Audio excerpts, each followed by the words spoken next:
All right. Welcome back, everyone. Another beautiful day. Today, we're continuing the trend. We're going to keep doing some more TryHackMe and finishing up with more exploit dev. We're making some great headway through those challenges. I'm excited to see what new ones are ahead of us. And yeah, so to kick it off, we're going to be doing this new TryHackMe loom called MD to PDF. Let me go ahead and bring that up. There we go. So we'll go ahead and join our loom. Hopefully our internet's going to be a little more stable today than yesterday. I swear, it all depends on what the weather is doing. Otherwise, it's perfectly fine. Little cloudy days ruin my day. Okay.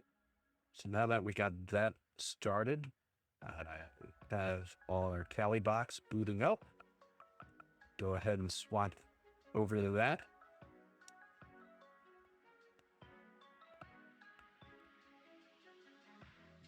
I think we're going to need to spin up our VM, our VPN.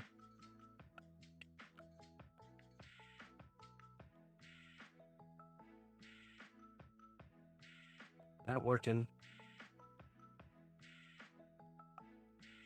And go over and see what IP address is soon.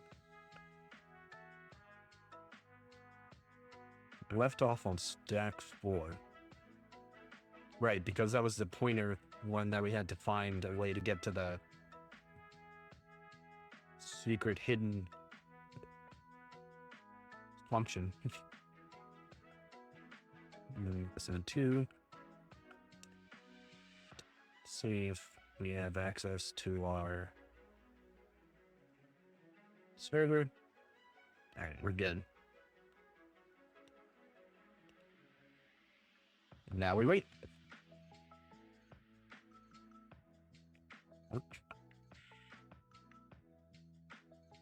Okay.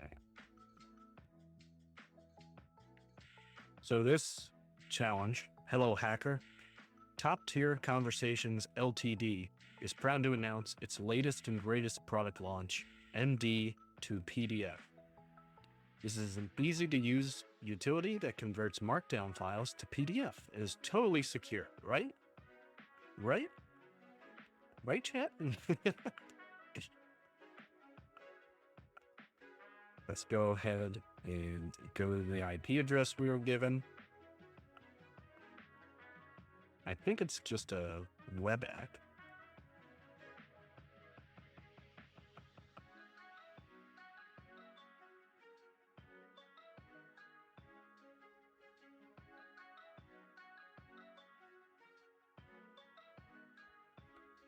Look at that, we have a PDF. Beautiful.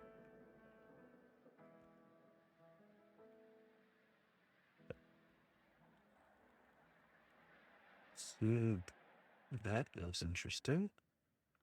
Go ahead and inspect this page, see what we're doing here. Some scripts.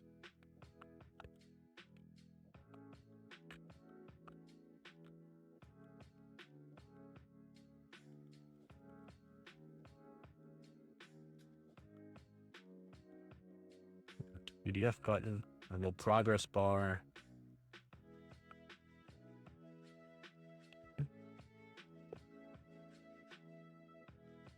Sweet.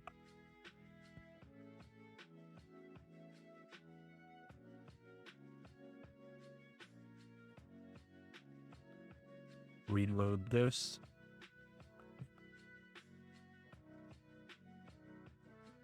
Markdown.js, code mirrored minimal.js, bootstrap, jQuery, and whatever that is.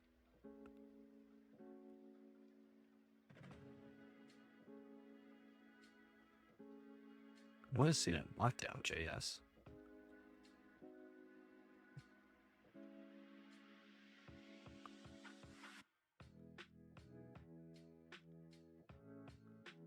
With characters that affect highlighting the highlight is separate.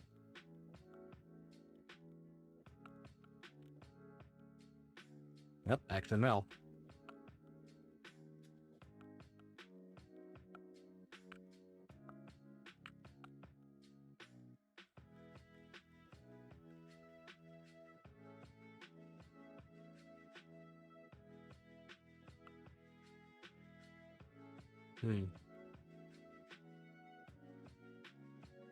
Nothing seems to be jumping out at me right away.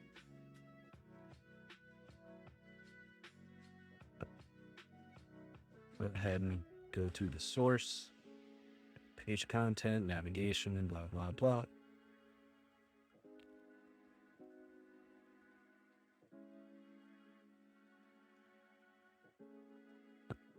Document ready. /convert, which is a post. Response is a .blob. That's our PDF that we got, a beautiful LOL PDF. Then data window open.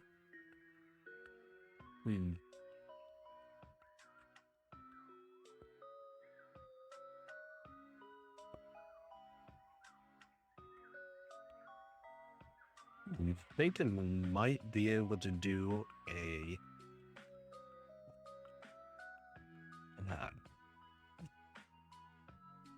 do some JavaScript to maybe gain access to this box, but I don't know if that's the goal of this CTF TryHackMe challenge.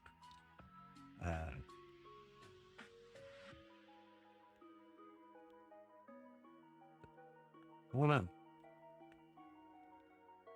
Could also try pulling up Burp Suite and see what we get. Well,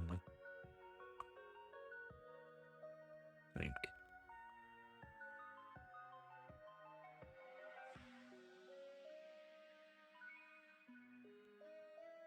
What bar? OWASP. Man injection?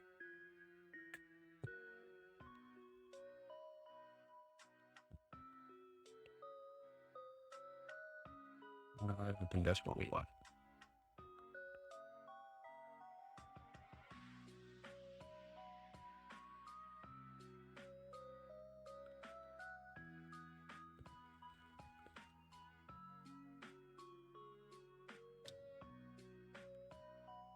What's that scripting?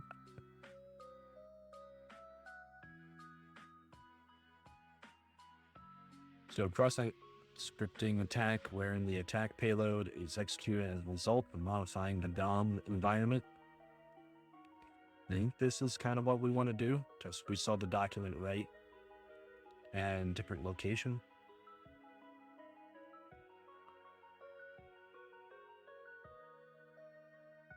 This is what I was looking for. When we get it to fire off that script.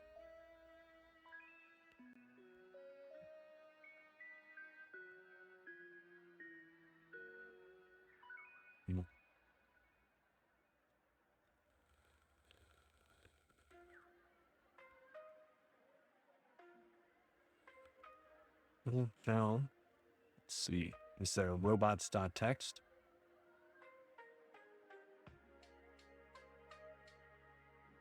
Nothing.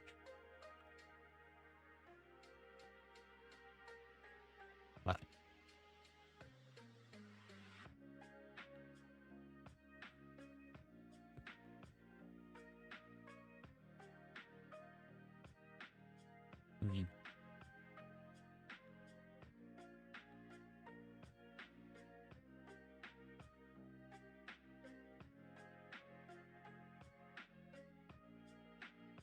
No.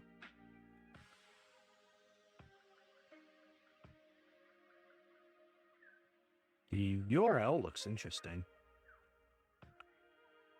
I think it's just Why does it seem familiar?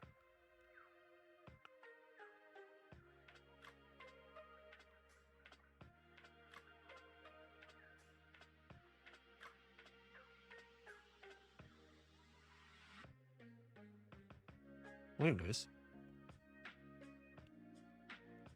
go to projects or rooms, make a directory called MD to PDF, and we can open up our Google code.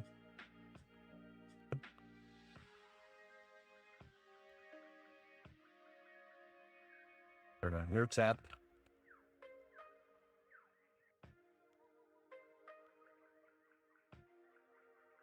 Want to save these URLs so we can look at them later.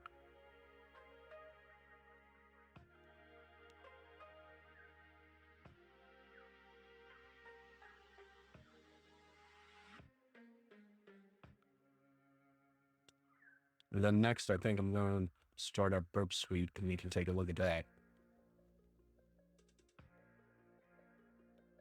Because this looks like a SUID or some sort of GUID.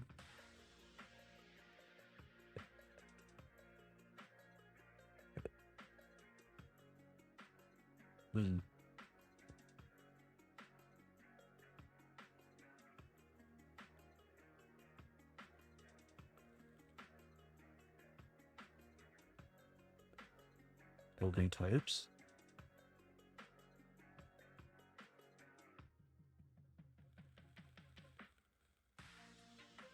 Job. Blah, blah.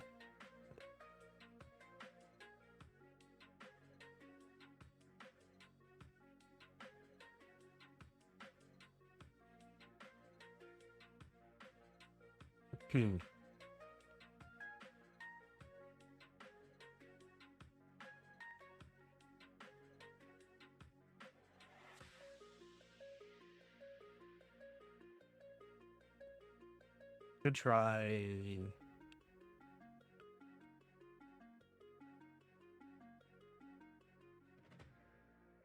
Let's go ahead and pull up our.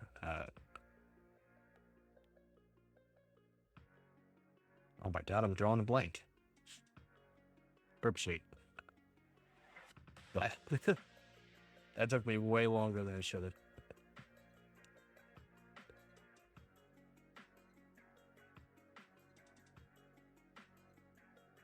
I have to start our temporary project.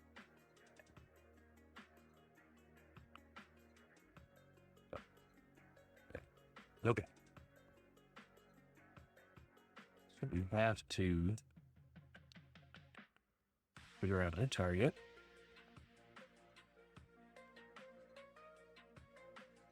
Let's use this.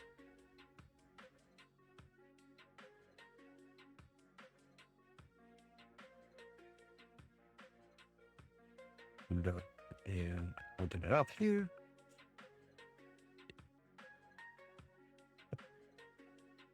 Let's see what this is. So we pull a lot of the JS files from this static URL. There might be more stuff there.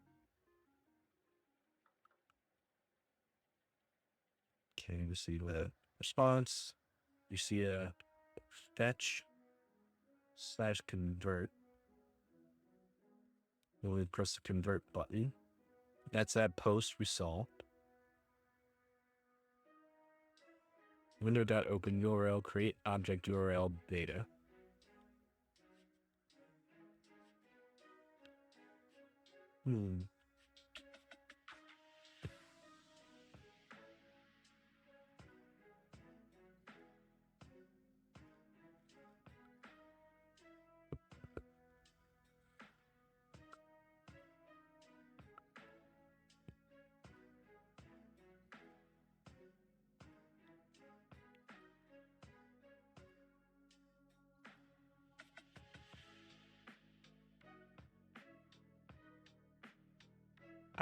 I don't have the pro version, so I was going to see if we could just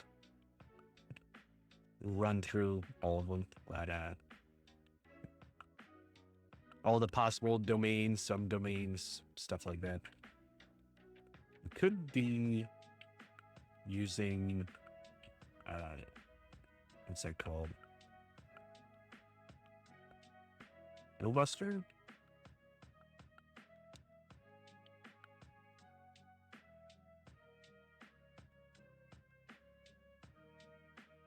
Yeah. Buster command.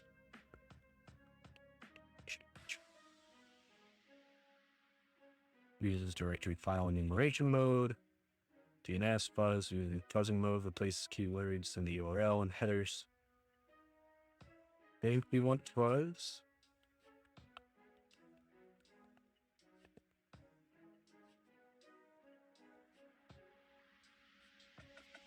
And 284.154.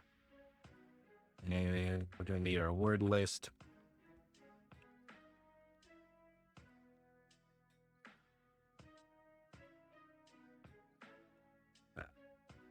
Set usually.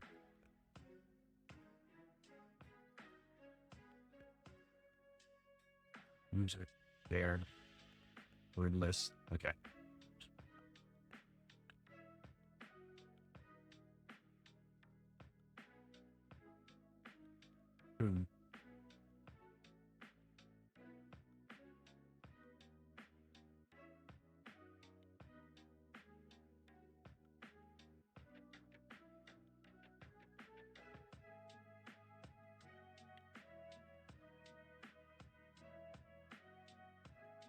Okay.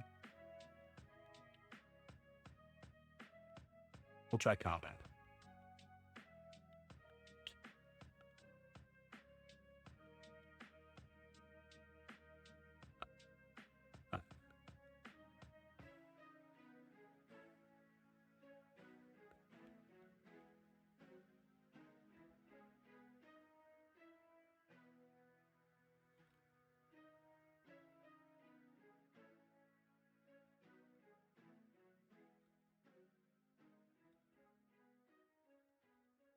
It's the URL flag.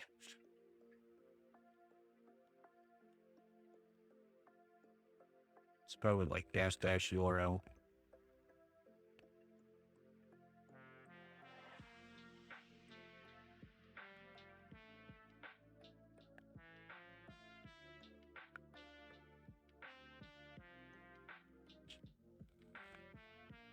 All right.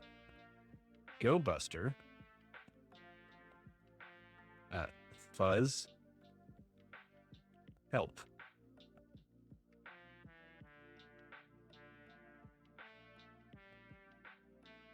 Okay, so Go Buster Fuzz.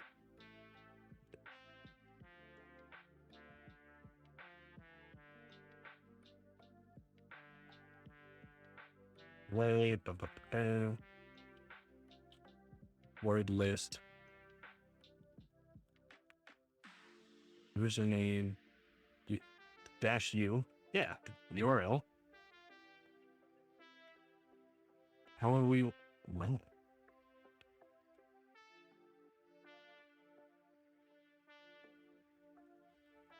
please provide the fuzz keyword.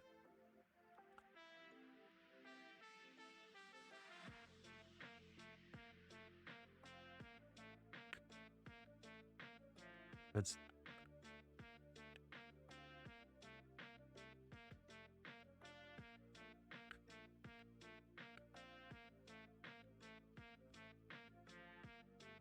new website.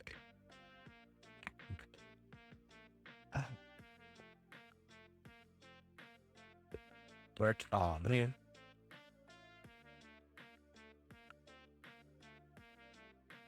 I'm broke. I can't afford that. Download to enumerate directories and something of those most powerful.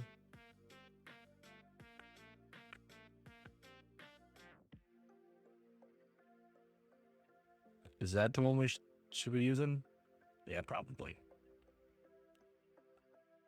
Search the directories in the web.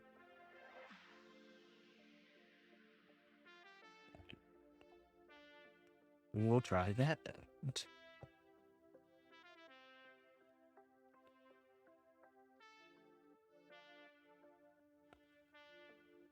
Okay.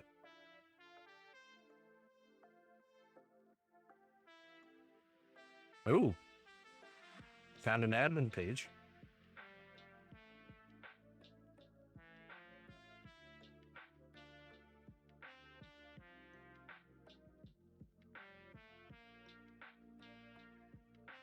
I was hoping we'd do something cool, like we put our payload into the markdown file, so when it converts it to PDF, it triggers, and then we pop a shell or something.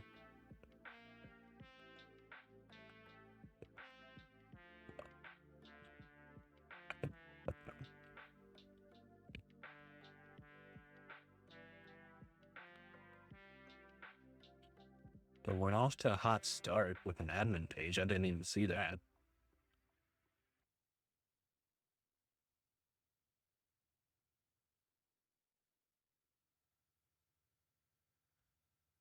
That's the only one I found. Okay. What happens when we go to admin? Okay. Localhost 5000. So we might be doing some what's that called?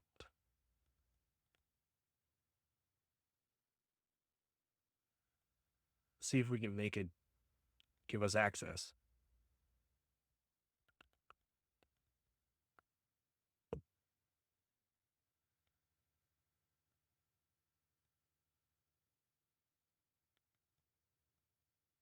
Show us nothing.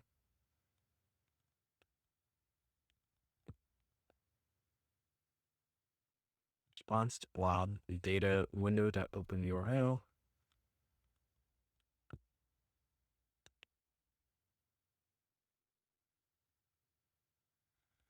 Let's see. Oh, what happens when we try and go to it from here?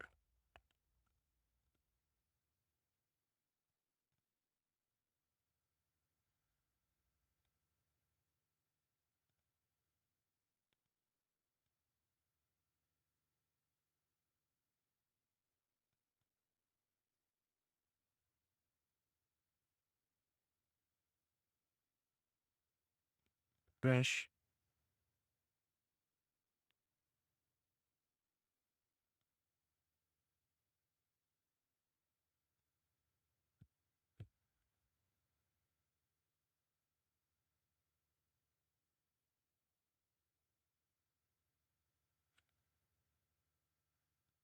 Hmm.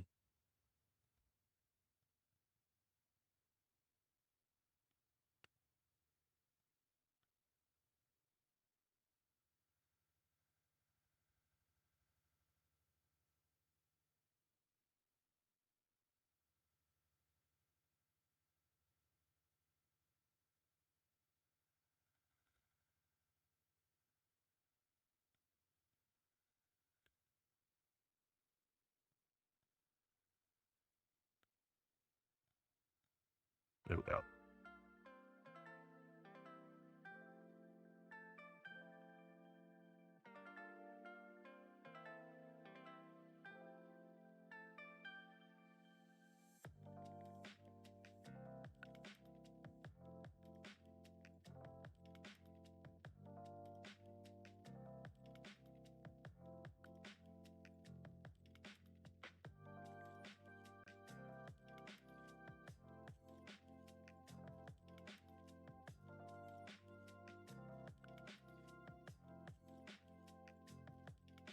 Let's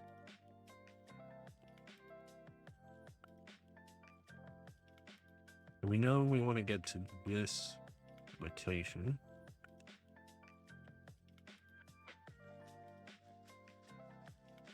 View / admin.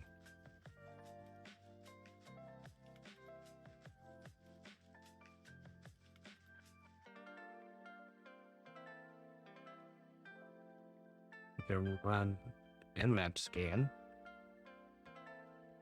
See if we find anything good.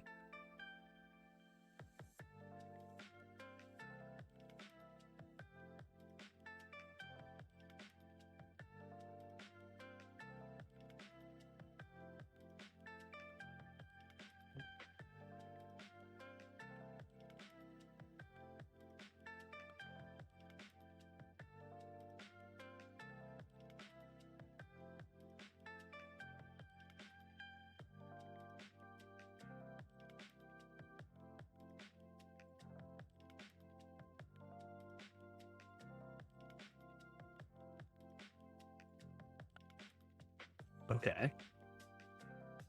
UPnP. We see that SSH is open.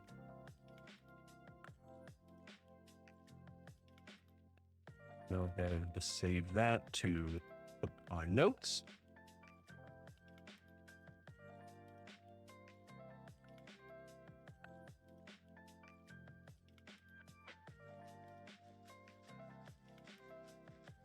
Is that the same port?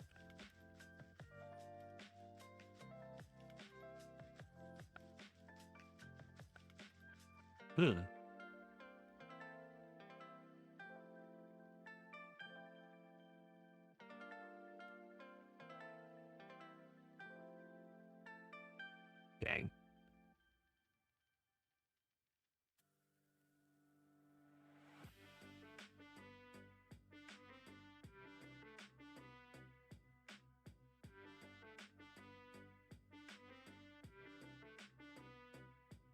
This does look different, though.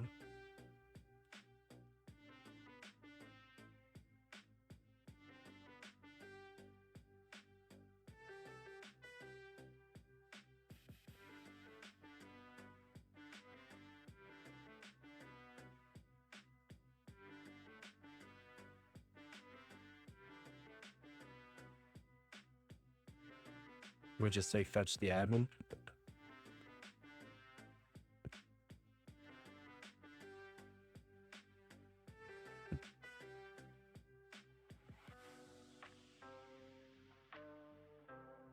Nope.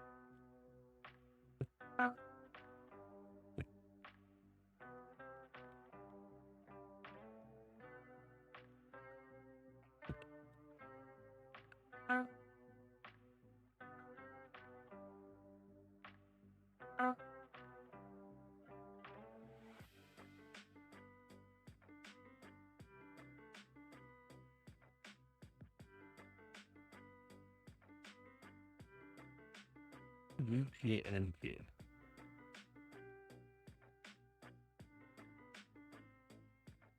What is that? See what comes up. Universal plugin play. This is 2 ports.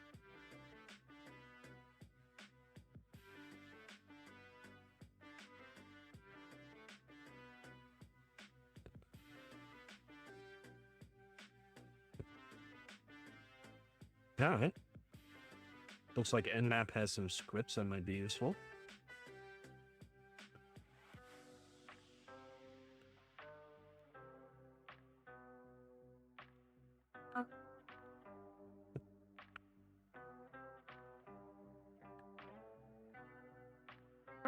What? 5000. And what IP address turn.10.204.154.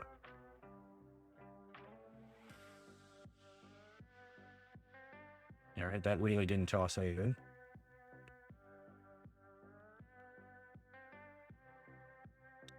Broadcast info.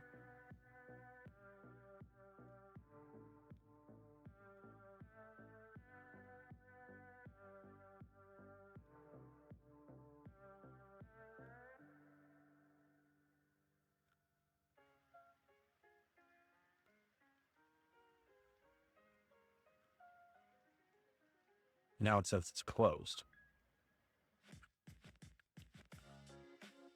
Will this say open? Yeah.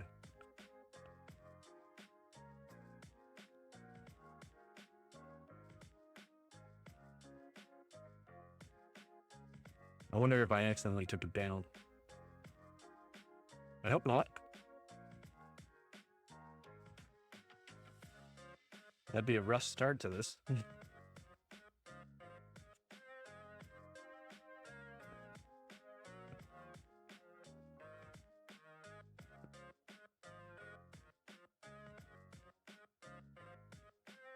Blue time now.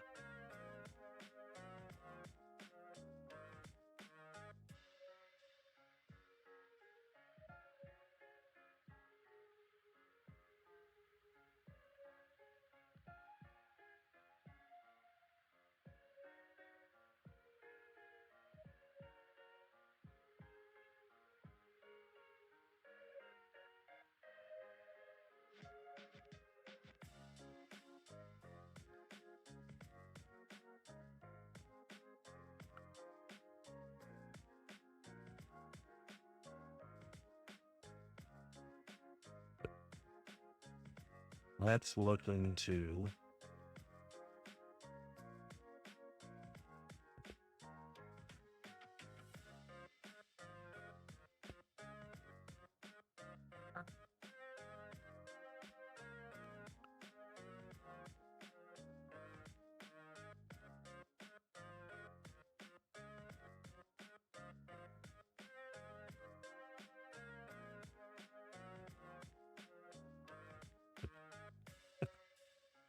I don't think that's gonna help us.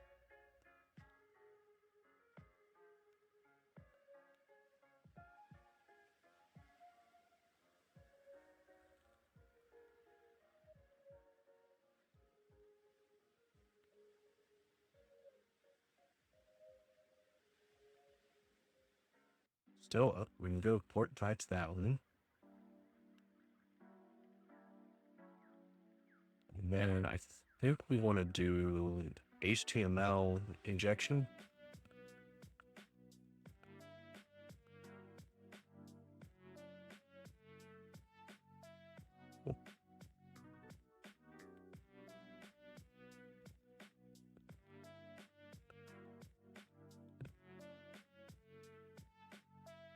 Test, here we go. The DOM is now loaded and can be manipulated.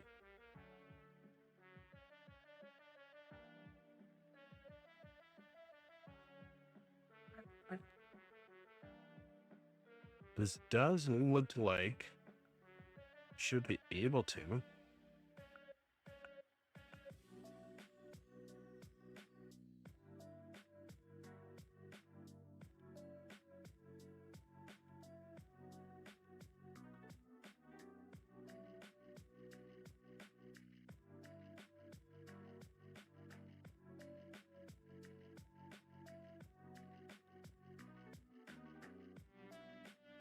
Give this a wait, please.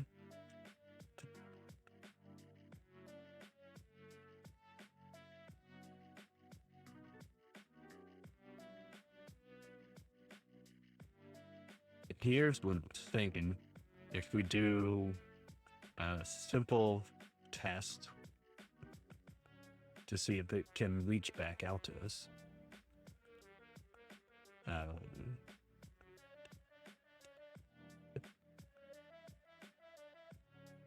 So if we input into here, like,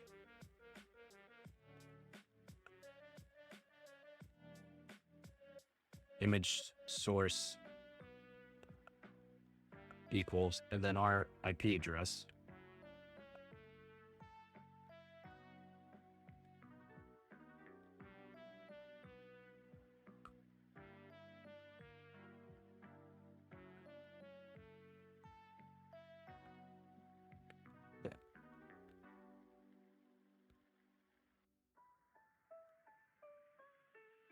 So 10, 6, 41, 79. And then we'll just do server 40,000 works for me.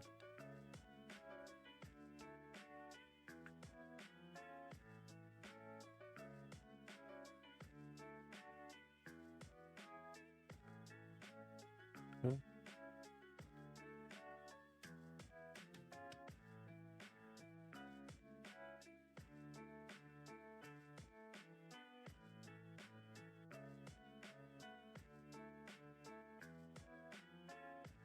I have to use the other one? Maybe we'll try the other one.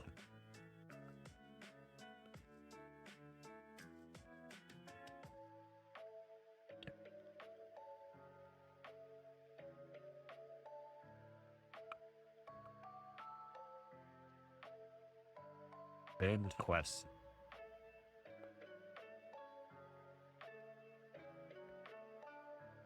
Well, I wonder if it picked up on...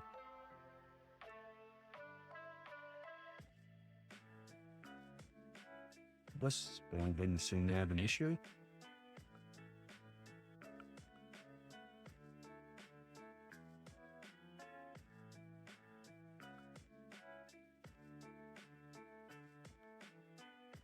Doesn't matter. Fact.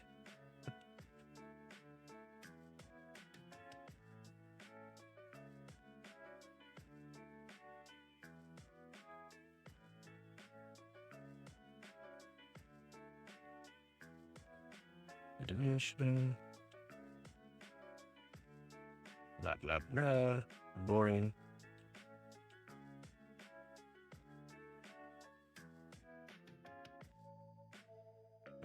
Touch that.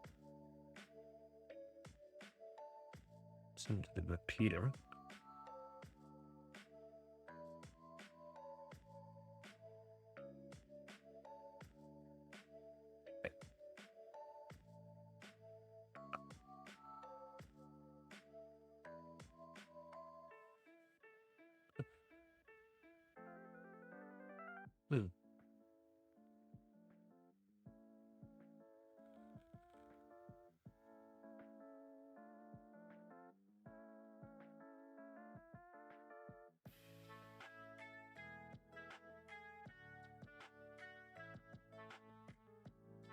Goodbye.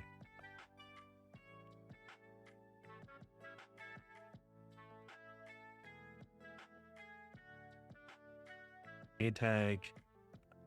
H rest.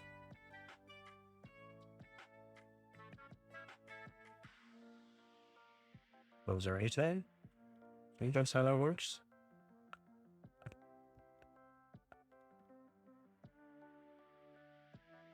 Okay.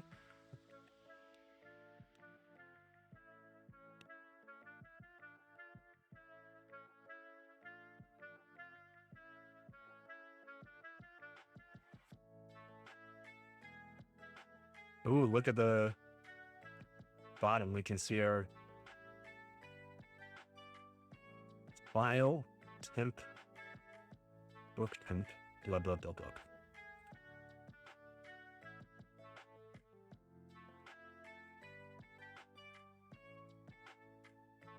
Interesting. Can we see...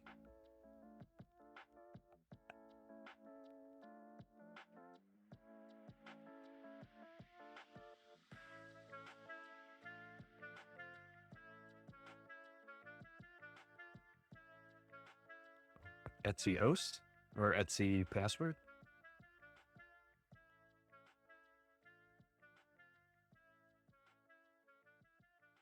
No.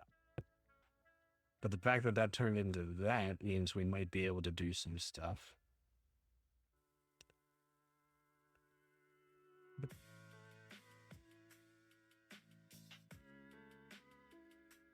Can we just go localhost port 80? No, it's port 5000. But how do we get it to go?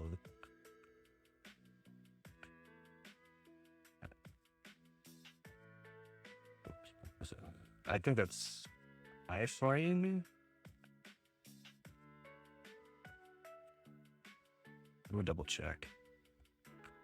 HTML, iframe. What am I framing? Something. Somebody.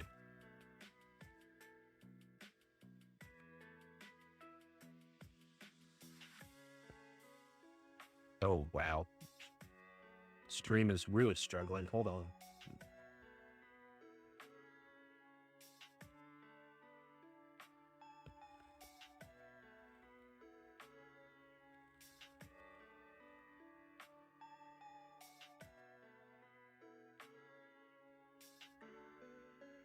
Is it better?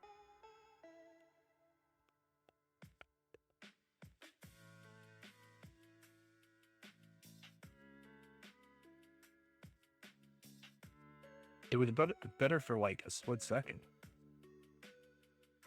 Oh well. HTML iframe is used to display a web page within a web page.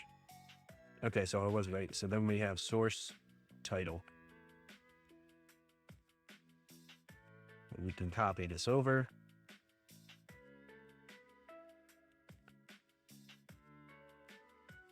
This will be localhost port 5000. Well, hey, how's it going?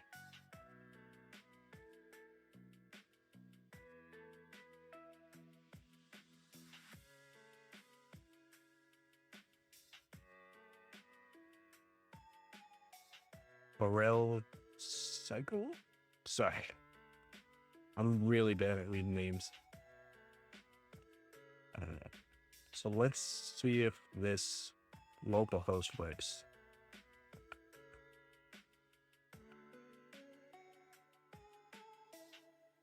Bad request, something wrong.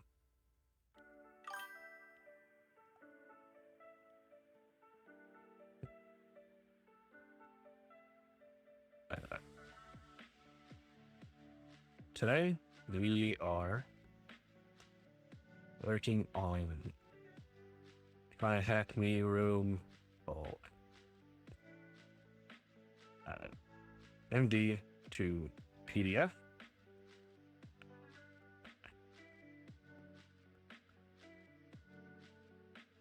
Then moving on to our what's it called? Exploit challenges.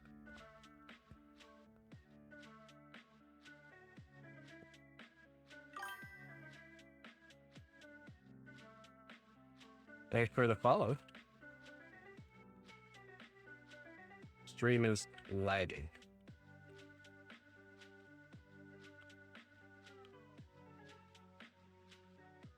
There we go.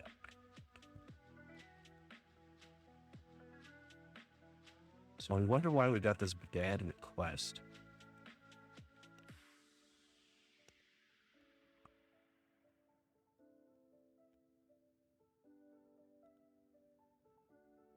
No?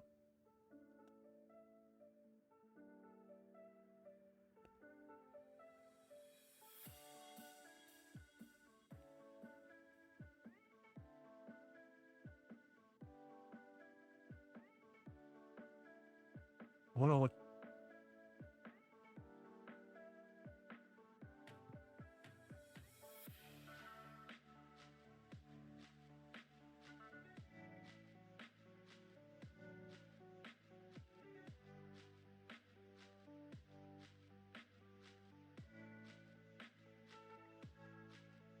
Maybe it's that giving us an issue.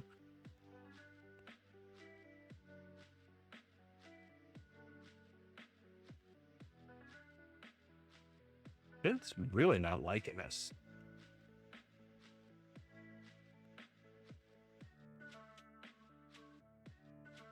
Explain, especially.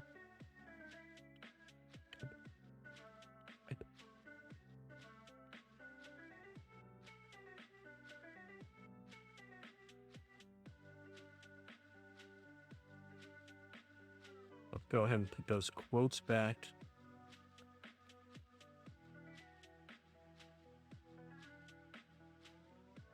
Yeah.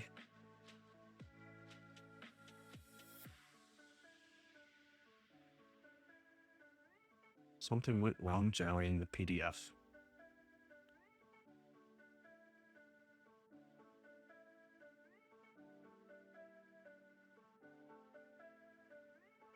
It's probably going to show us this display here.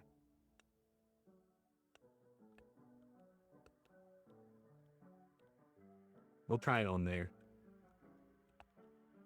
iframe src equals localhost 5000.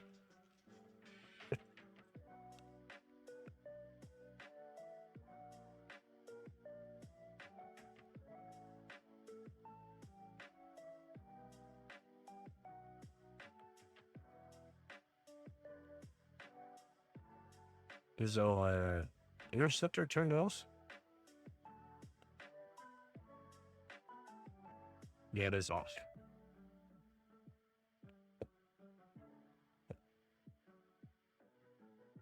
Well, I want to see what happens when we do a post.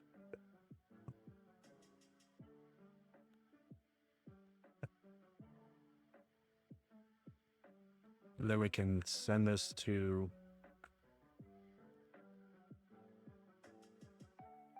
with Peter.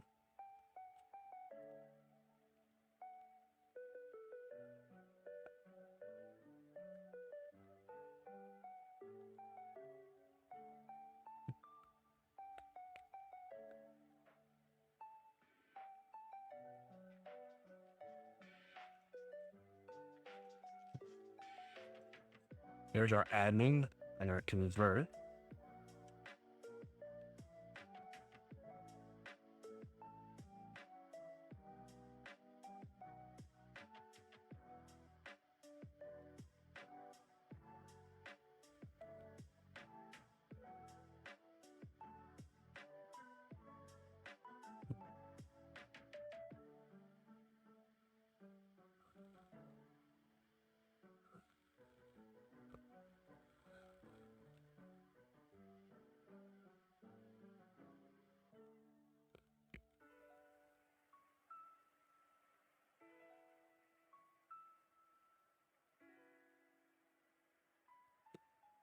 Oh, I wonder if it's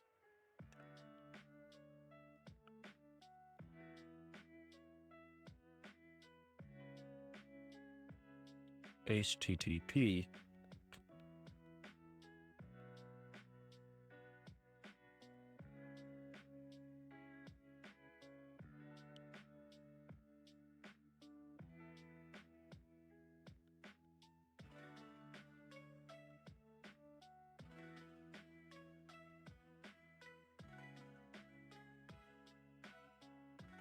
This one went through.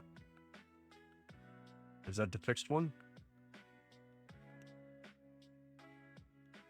Let's go back and try it in our Firefox.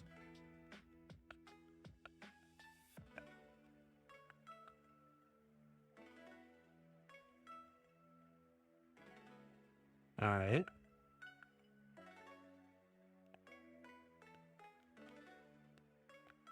That's actually really cool. But we can get that and see what our admin page has for us. Oh, there's our flag. Perfect. Well, that made it easy. All right, let's go ahead and pull that up.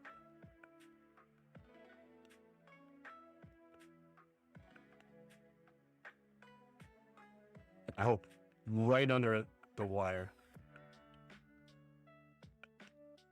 Go ahead and submit. Boom, baby. We got it.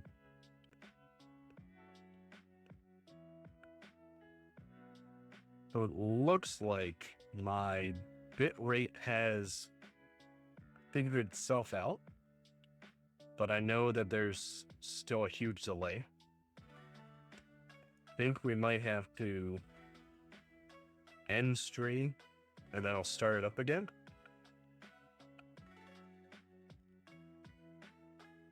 I think we try that because now I'm getting a constant like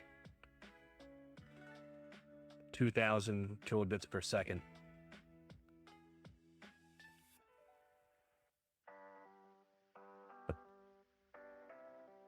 I don't know why my internet's been so rough.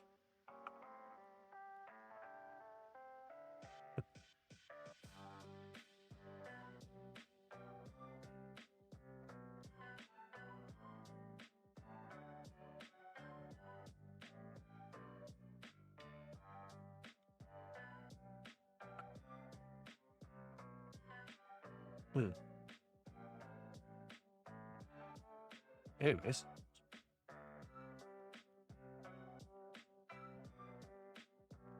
Oh. Yeah, I think we're gonna call it there, and we'll just do a quick refresh in a few minutes.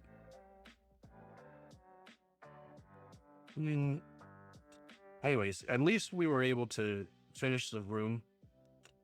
I think that's a good place to just take a break. Let stream catch up. And yeah, maybe we'll switch to another one. I really enjoyed these TryHackMe rooms. They're a lot of fun. Oh, actually, it looks like stream caught up. I think we're good. Let's switch over to our exploit. Challenges. All right. There's a rat.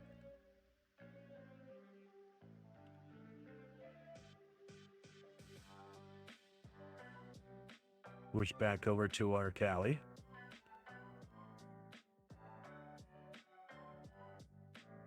We're doing good.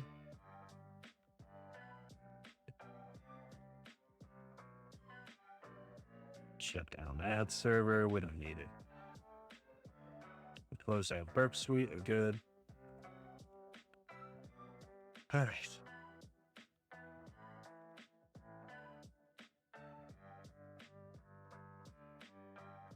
Done with our room. And go back into our exploit. Go ahead and do that startup boot.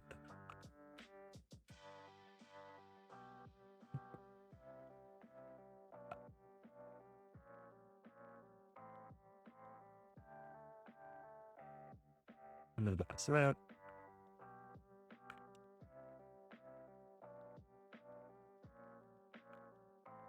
This is each back into ourselves. User. Nice.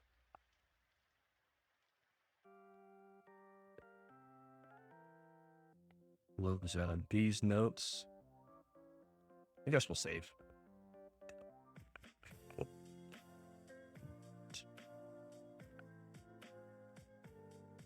On to the next challenge.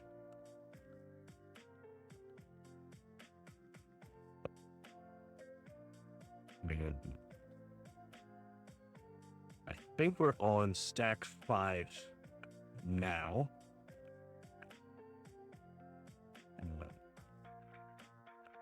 Don't mind me, I'm just making sure some things are up and ready.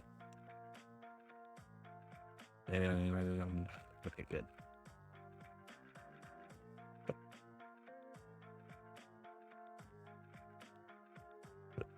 I really gotta do a better setup for these streams, but we're getting there. Little by little. All right. Can you?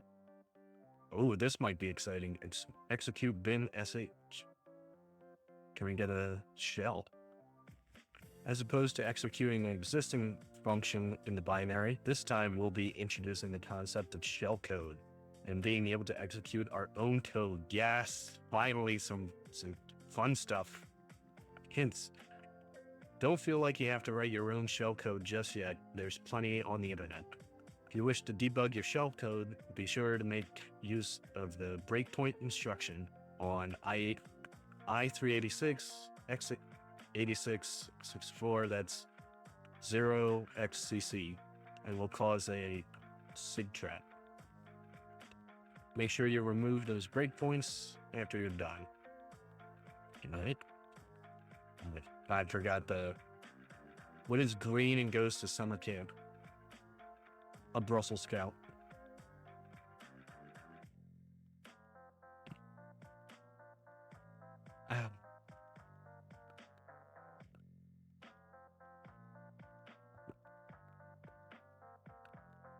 Let's get our terminal back up. Welcome to the level. Get characters. We have our buffer, the gets, start level banner. Go to opt, Phoenix, MD. Then let's go ahead and execute stack 5.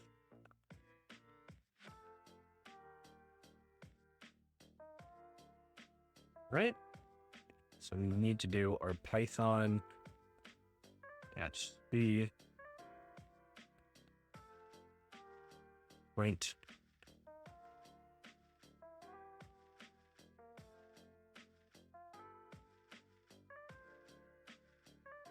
a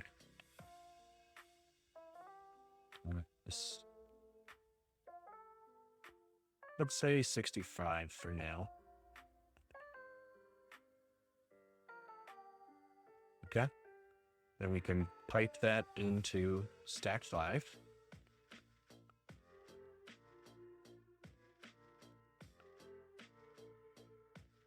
And it just breaks it.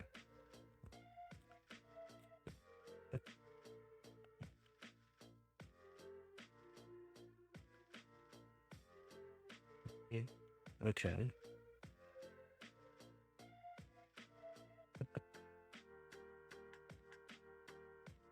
Binary to execute shellcode. Feel like I should know this, but exe CVE.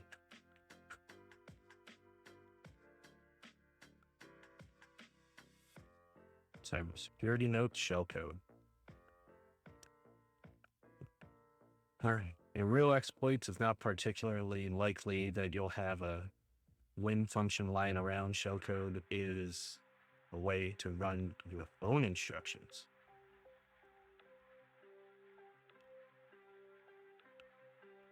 All right, find the buffer in memory. This value gets printed out as an variable due to its size, likely a buffer. Binding the padding, putting it all together.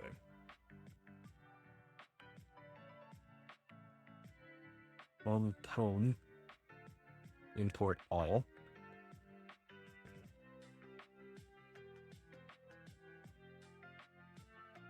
The shellcode, the padding, the address of the shellcode.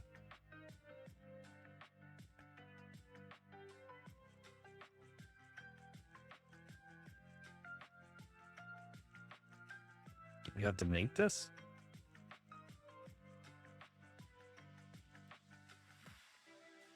Where'd they get the address?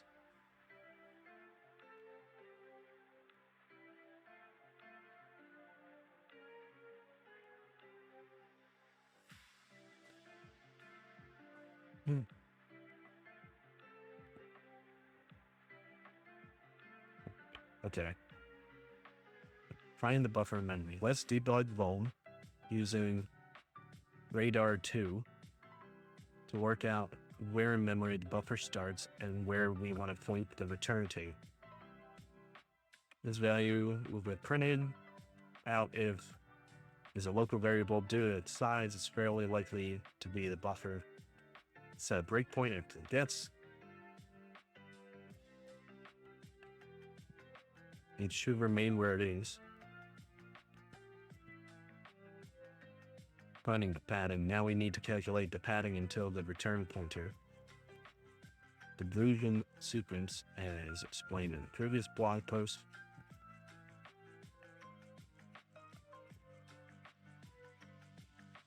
Is clear. Any of this is.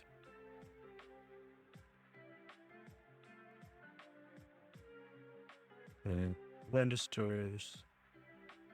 Get to the point.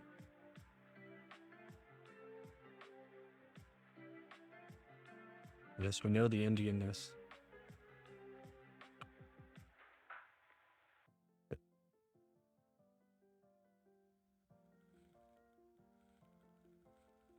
Okay. So put that onto stack.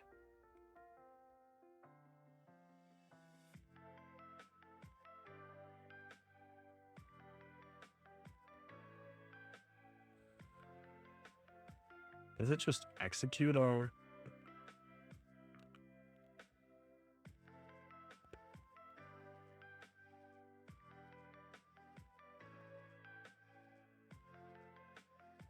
Oh, our buffer's 128 here. So instead of 65, let's do 200. That gave us a seg fault.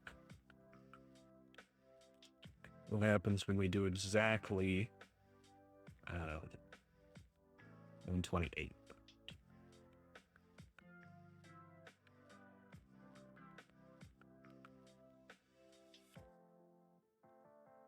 Getting a lot of segmentation faults. 100. Okay. 127.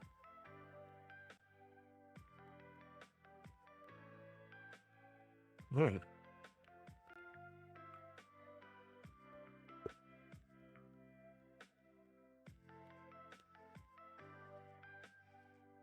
Let's see if we can just do a little shell code or yeah.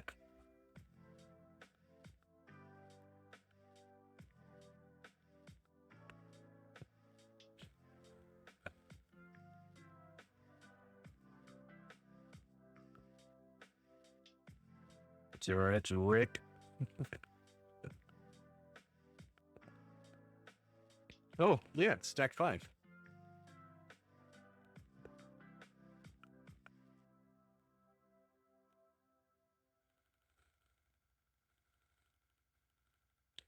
So it's crashes before 100 characters. Yeah, we just sort of found that out.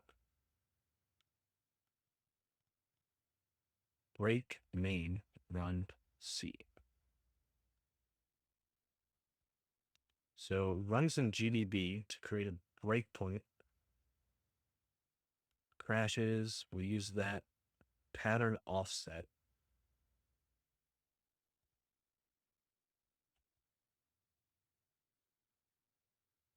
There it is. Find opt protostar. Oh, he's working on protostar. Well, I think the idea should be the same. We want to overwrite the return address to be our shell.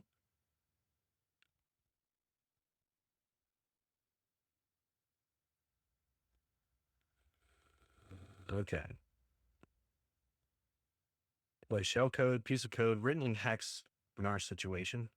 It uses as a payload to execute something. Bin sh, for example, and this binary is SUID, so if we execute shellcode that executes the bin sh with binary, we'll get new shell. All right. You can get shellstorm or from exploitdb, of course, a lot of other resources. I'm giving examples. This is a shellcode we're going to use for this challenge. And this is why I'm just curious what it is.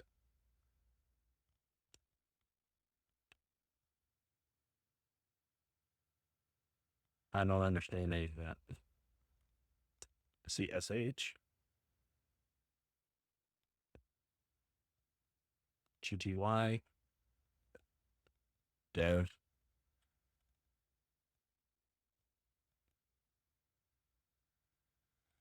And there's bin.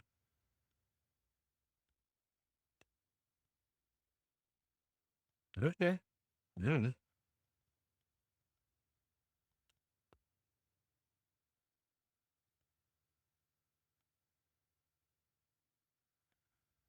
Okay, shellcode's database for stud cases.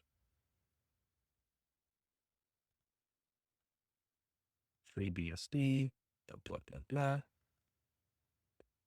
Chmod.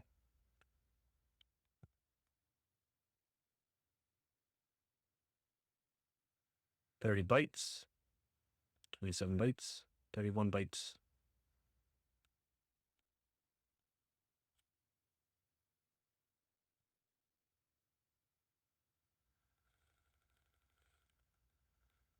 Hmm.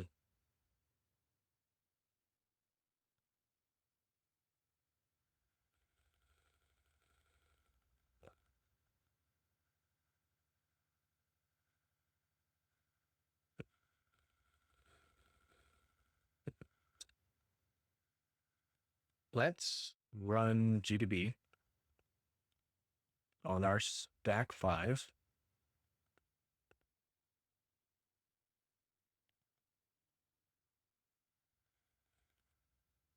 Figure out where that.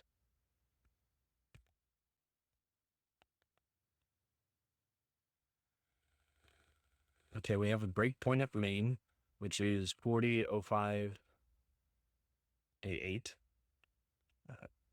Right, main?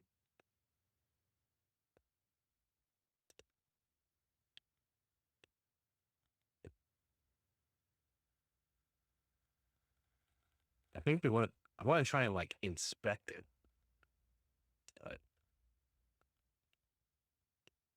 Char, get buffered. Hmm.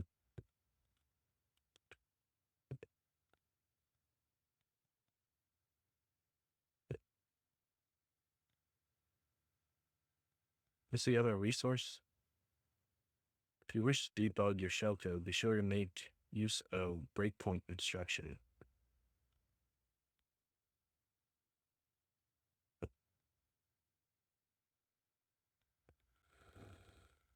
Building our assembly, then dash 4 bytes, 4 bytes, 4 bytes. Now, however many slashes we put in that command, the prompt will interpret as 1. Okay. Stack is aligned with 4 bytes in x86 processor. We'll need to push the values in multiples of 4 and reverse them.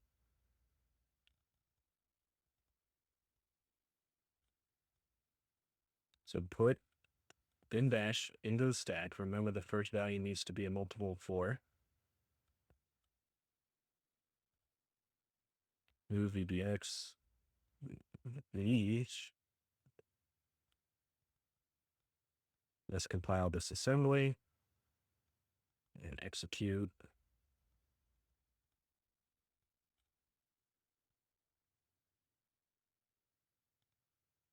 This is their shellcode here.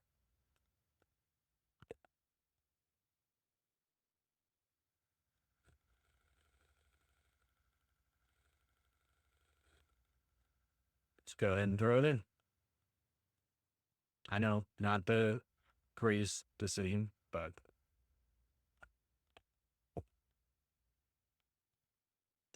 what happened? Okay, here's our address. We have the main. Move that pointer, VI, another pointer, all here.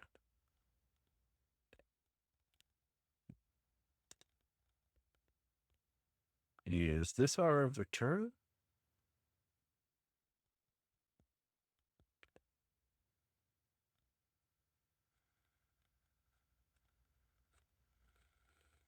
Which will continue.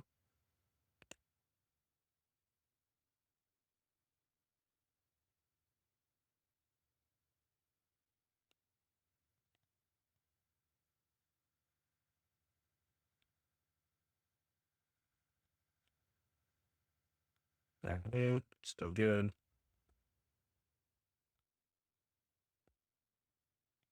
6.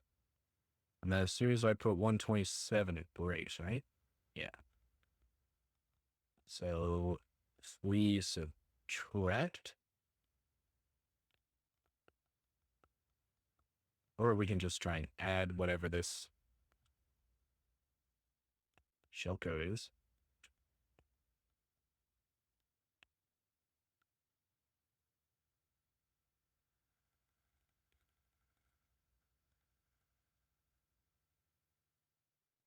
I don't think I'm really understanding what we're doing here.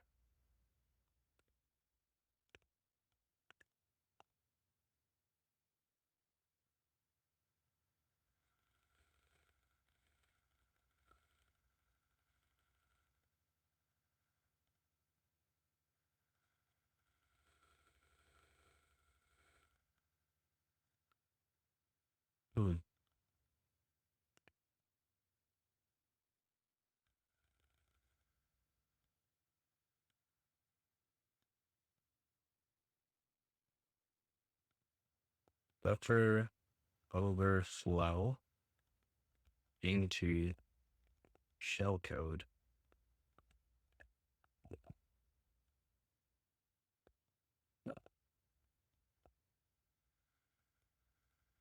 Short tutorial on how to run virtual machine, how hackers use shellcode 101.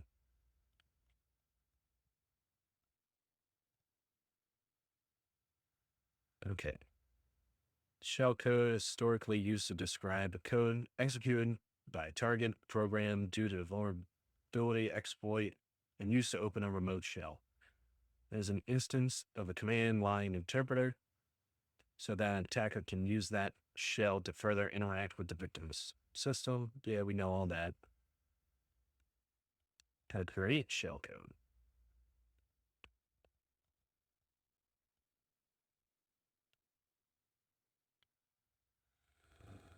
Right. Like this above will pop a shell. You can compile and run simply GD, creating a shellcode string on an ordinary code like that above requires using a disassembler to reveal the assembly underneath the compiled C code. Ah, boy. There's that rate the dairy too. Is that even on this? Okay. As we have our object codes, we need to place them in a format like this. Our shellcode instructions are not allowed to contain zeros as any non-zeros, blah, blah, blah, blah. Okay. Below is a disassembly for a similar problem. It pops a shell using EXE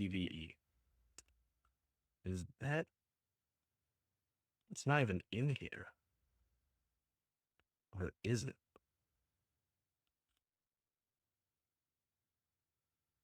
Start level. Our gets with our buffer.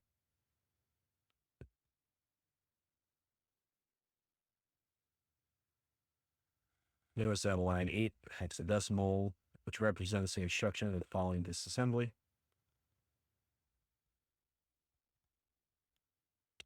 The use of Xor is the example of sidestepping the restriction. Blah, blah, blah, blah. Come on. Well-formed shellcode string that contains the complete program.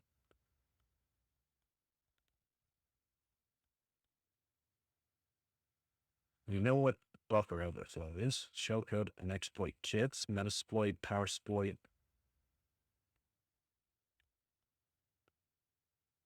Unless so next, even a simple bash post exploit kits like a shark. Bush shark.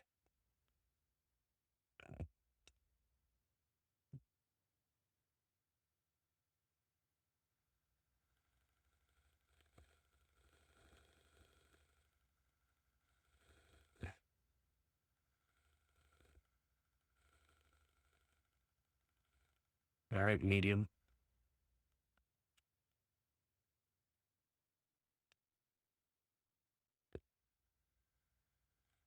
Historical perspective. Conceptual. Okay. We have our text, data, the heap, unused memory, and the stack. Our return address, my buffer.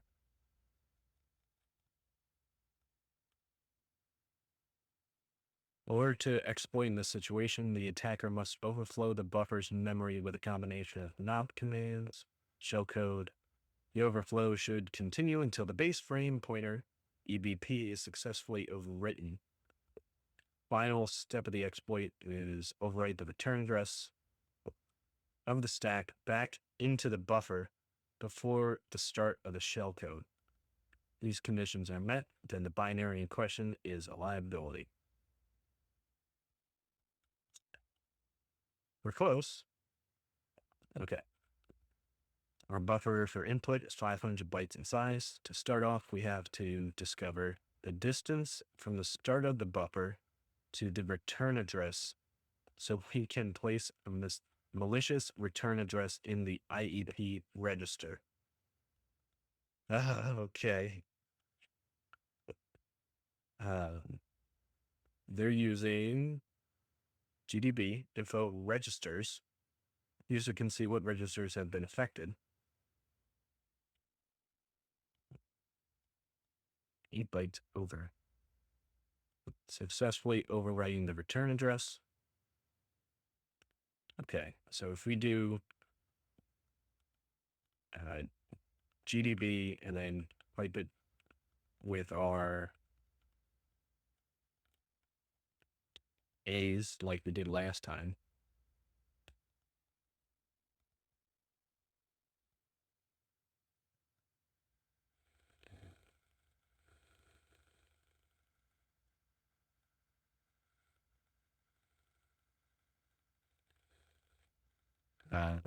Stack 5.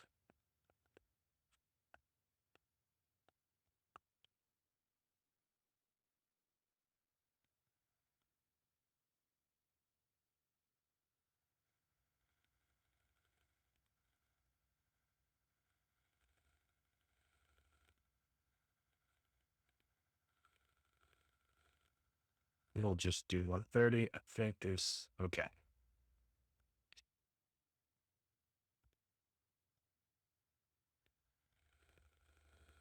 Just have Python quickly print that out.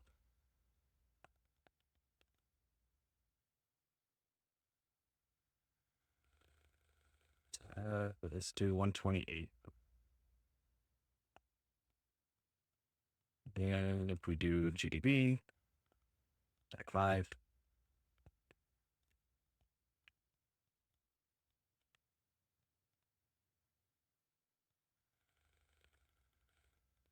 Break main. Okay, we have a breakpoint set. What was the command? He ran information info registers.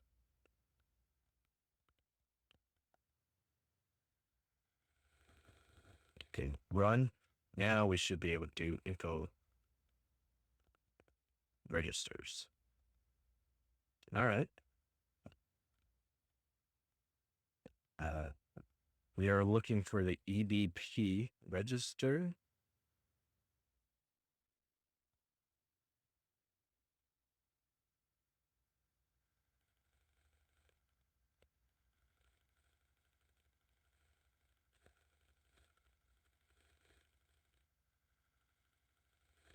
I don't.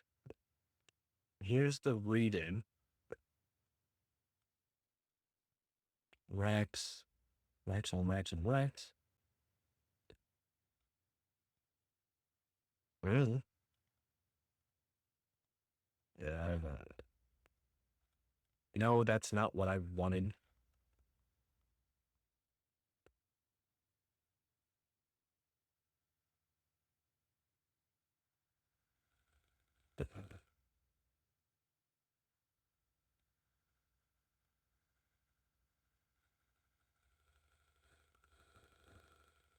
All right, stop.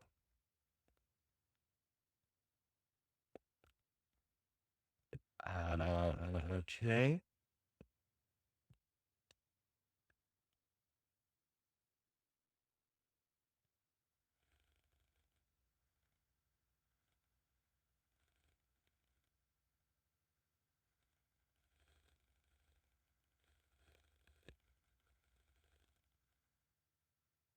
A lot of new lines.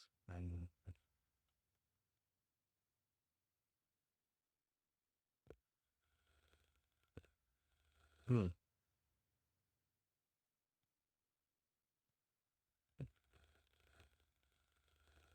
Fault occurs by using the command info registers. A user can see what registers have been affected.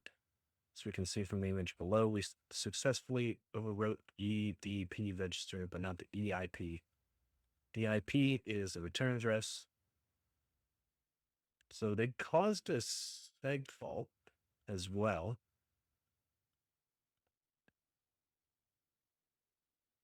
How come we can't see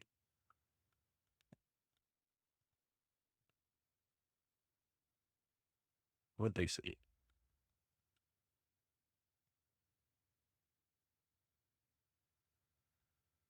All right, let's try running it again.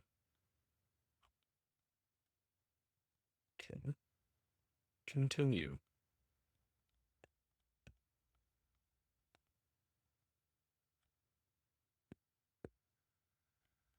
I put a lot more A's in.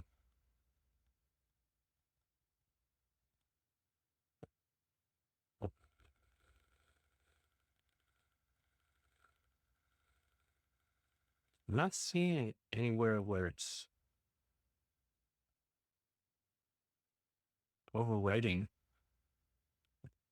I mean, I'm pretty sure we are, but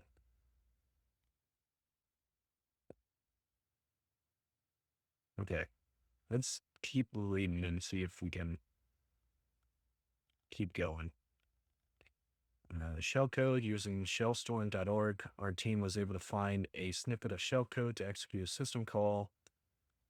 Using 43 bytes, this shellcode will launch a terminal with the current process permissions. In return address, we need to overwrite the EIP register to point to our shellcode using the command gdb that. We're able to read virtual memory addresses 200 bytes near the stack base. We'll upload a shellcode somewhere to overflow stack. It doesn't have to be an exact value. All right. Oh man, we're gonna have to do some coding.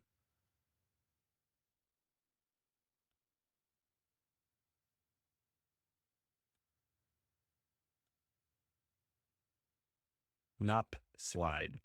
Payload needs to be 512 bytes long. You have the shellcode 43 bytes and remaining 40 bytes. And the return address is 40 bytes. The reason the return address is 40 bytes is to create a short sort of buffer space to ensure a greater chance of success. And it lands on the correct return address, even with some things moving slightly around in memory. After doing some quick math, 512 minus 40 minus 43, you get 429. We know that we need to fill the rest of the 429 bytes with a bunch of junk.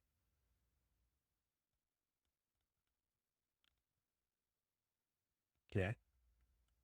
Once the Python script has been created, we run the elf binary as any typical user would, except our buffer input is a combination of nups, shellcode, and return addresses. After executing, you should have a shell and the terminal is open and ready to use.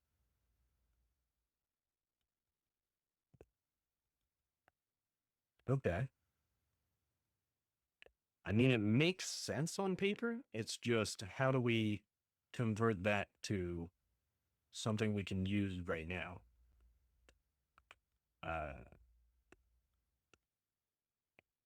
That's the part I'm stuck on. We can see. Right.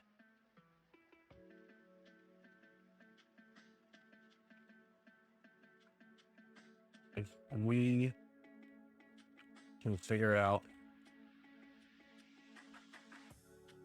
how we can do that.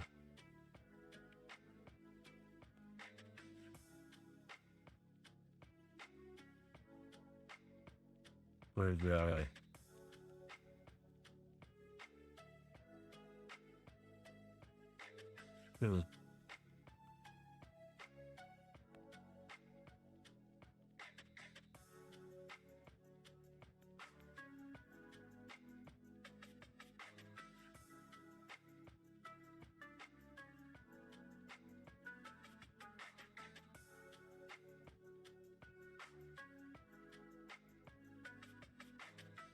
I'm looking forward to tomorrow so we can just take a break and play games.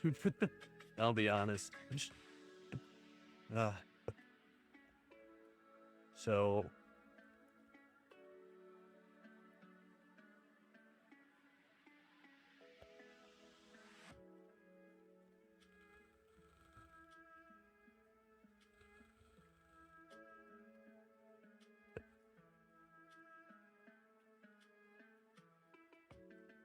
is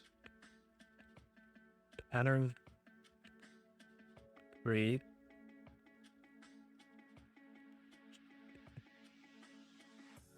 does not exist.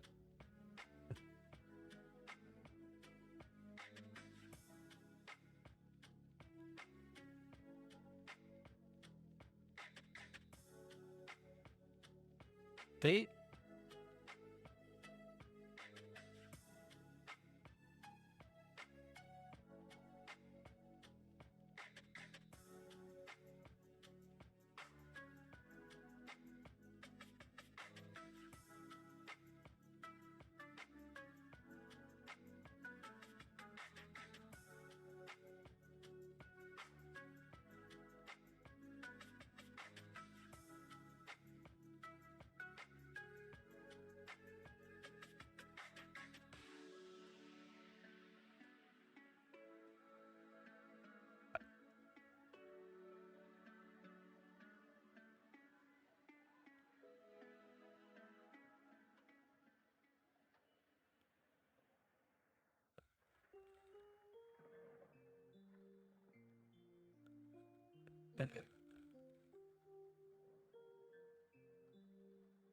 Okay.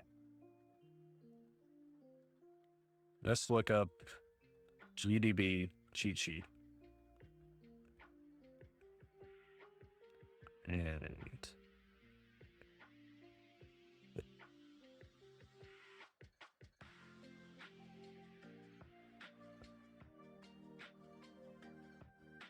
some memory conditions, format, red signals, into locals, disassemble. I think that's the one I wanted to try.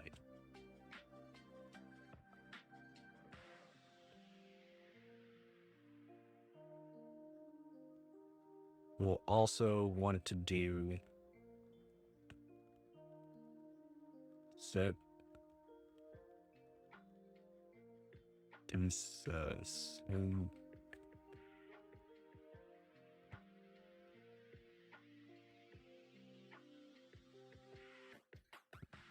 some tables loaded.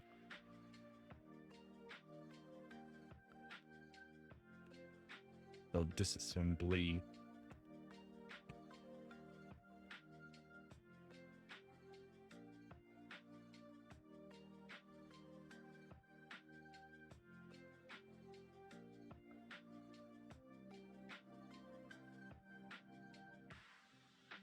Okay, I think that worked. Break main. We got that.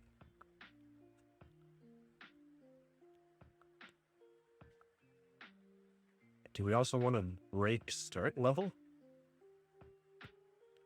Why not? Break start level. Run. Okay. There's symbol main. There we go.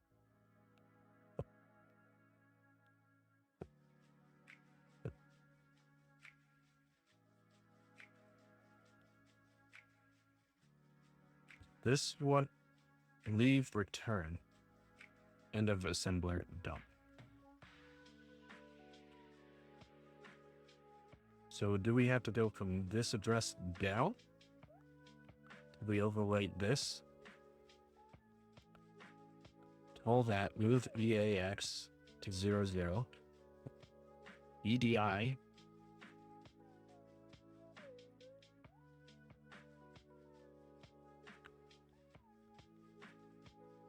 Okay, the user can see what registers have been detected. As we can see from the image below, we're successfully overwrote EBP registers, but not the EIP. Why is it going for the EIP?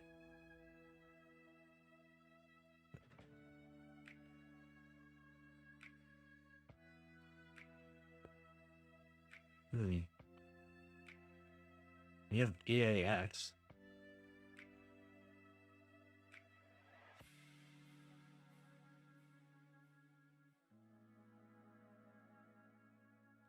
we're here. VDI pointer.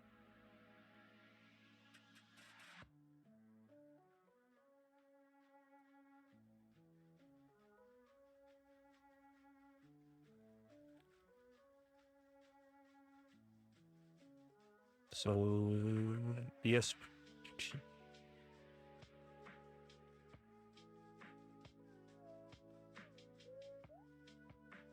Step.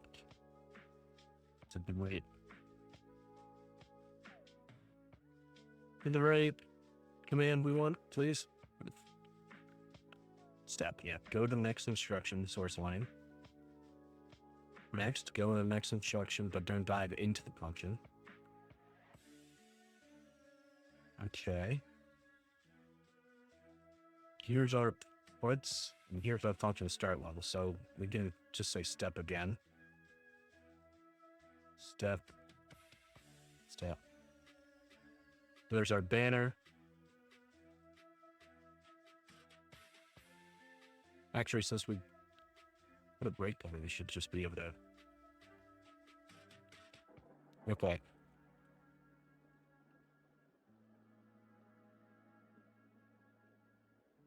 This seems like a lot. Code, heap, stack, string.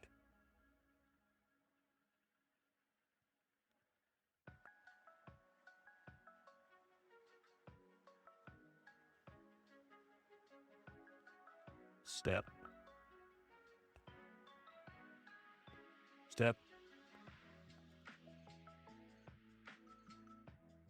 Okay, there's our string.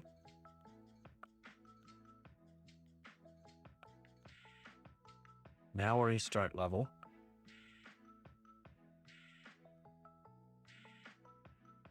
Okay. I think we're getting closer. Doing it. Doing it.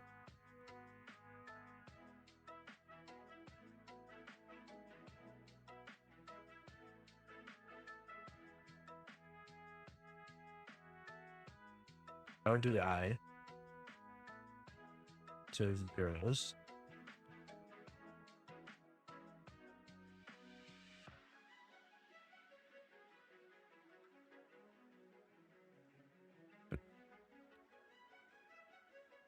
Start level call. Our gets. We just gotta figure out math.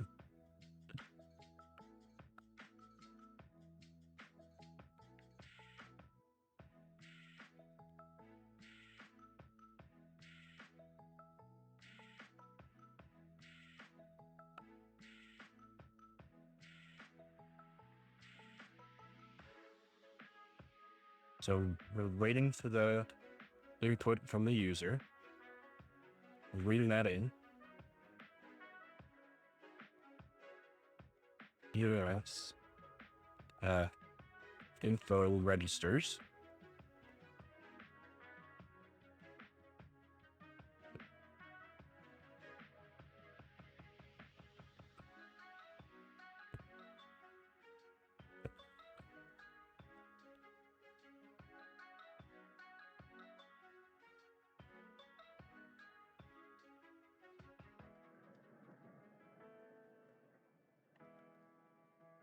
Info registers ESP. Okay.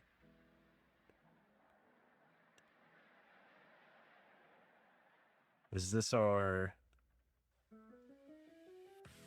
channel?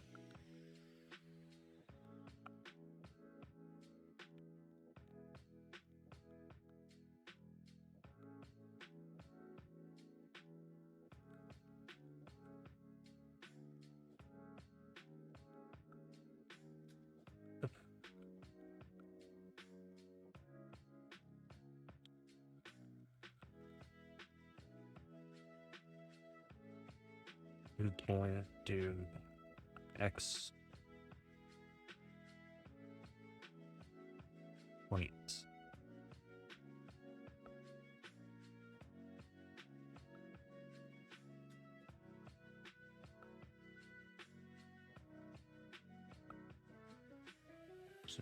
ESP.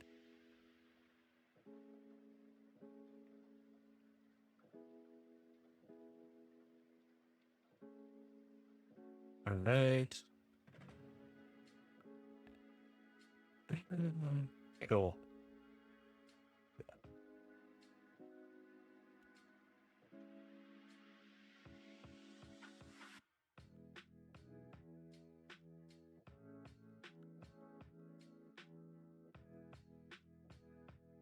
I don't think we have the right address.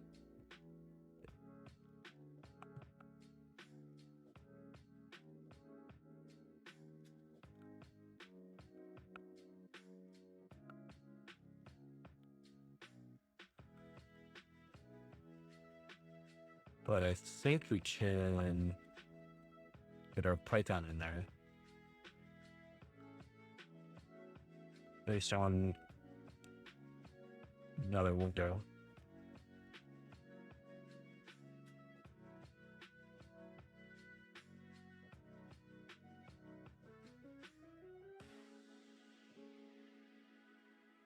Loop detected.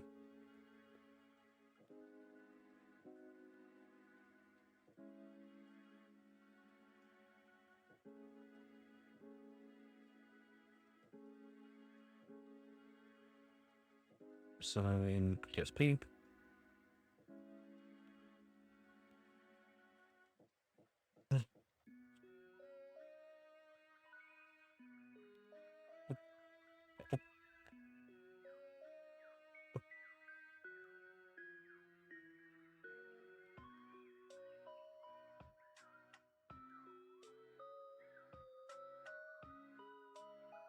Okay, you finished. We died. Run that. Break the meme.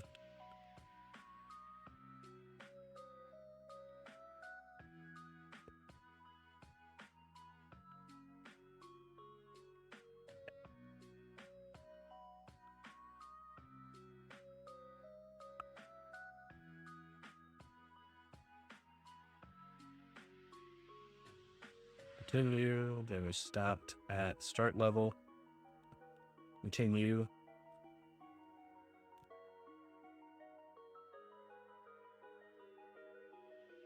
Run. Continue. Continue. It just exits middle nut.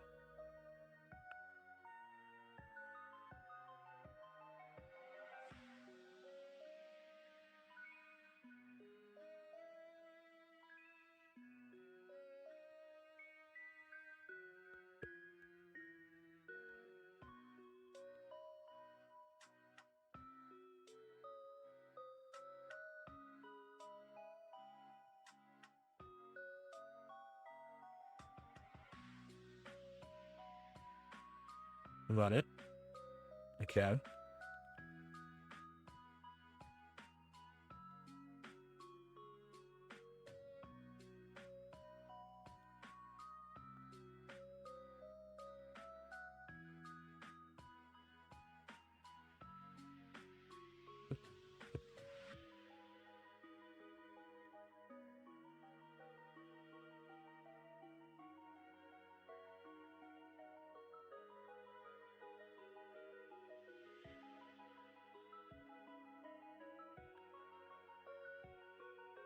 And process it. So then normally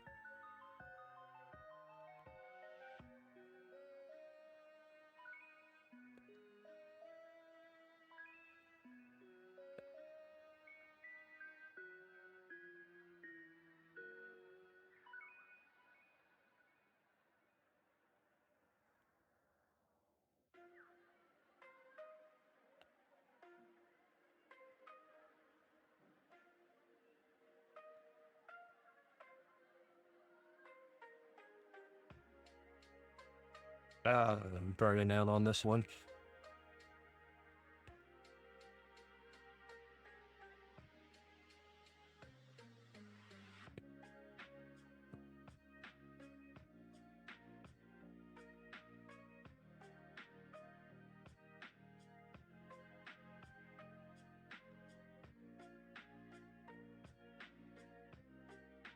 We have our breakpoints. We have the right stuff set. I'm not seeing where we're overflowing to try and find that return address.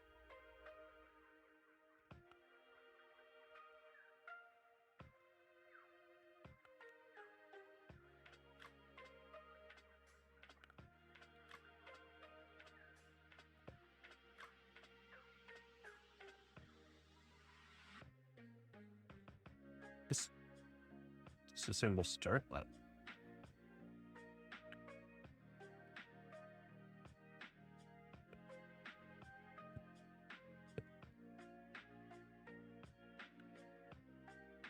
Plus 15.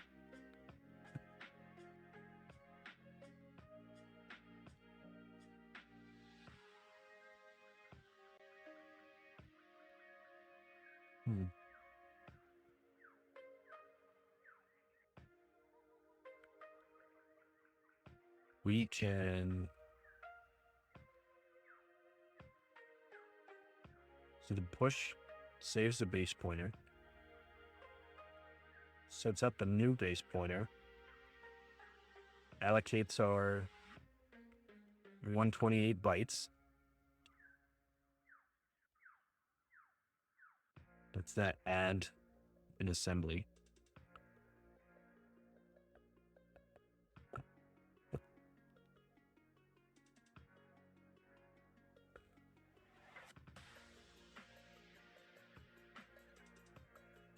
So the offset is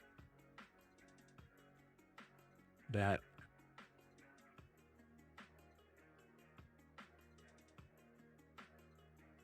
the buffer, we have the address, the saved, and then our buffer, which means we need to add 8 to 128.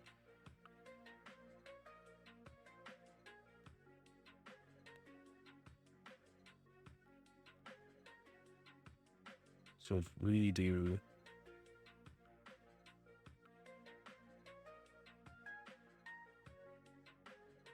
okay, so that is A times 136 plus B. We got a segfault. Here's our address, and that's 42, which means it's the B's. We have to info registers RIP.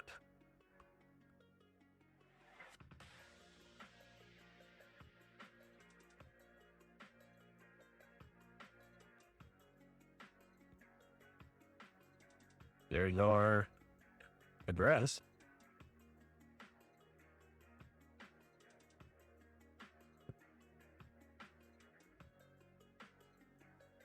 And now if we do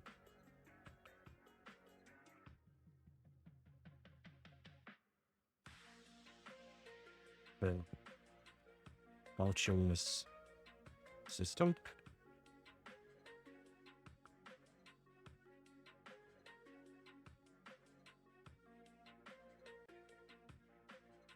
okay, this is what we want.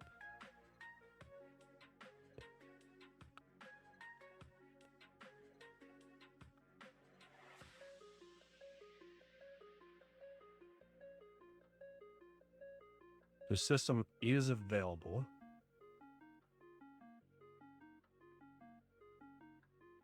We want to put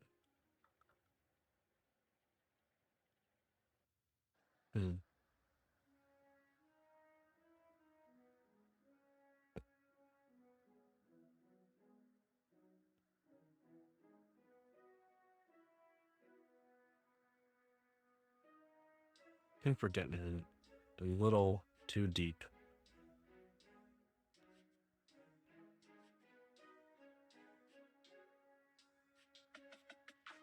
Trying to see.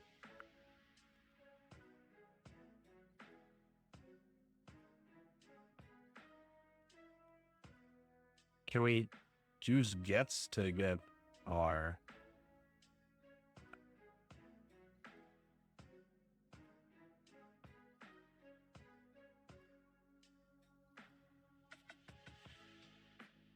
Good.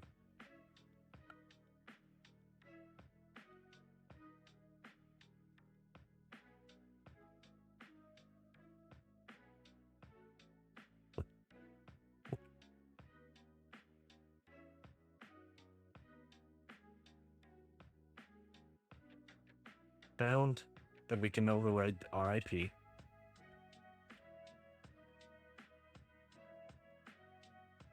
Burn the offset.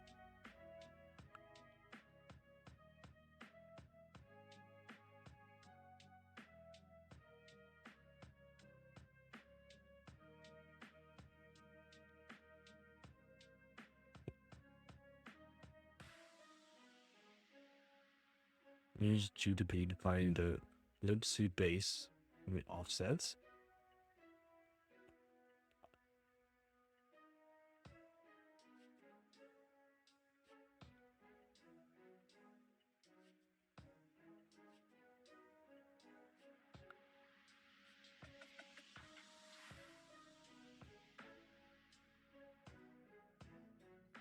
And do that.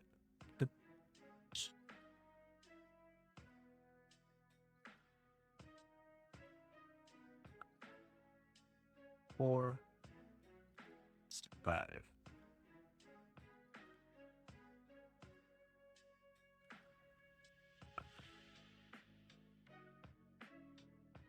That.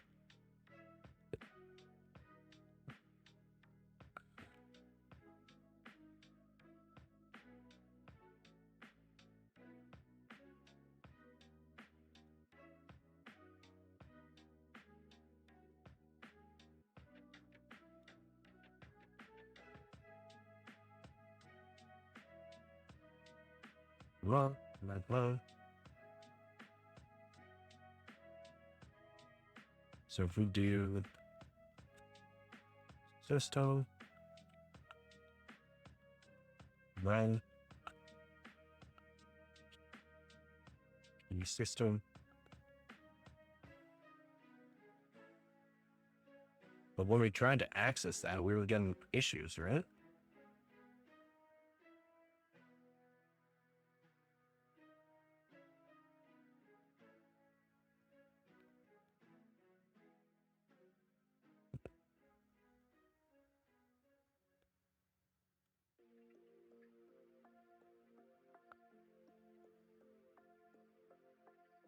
So if we do search for in sh, pattern not found.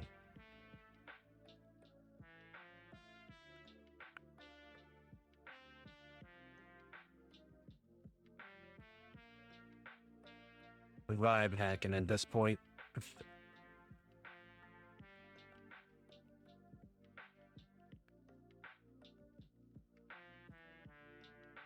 So now we want to find the mapping.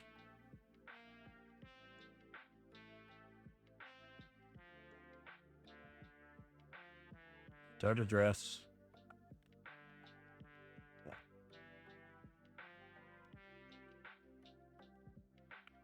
Vstack. libc.so.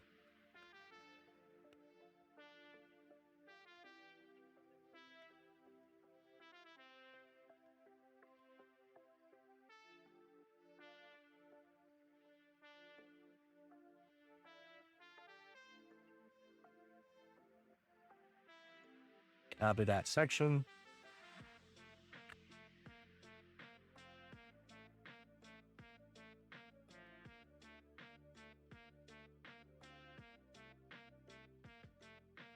We might be cooked.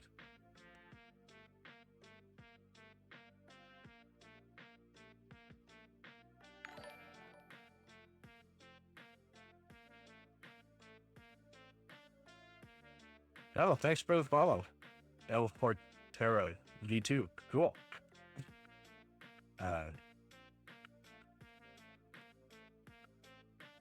What I'm seeing online is saying we need to find libc so we can calculate the offset.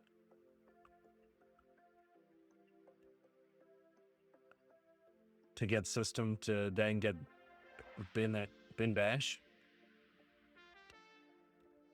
The problem is I can't seem to find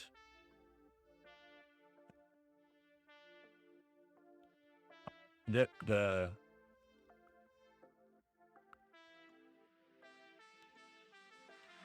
I'm not good with assembly and stuff. So we just vibe coding a little, and maybe what we want to do is, do we have Vim? Exploit.py. Insert visual.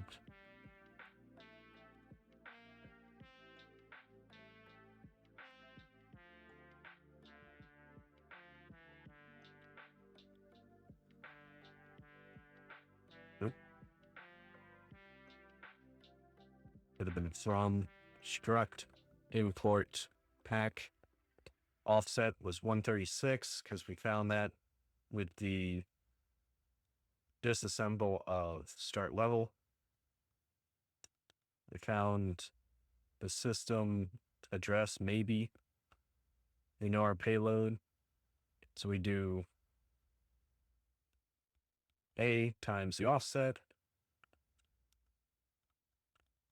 Then we want to do our pop RDI return, bin sh, and system.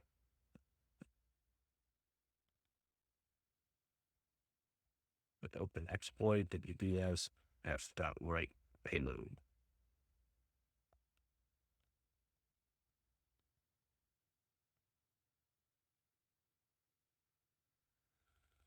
Can't open file for writing.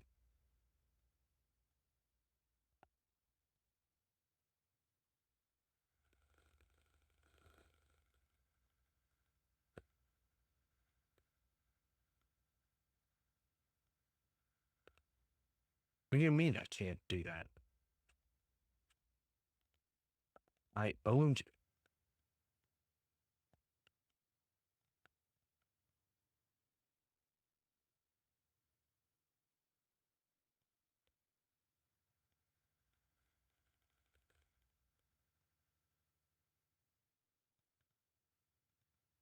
All right, it didn't save that.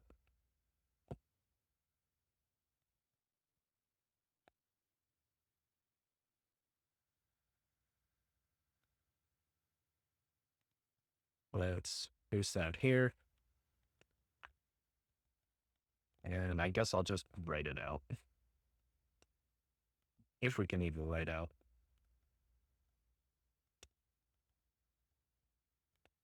Vim exploit. Py.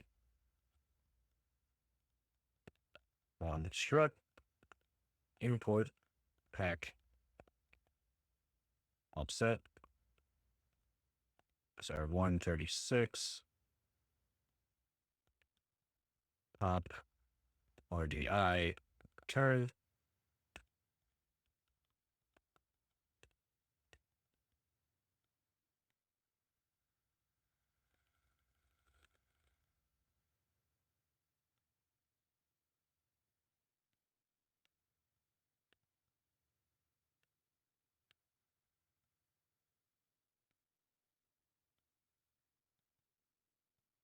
Nothing missed.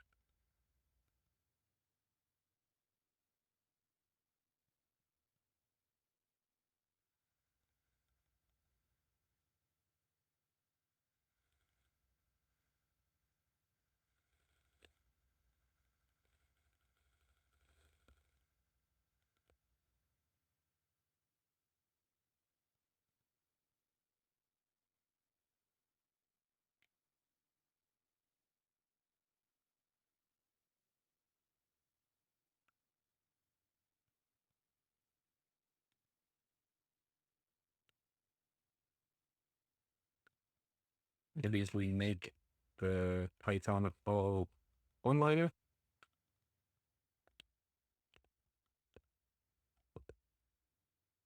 But there we go. Thanks, chat.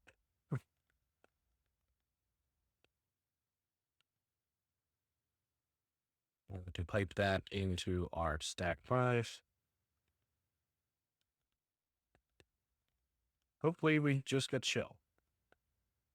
Nope, we got a seg fault.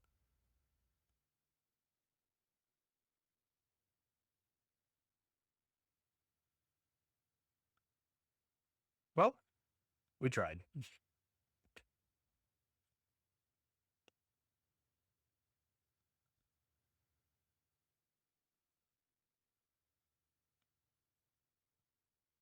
I don't know where we went wrong.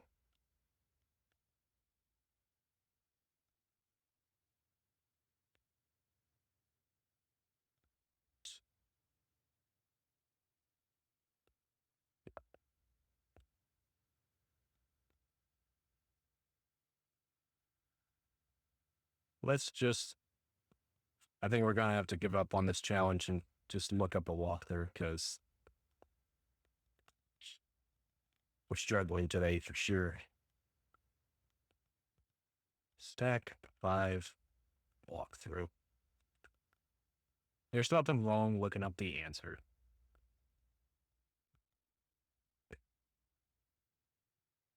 Okay. Here we don't have any function to jump to, but we have a buffer large enough to fit a shellcode. The idea is to put our shellcode in the buffer and return execution to it.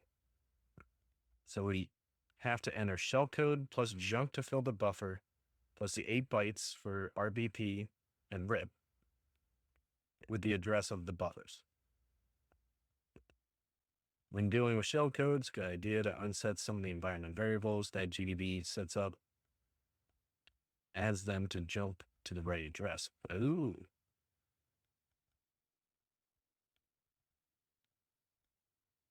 Okay. Well, let's just walk through with this guy.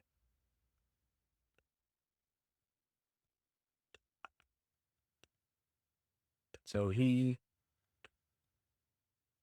GDB, stack 5, sure, dash Q, GDB dash Q, stack 5.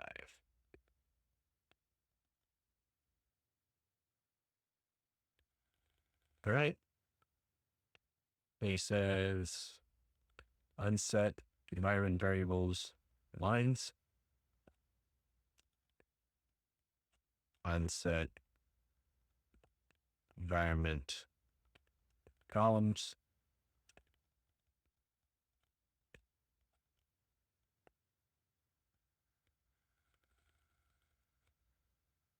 disassemble start level. Okay. So buffer size is hex 80 or 128 bytes. Okay, that's what we see here. Or AX. Well, this is the buffer being added. This is the difference. Now we put a breakpoint on the gets function to get the address of the buffer. So that's here. So he puts a break at 40059C. That's this one right here. Break star that address. It runs. You hit the breakpoint. Now we can print the register RBP minus 0x80.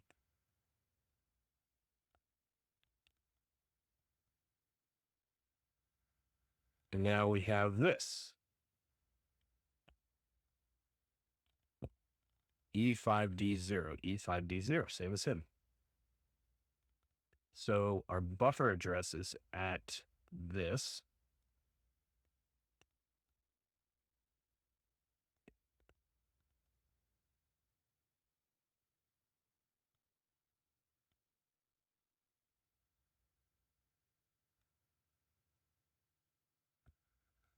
Okay. Now that we have all the pieces to write the exploit, what do you mean? You only found one thing. It's always good to add some NLP instructions before shellcode to add some flexibility with the exact address of the buffer. All right. What's that? Not sled.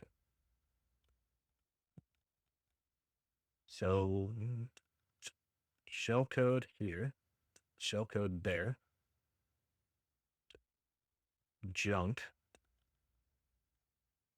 RBP value, rip value. And 1, 2, 3, 4, 5, 6, 7, 8. There it is.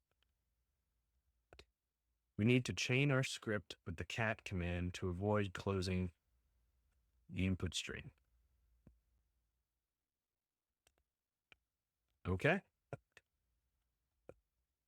Let's see if we can try and find one. I'm not hopeful. Yeah, we were just at this site.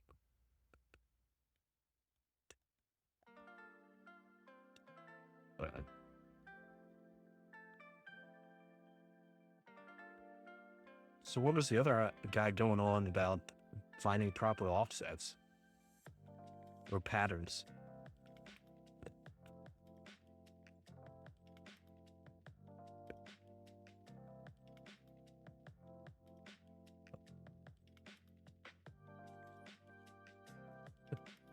And did he even care? He does this times 30. Then the shell code.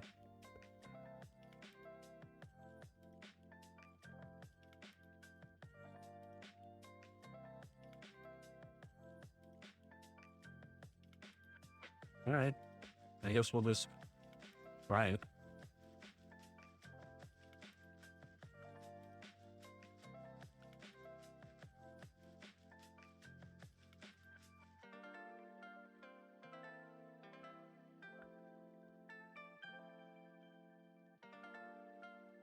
Platforms, projects, exploit.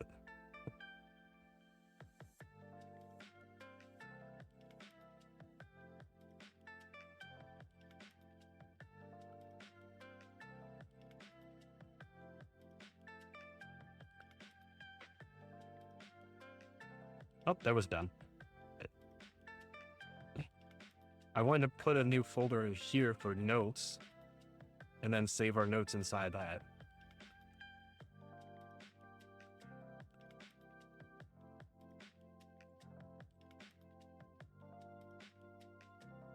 But we'll go ahead and make our solve.py.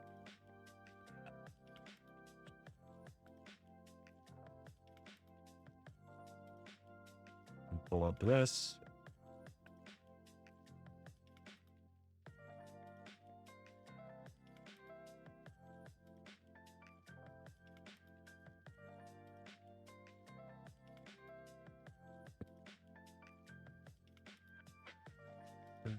Project. Education notes.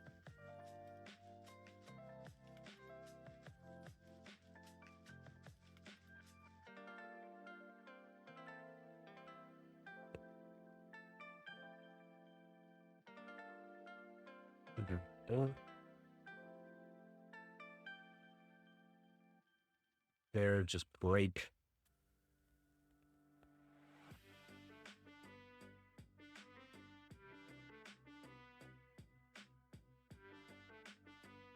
I'm not really familiar with only tools. I guess we're gonna have to start using that more.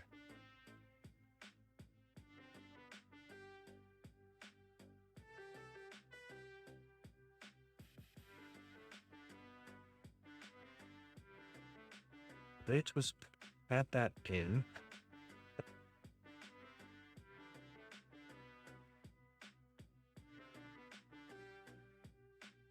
One string bytes.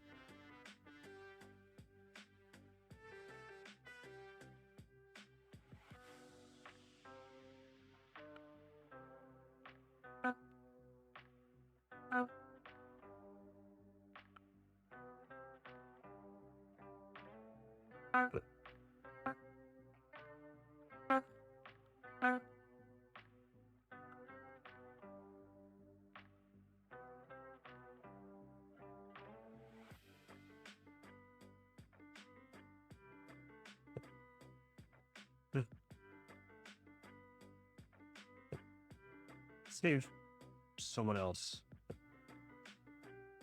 That's Protostar.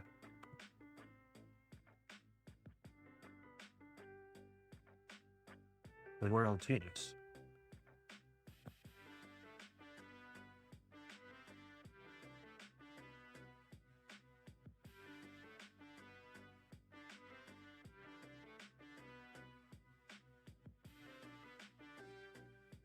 Just kidding, that was just lazy. Ah.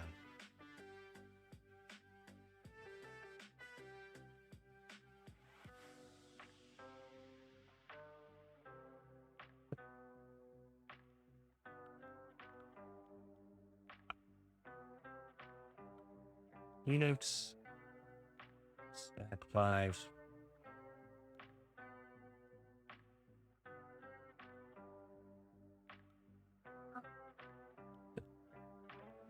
Let's do this.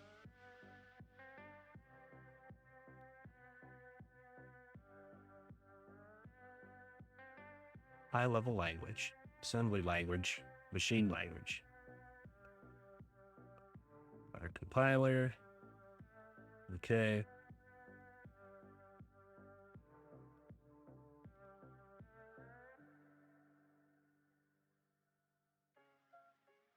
Now our enable knows the pi field indicating ASLR is disabled, and the stack field is indicating the binary has no stack canaries. Okay.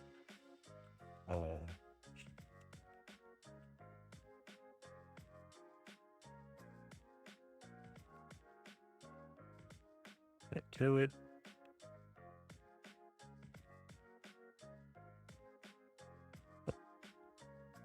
I'm at a loss.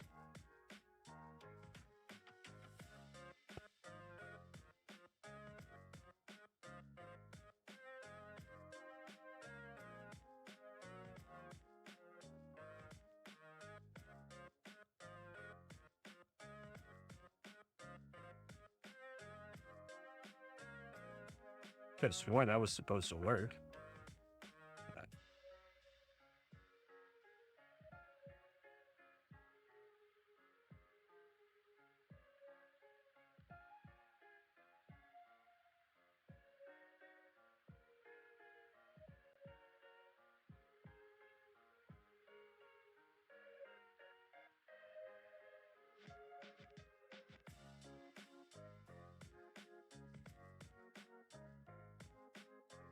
You can try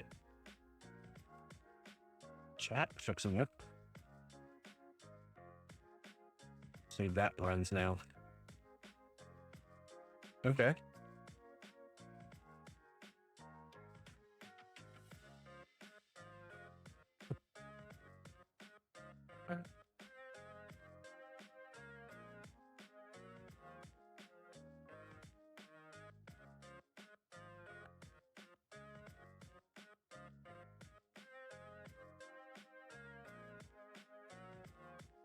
That into stack 5.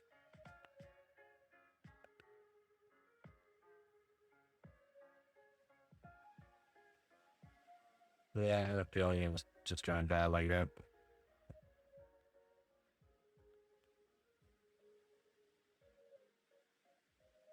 Let's see, can I do so very so that pi?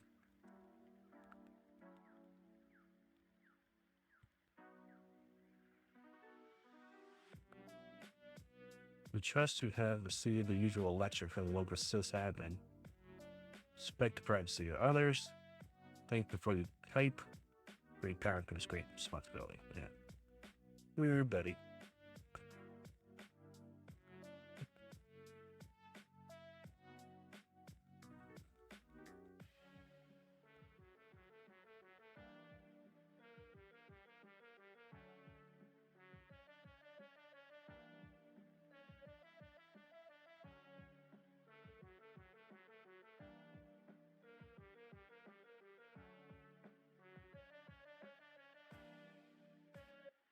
Okay.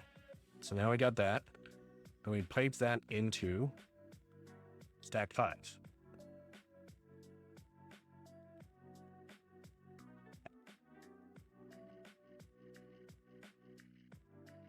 So close. I thought it really was going to work there for a second.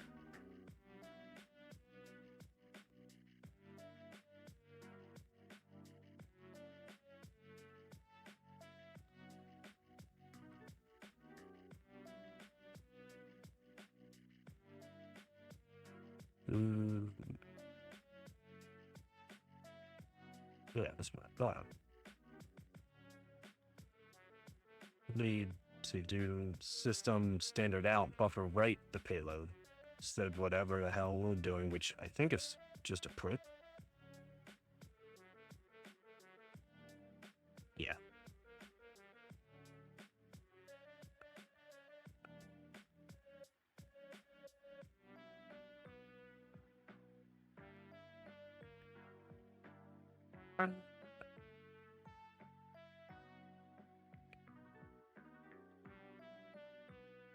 Now we also need to report that.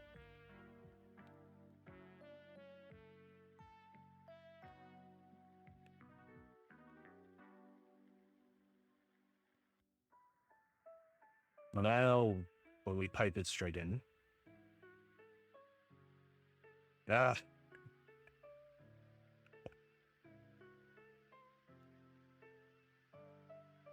attribute or file object has no attribute buffer. What do you mean? It just made it.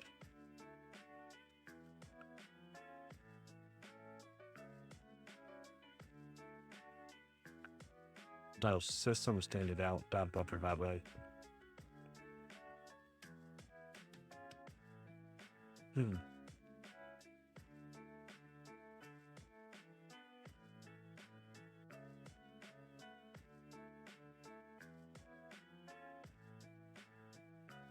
Yeah, Python 3. Nope.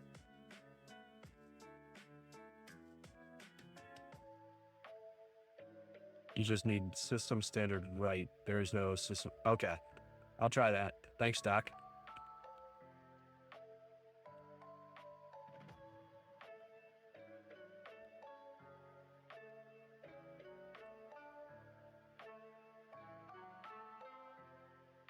Yeah, system standard outright. Type that in. I would.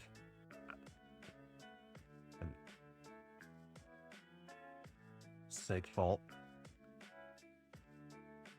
Dang. What do we?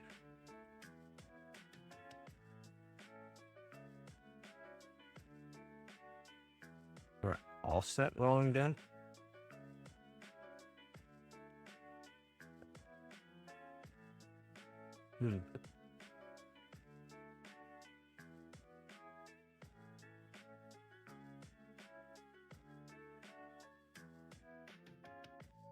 No operation, basically no operation is used to make sure that our exploit doesn't fail. We're ready. Building our exploit. Our pad. 6. We have a debugger. I just joined. Can we stay for a second? Yeah, we can run it back into the debugger.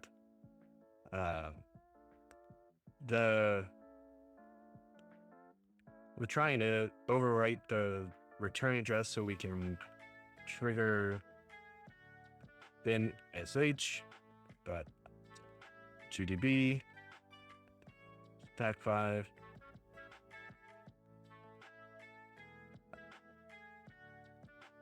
Hit that run, and then we disassembled the start level. Looking at this address, we have our buffer here. Oh, here's our buffer of 128. But the return address, I think, is here. Okay.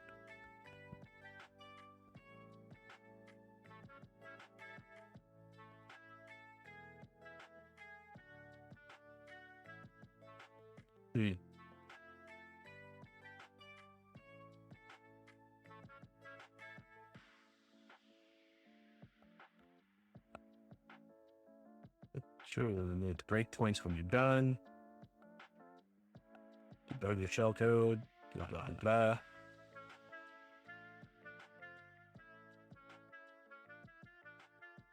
We get here.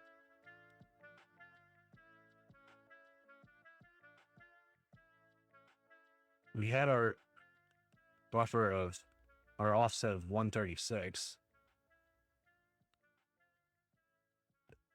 That made sense to me. And then once we started to get into trying to write that shellcode out, lost.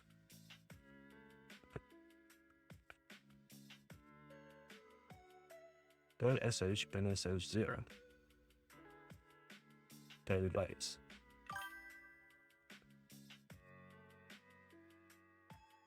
Sure.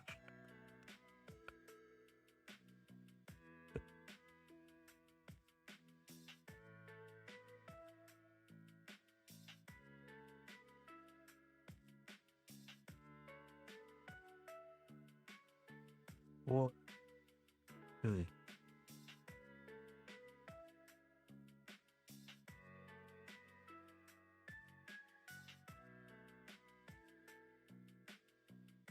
Database English shellcodes.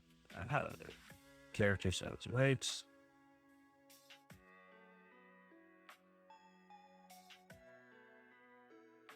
Date 2010. Yeah, 15-year-old code.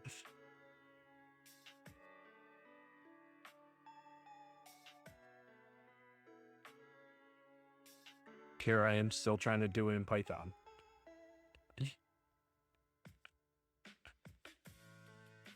Alright, trigger the bug, and then we hit the BP, inspect the stack to make sure the return address is what you want it to be.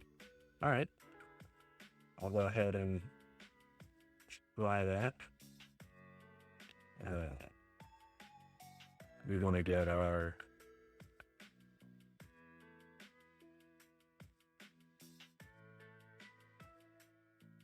numbers. Okay, we'll do break on start.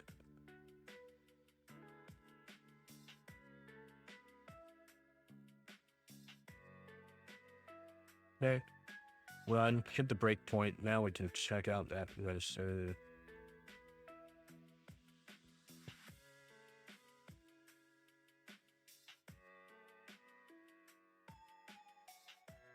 I could have sworn we overwrote that when we did the giant AAA BBBB for that last 8 bytes. What is that? We still have a history. Disassemble, blah, blah, blah, blah. There it is.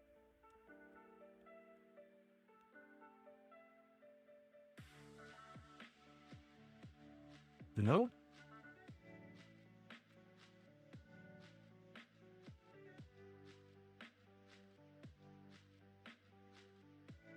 We're at a BP at the beginning of the function. The overwrite won't happen until it gets, reads the input. Okay. So we have to step through a little bit more. Alright, what are we at? Step. Yep. Okay, now we're at the gets.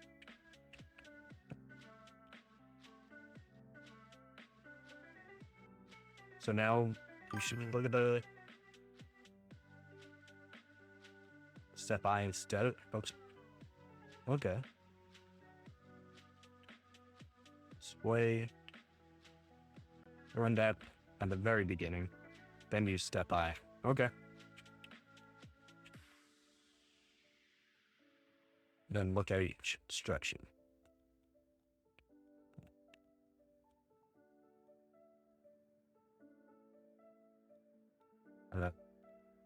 Continue. Now we can put the display at pencil.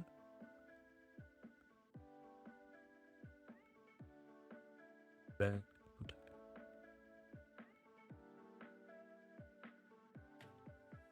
don't use step I inside of the gets. Okay.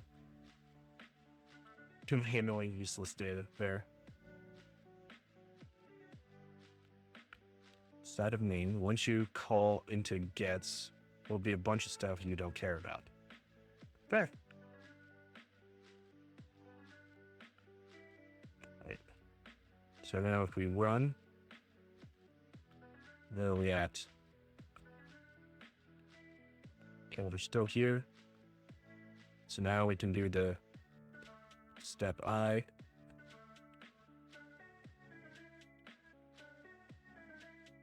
I'm guessing that means like step instruction.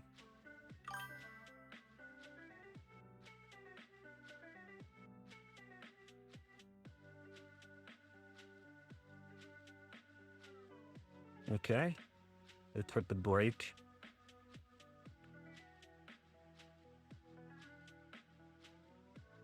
And now you're saying continue? Sure. Clear.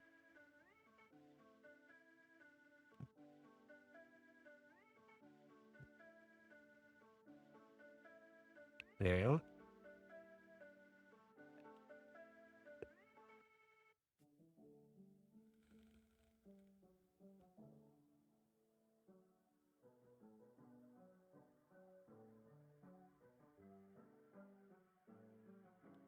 Is there a RSP here?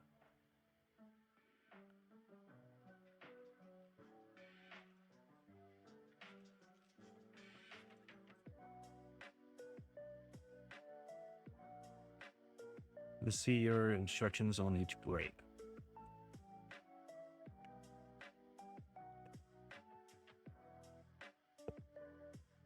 Okay. Start level. Start level, and put the breakpoint 2. Sure. I'll give it a shot.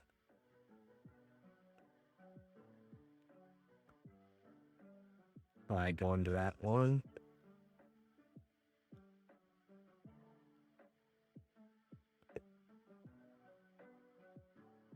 $42, that's all the B's, right? Then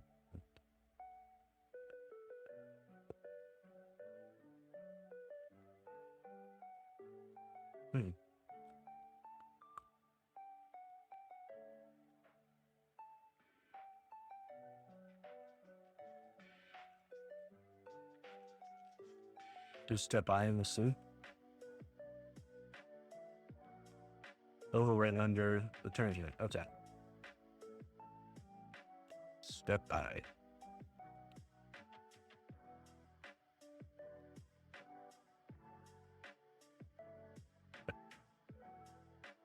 Here it is.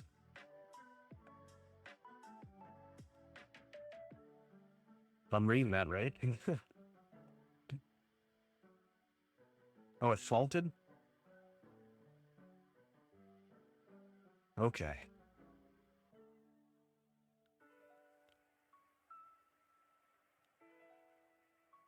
Single step. Cannot access memory address 424242. Okay. So now that we have those B is exactly where we want to put this in. Okay. Take IR. Okay. R. Those are B's.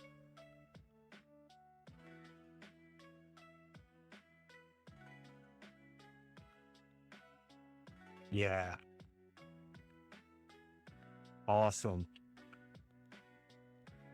So we can overwrite the return address, but we want to. Right. That's what I was just trying to think about. We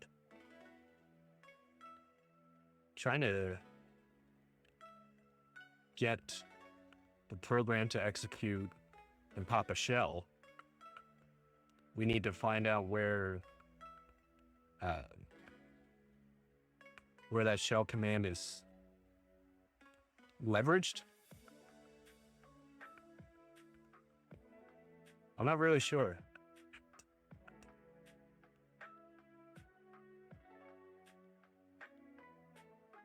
Who do this command?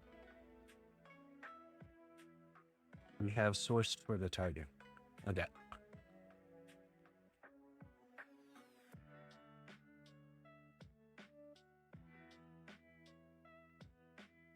I'm confused because I don't see.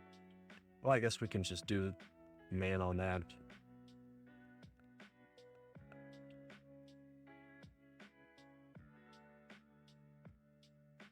Execute program. Heard by its path name. Okay. Interpreter pointers of paths and strings.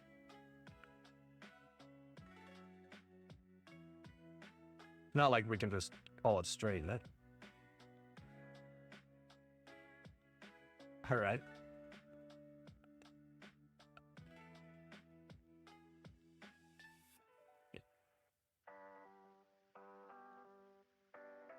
But what, Doc?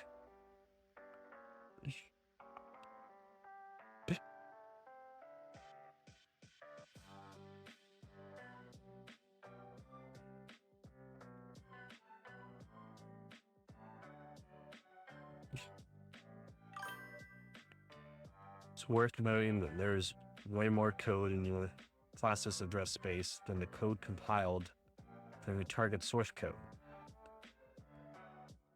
Way more code address space than the code compiled. Okay. Pop open another terminal without closing GDB? Yeah, sure.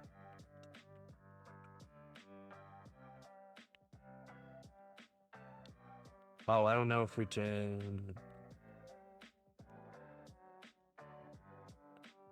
We'll just have another.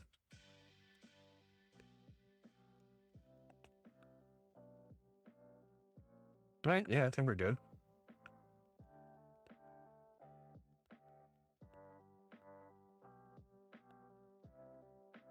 I'll show you what I mean. GDB alone to one something. Sure.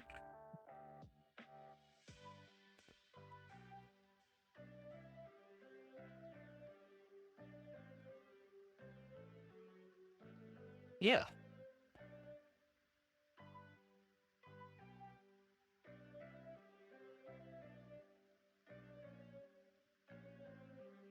There's the name of the target source under GDB.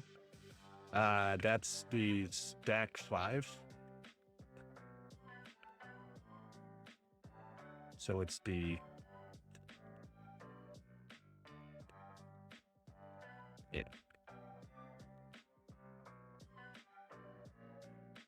This box grep stack 5. All right.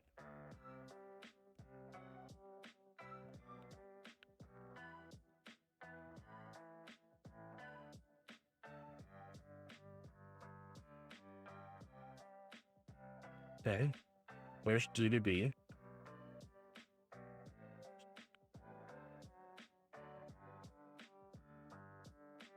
We're gonna expect it. All right.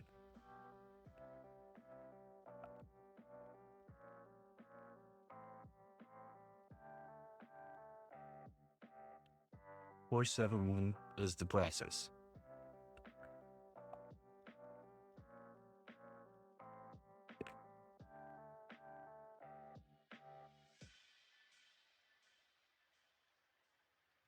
Oh, okay.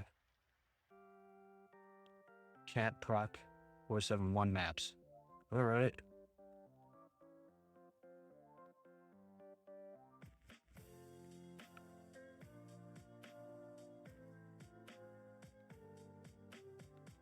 Whoa. Okay.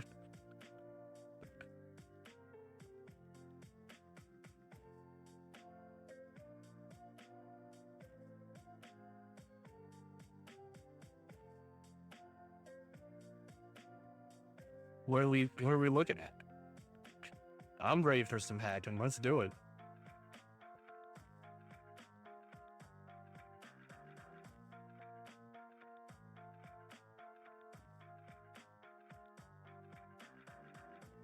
This call?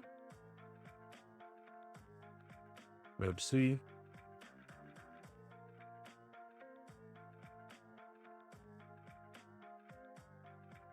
There we got it. It's a little better.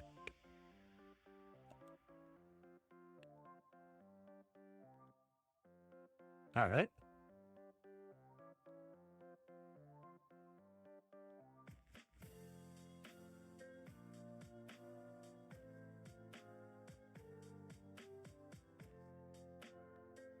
Let's see.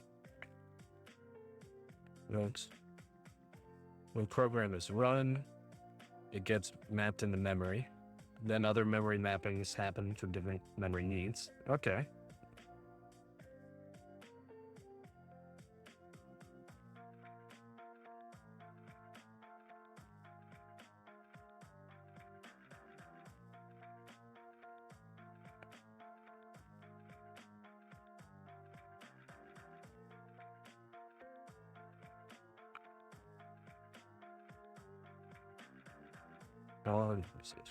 Well, stack.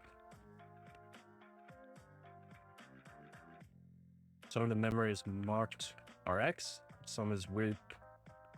In this.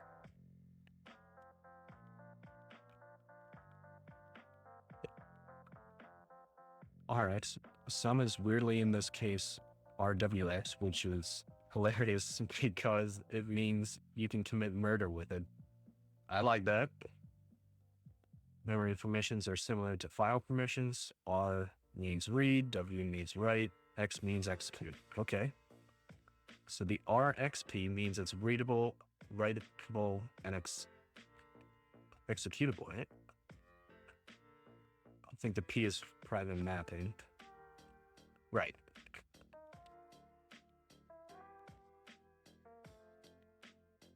Okay.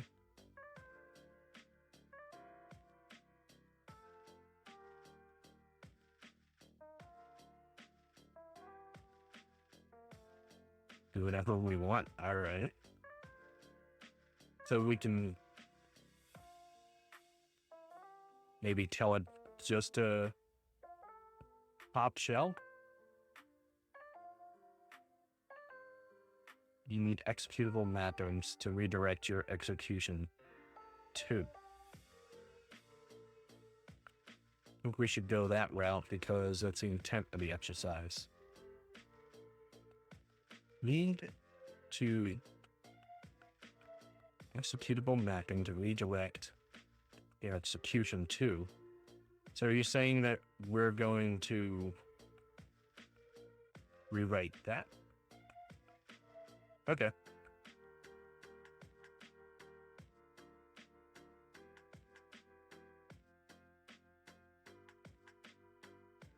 libc SO mapping, right.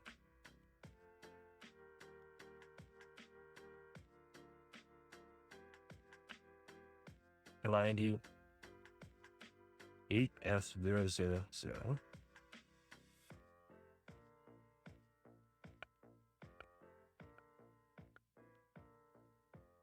Is there a reason there's two of them?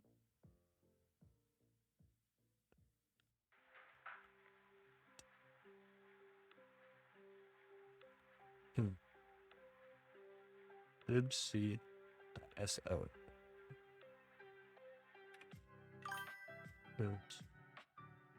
Okay, yeah, that makes sense. This one's got it.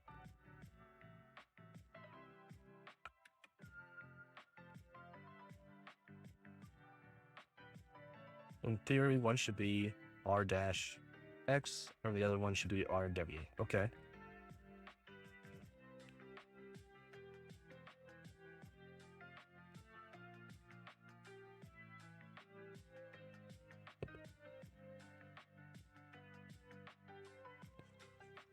x86 64 Linux.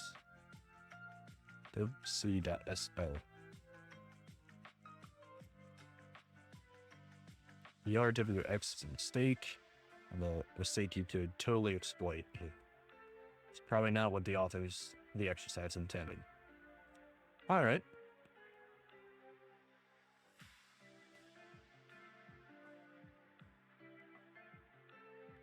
So we'll focus on this one.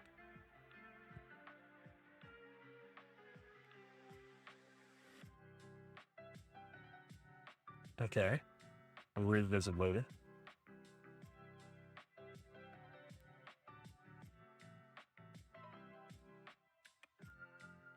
Copy the full pass? Sure.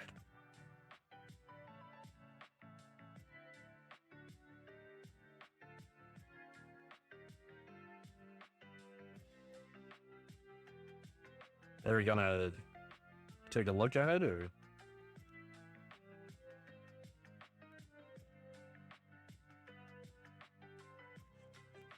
Nope, that was dumb.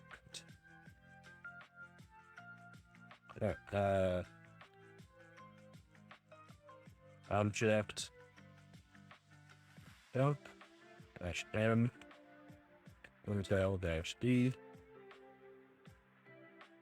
paste. Type that into less. Okay.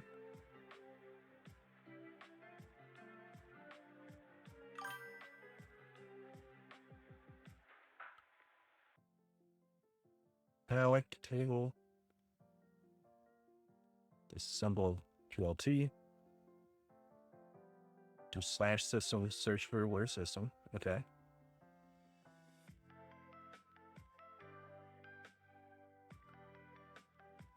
Okay. We found system.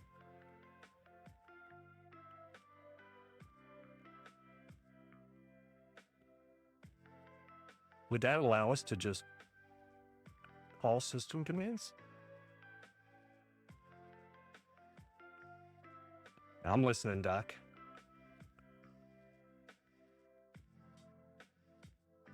Comment in the exercise was you to use execv, right? But system is like a shortcut through execv. All right.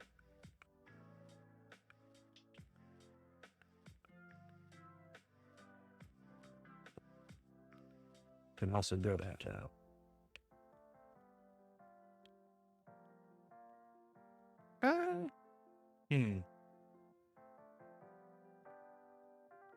I think we just use system for now. Yeah. We'll use this. So hit enter a few times to scroll through the code. We'll call it. Okay.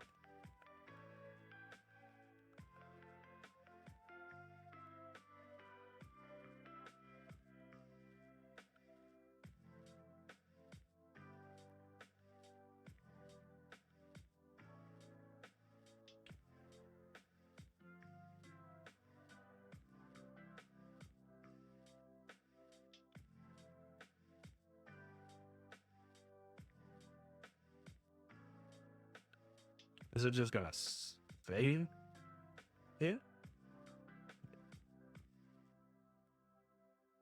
Wait ID.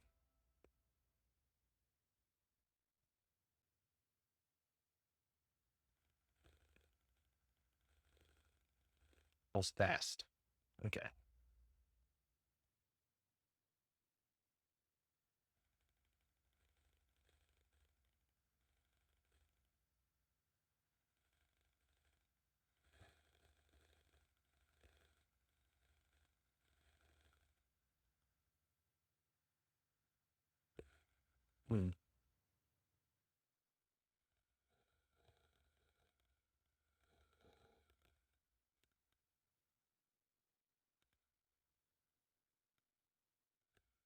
So that's the end of system right here.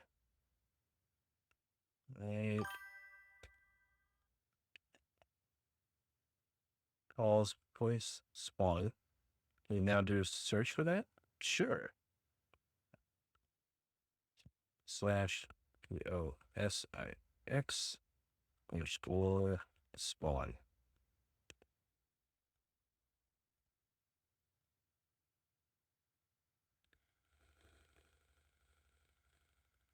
File actions init. Is this environment? Search the function definition of it. Okay, that's what I thought you were trying to get to. That next. That's it.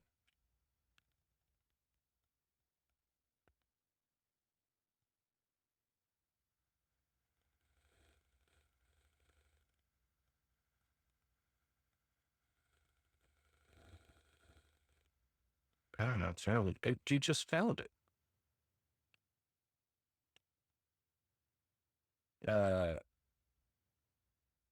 System elite PDFs. Go what's above system. 0 shift G.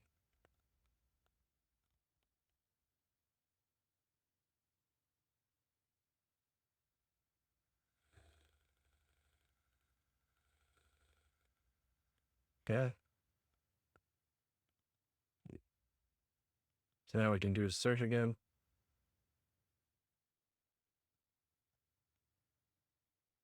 1 shift G. Okay. Right, now we're back at the top. We do a search with X. Spawn. There we go.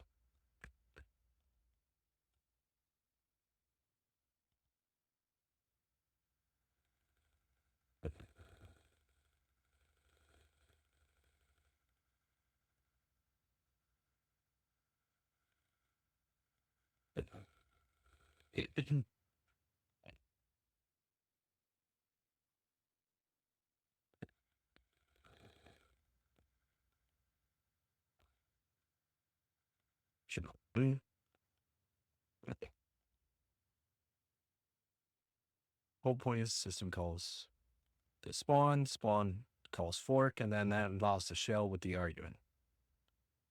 Takes one string argument of the command. Okay, yeah.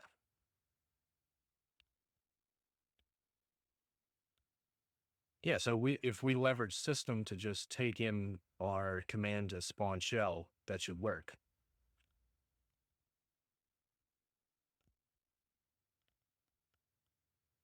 All right.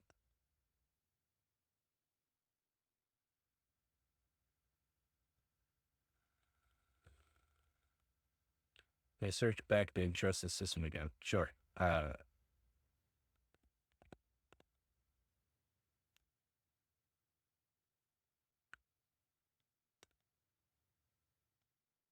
Right here, right? Copy.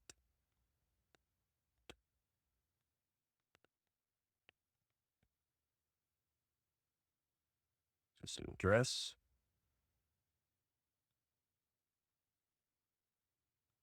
In GDB, okay.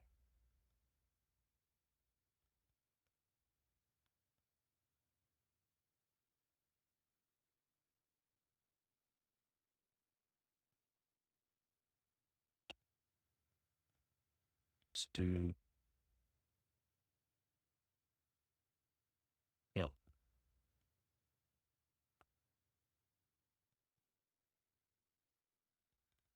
no function contains a specific address.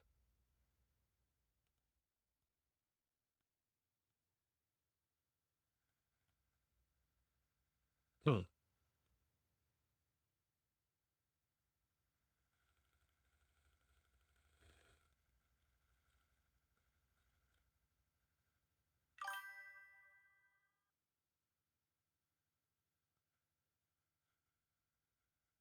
That's my address. X/5.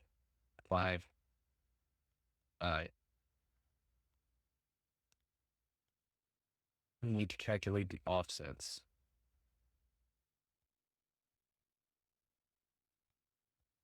Yeah. That's where I keep getting lost at as well. The offsets are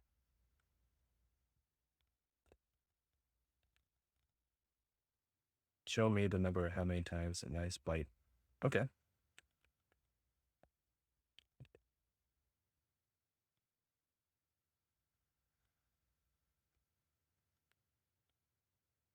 Hmm.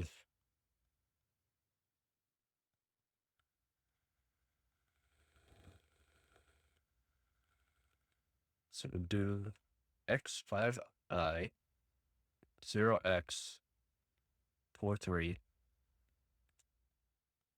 Oh, right. You're just telling me what it means.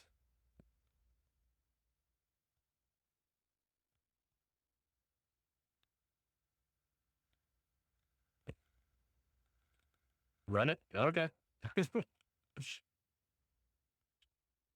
0x43DC9. It's cannot access memory.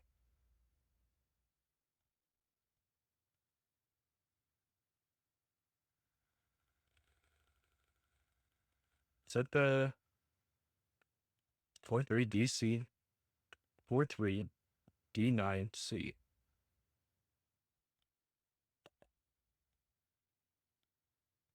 Okay. 43D9C. You get the address of the other libc. Oh, get the address of libc. Gotcha. And then we can calculate the offset with that. Uh,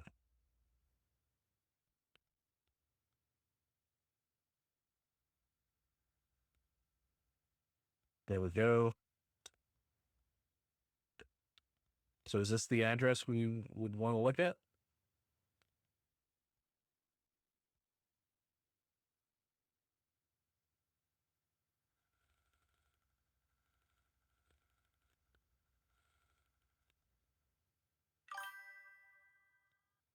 In the object dump, we see the offset into the file, kinda.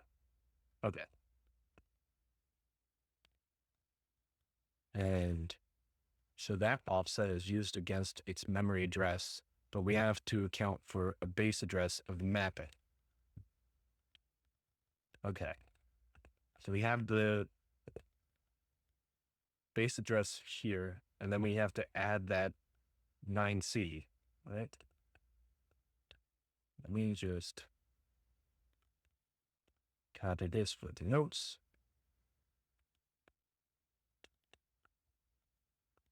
And if we do our command here, but with GDB, disassemble system. Okay.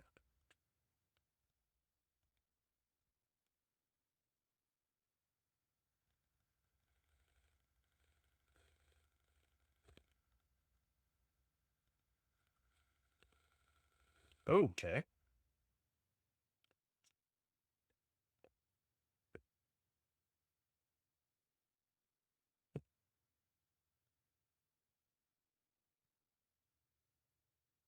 Most of the time with harder problems, you will not get the convenience of the debugger saying the thing you need is here. Boom. All right. So this is dump assembler code for function systems. All right. C suffix in the hex is similar to the offset we saw in the object dump. Oh, okay. Huh. D9C. Yeah. Only add to the page you saw on plot maps.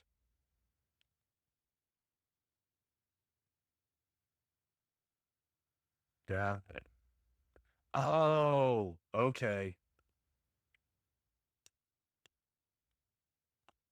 F8.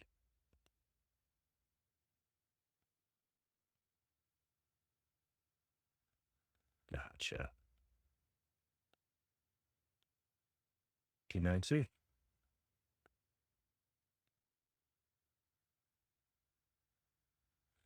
I'm picking up what you're putting down, Doc.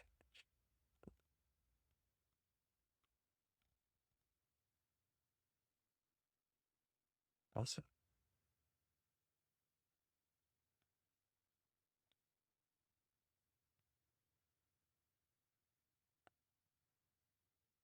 So we have system. Sake of this, change your BBB to the address of system. We won't be enough to land, but we'll do the exercise. Okay. So in our, what was that? Python run. There we go.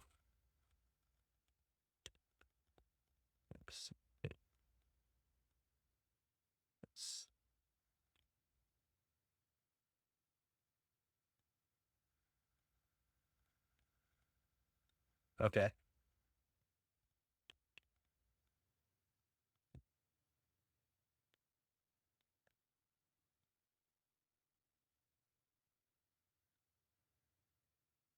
Doc, I love humoring you. IRDI. Sure.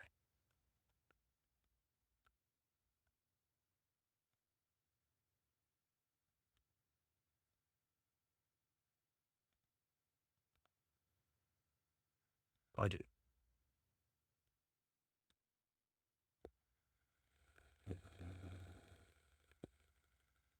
AC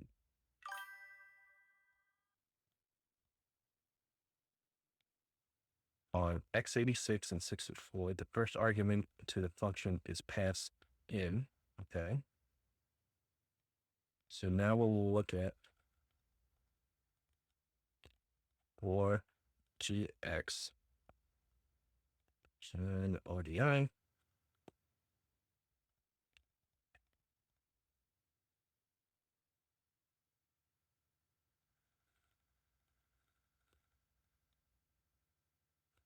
So point somewhere. Right.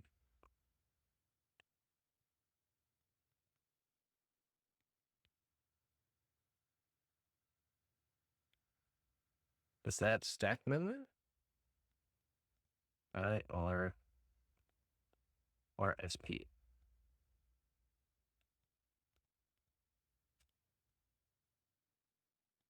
630. Is that right before it?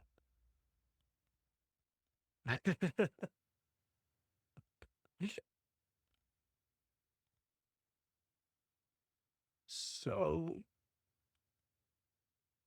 okay. Subtract what's in RDI from the value in RSP.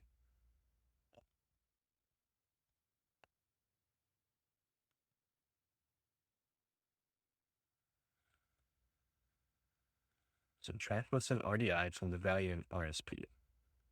So 631 minus 630? Or is this the value?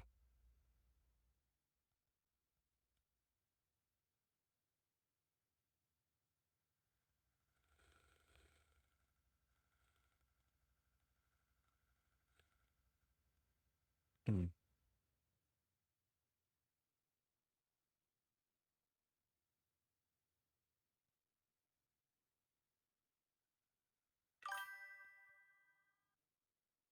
Okay. What are we looking at here?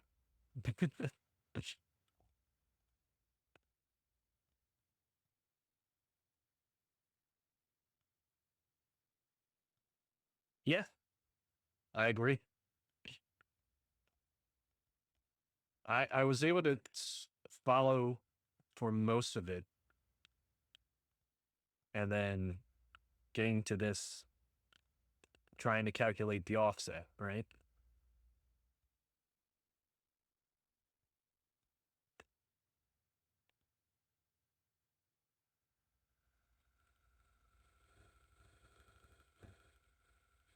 These are the same.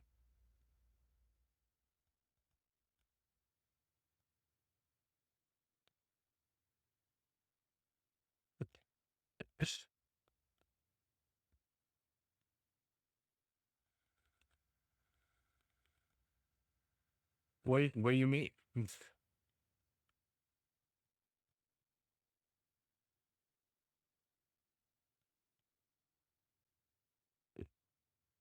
It's 6:30.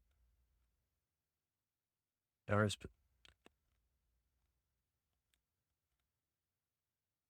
IRRDIIRRSP.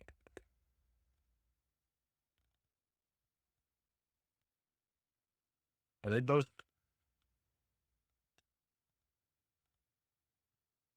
Right next to each other?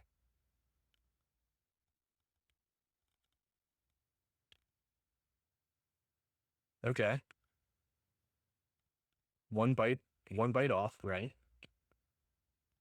30 and 31.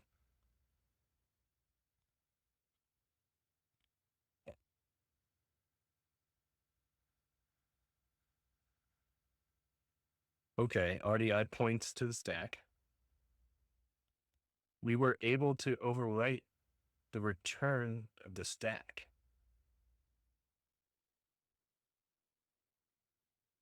So luck of the draw for this particular challenge. Is it?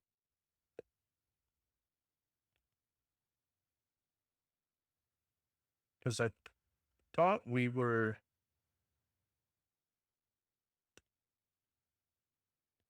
That's for this system. Right.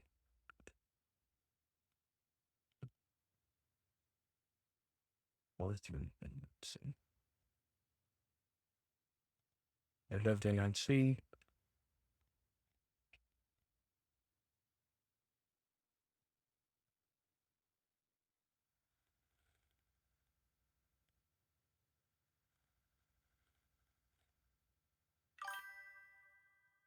Don't mind, try what you were going to do before.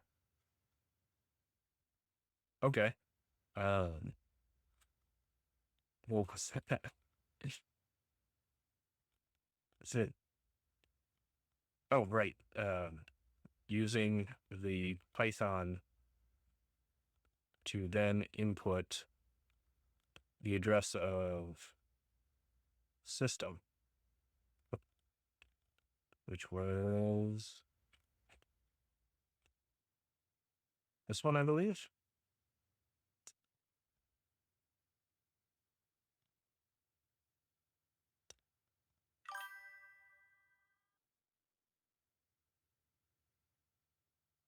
Oh no, we gotta reverse it. It's a little Indian.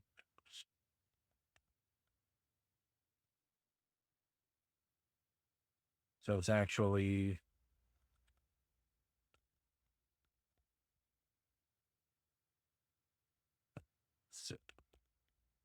0x 9C D DA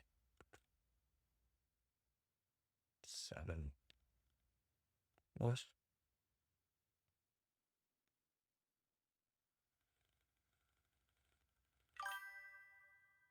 F7.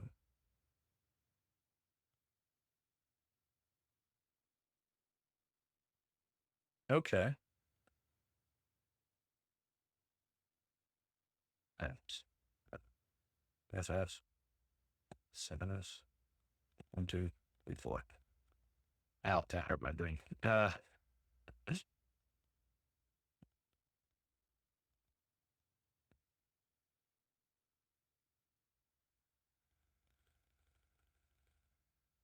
Okay. What happened?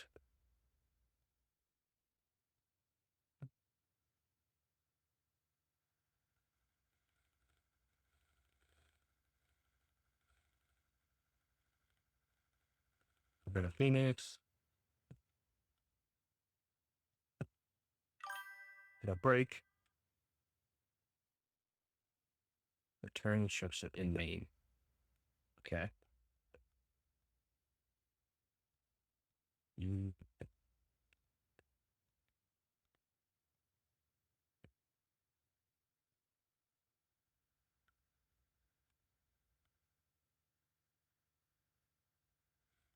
Break. There.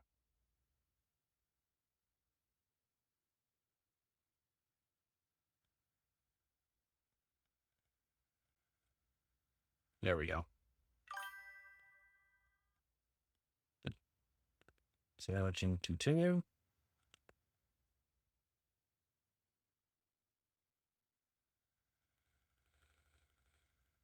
Okay.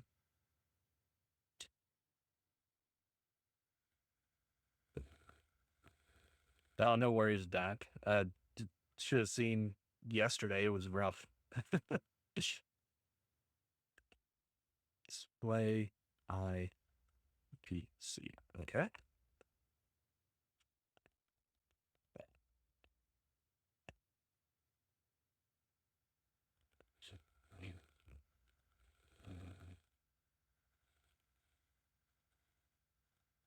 Okay.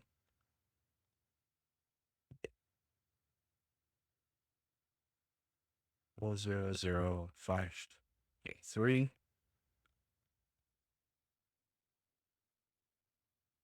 Yeah, step I. All right.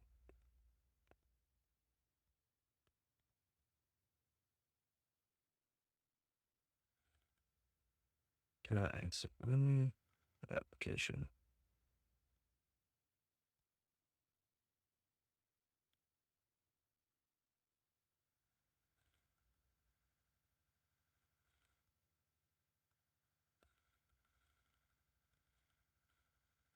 I'm waiting.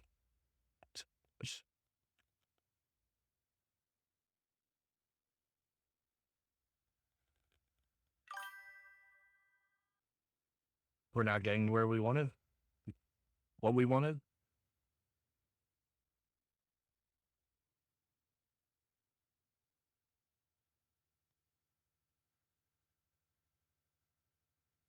Oh, because it's not converting right?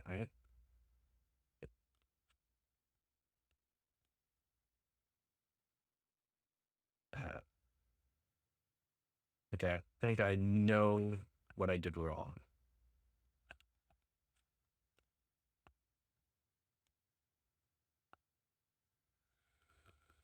This needs to be, I think it's like that.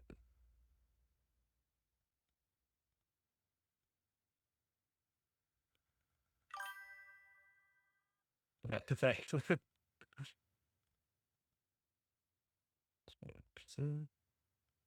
Okay, we can do step I.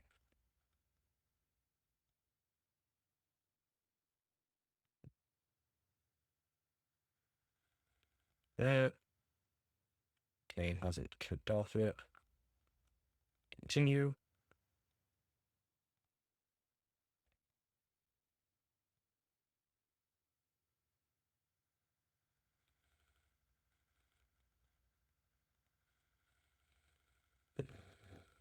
Okay, there.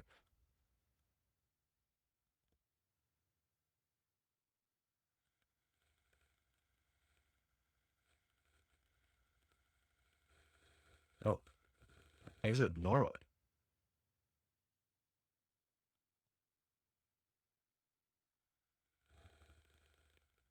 Urge.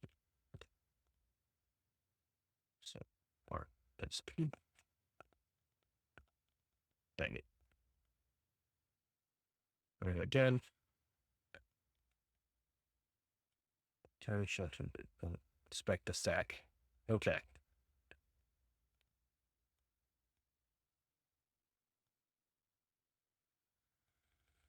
Uh, add RSP. Stack is in RSP. Okay. All right, so now we can do the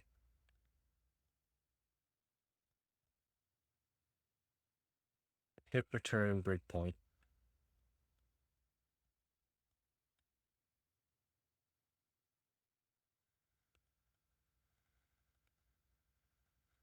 What did I call it?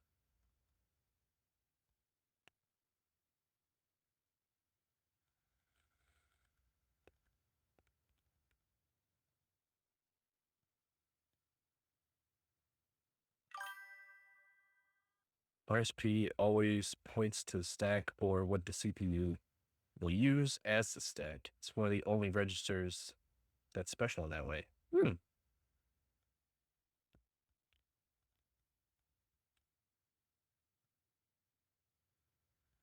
So now we want to see the x/4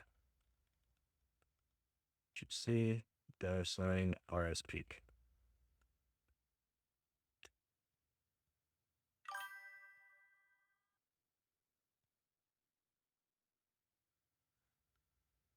Thought we were at the return breakpoint. Oh, we're at the add. So step I.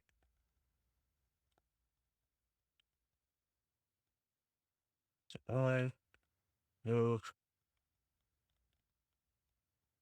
Okay, we're at the jets.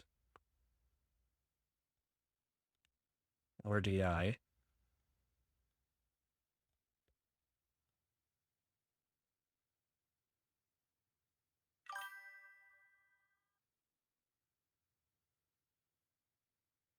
All right. What's the trick?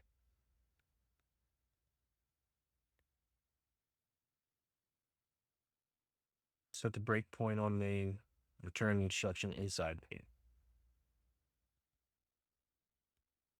Then return instruction inside. I thought we set that because I disassembled main. Found that this should be the breakpoint, right?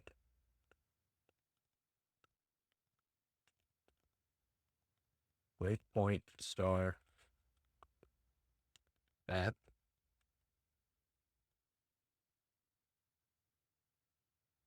Only undefined command.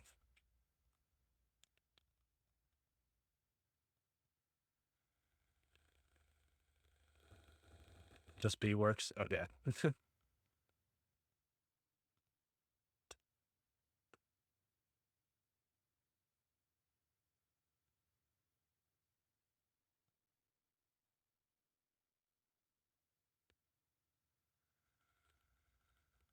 Continue.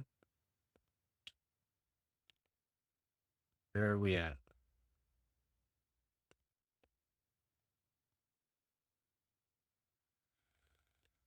4005A3. So the one we just made.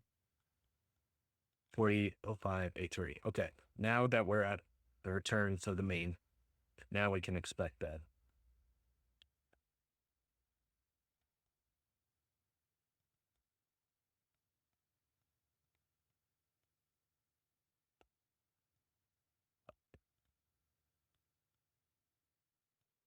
Six, 2, 8.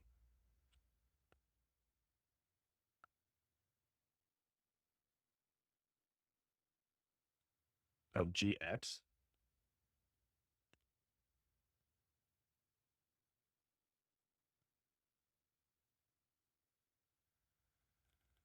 40155C.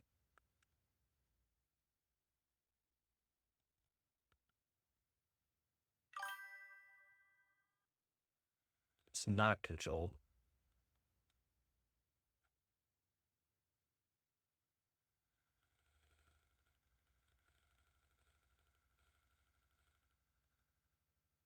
Hmm.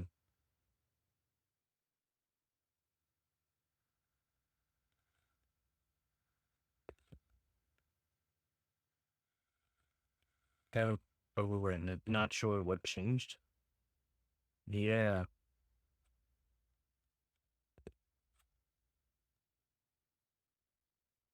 Hmm. Let's try the.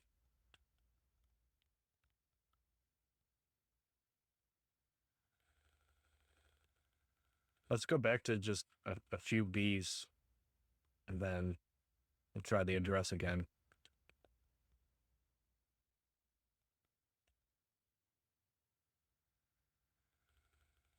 Okay.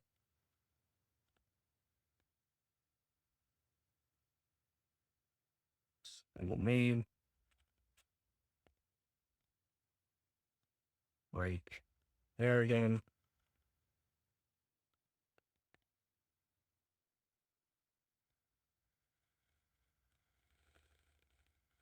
Continue till we hit 4805 CD.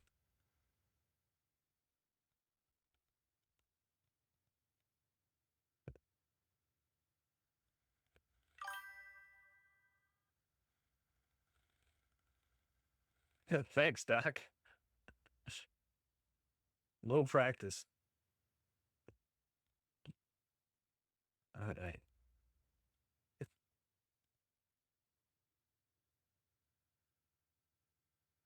There's RSP.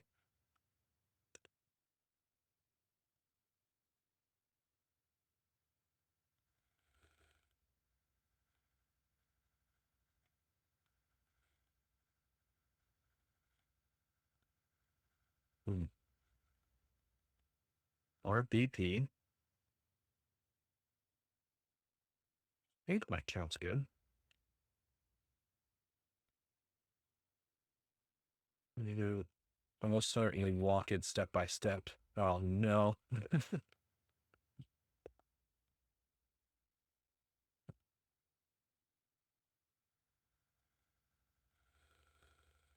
RSP RDI.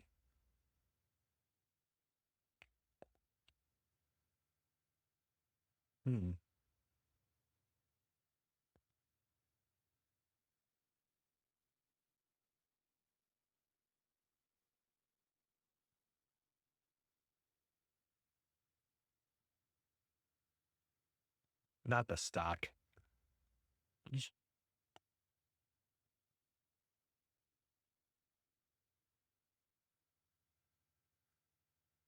7 FSF, 7 FFFs, A, and then 000, E. They're close to it.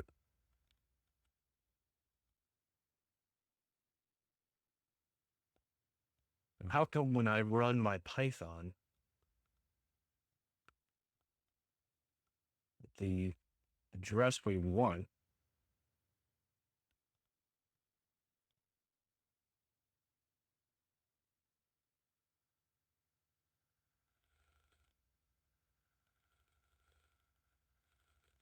every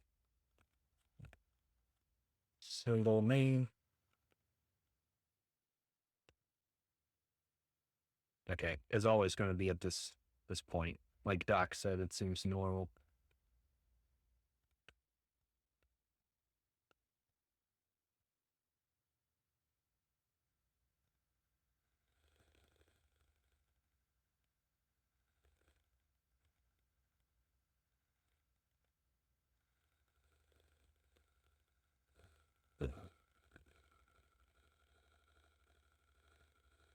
Point three, main.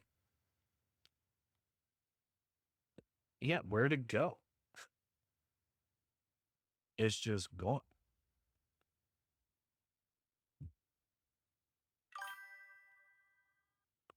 Welcome back, Doc.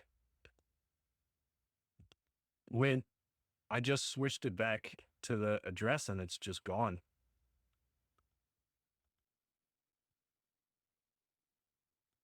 Maybe I didn't do the address properly in Little Indian.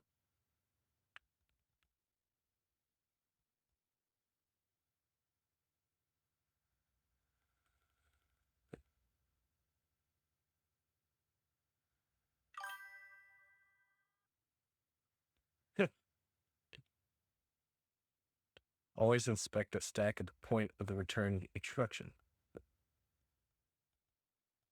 Yeah, we're at the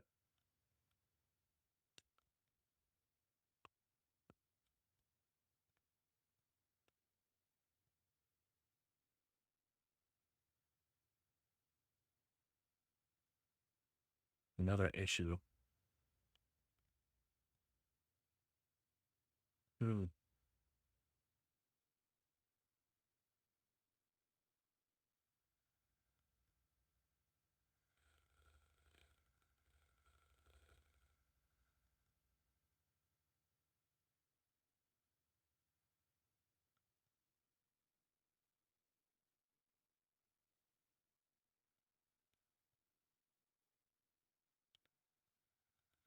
-4GX or SP. Oh.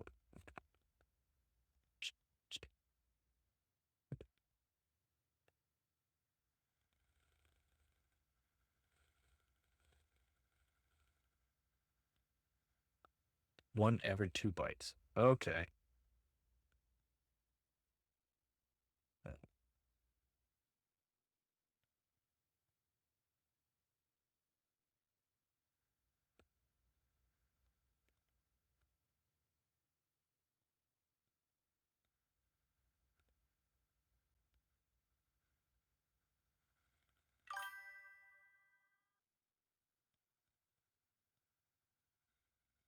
Yeah, still think something else is off as well.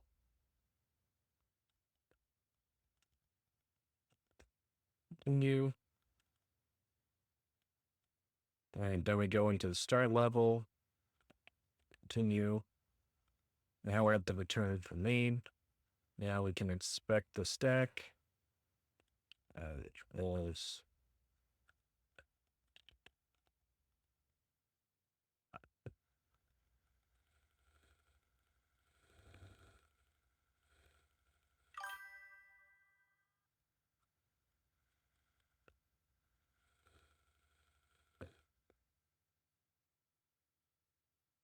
blank.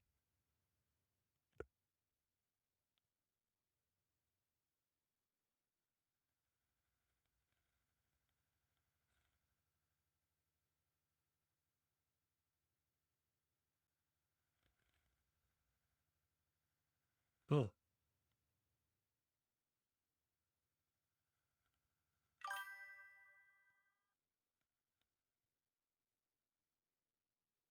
Well, eliminating level 1 because of the encoding issues. Or gets is behaving differently because of our input.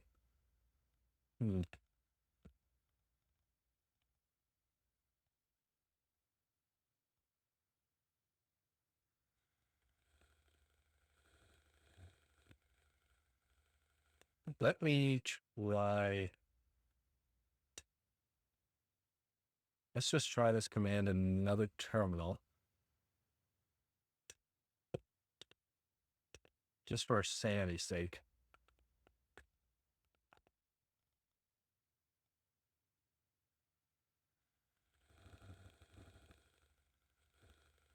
Hmm.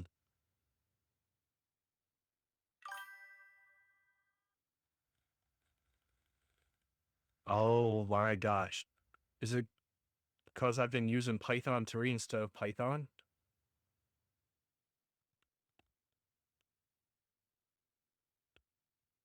Can run it. Continue. We're at the start level still. Right? Make sure.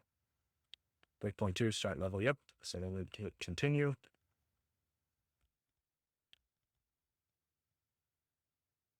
You got something different.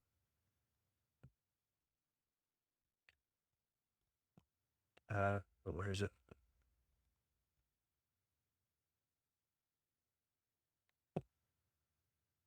We type it into hexdel-css. Are you talking about GDB? Break on return, inspect the stack. I agree, but we didn't hit return. It actually went to a different address this time, I think.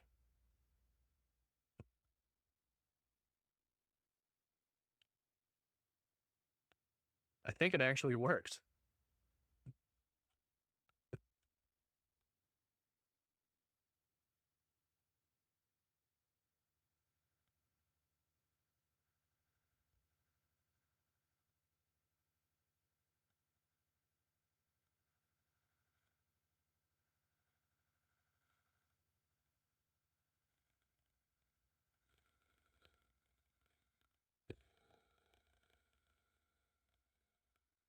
Hmm. Type to hex dump was your command in the other window.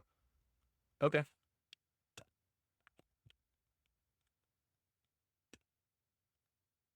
Type to hex dump.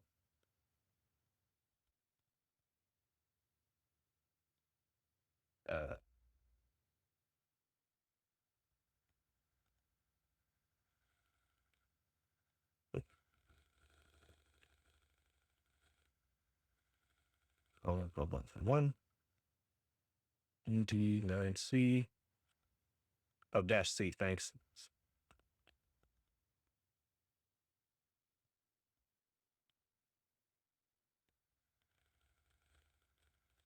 There.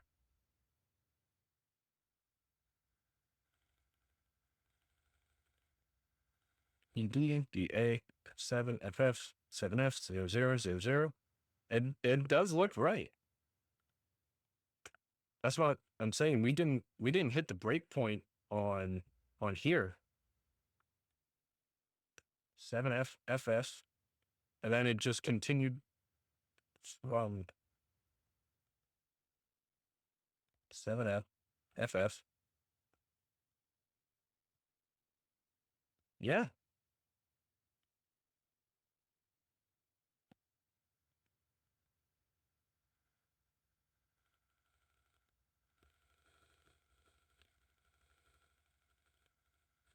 It should still hit.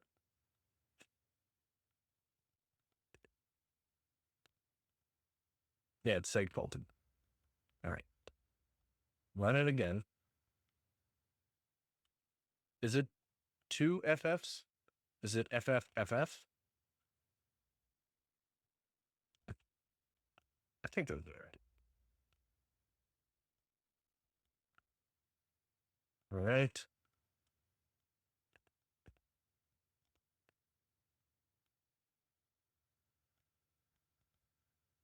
And we do our break. Just making sure. Inspect the stack.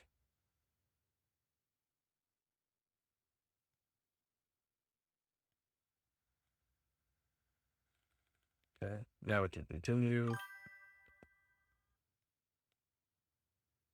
So wax off. Yeah.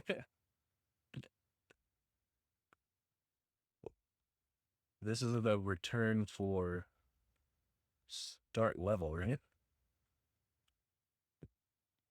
Yeah. So we have here system. We did it.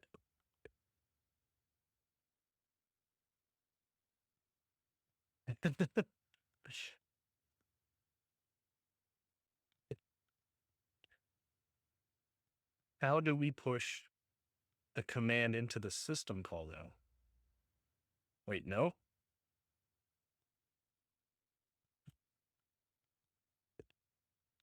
Step I? Okay.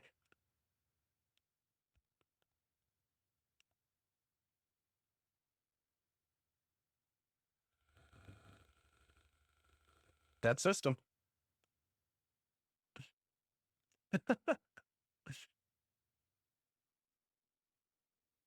Nice. We're getting somewhere.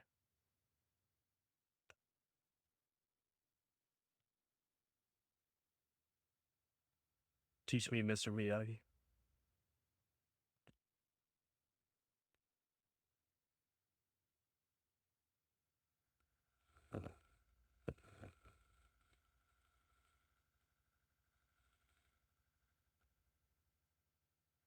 All right. X 5 GX on RDI.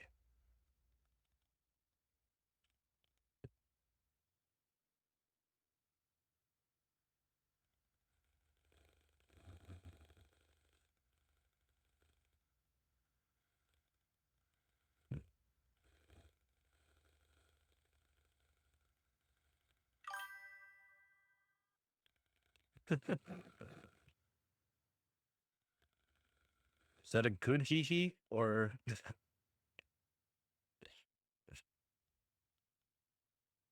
We have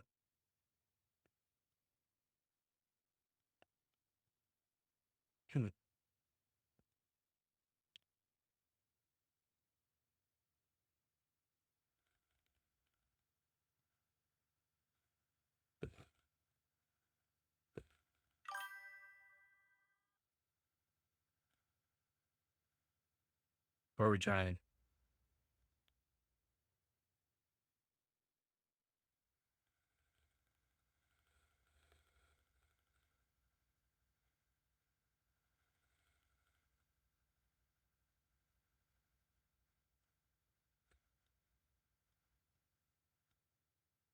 That's 8GX. All right. And then our RDI minus 32.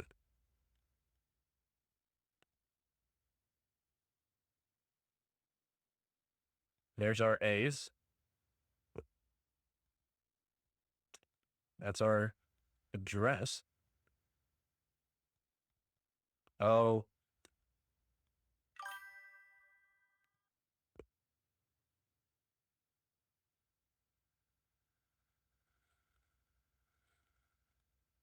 that's what I think it is.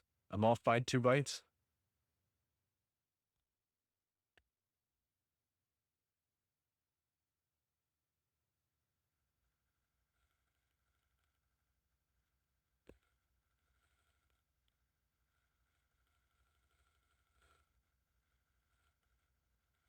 Hmm.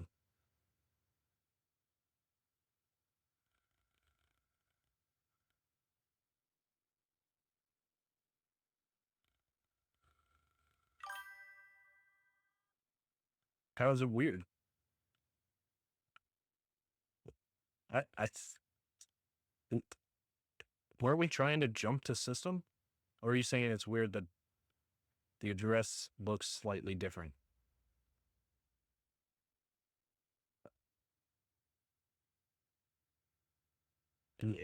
D 9C and then 2 A's.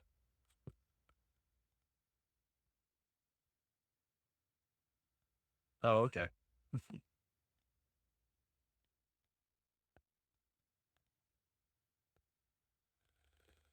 We have system.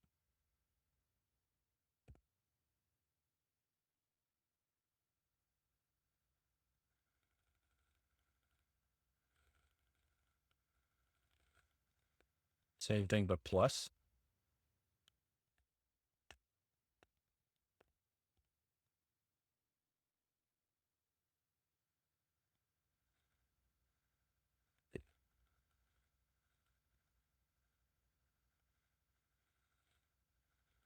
Okay, nice. Now it's right.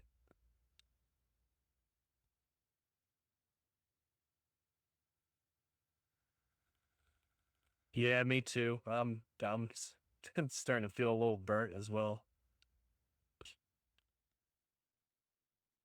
But we're so close though.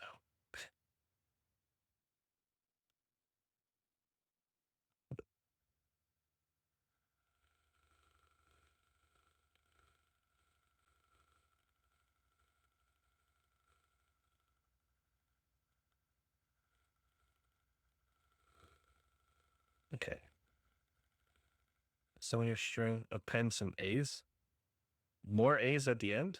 Oh, to see what happens, right?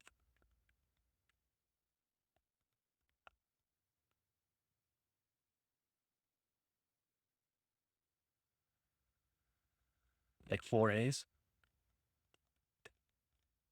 All right, that's good. We run it. Add start level. Continue. Return for start level. Continue.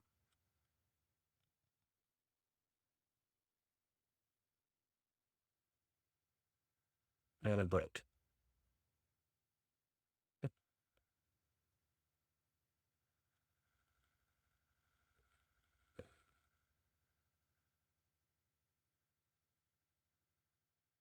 Oh, step I.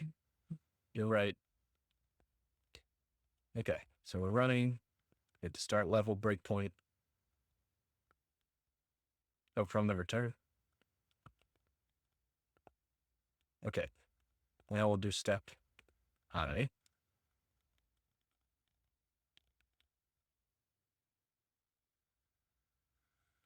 Now we have system push R15, push R14, X alert push move.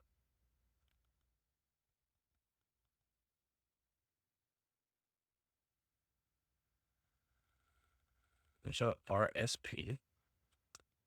Show 4 A's.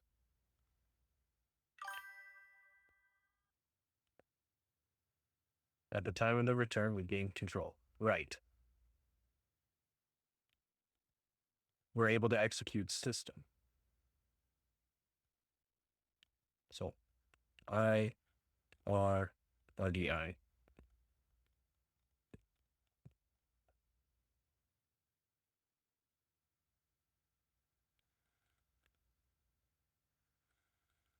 Substitute D.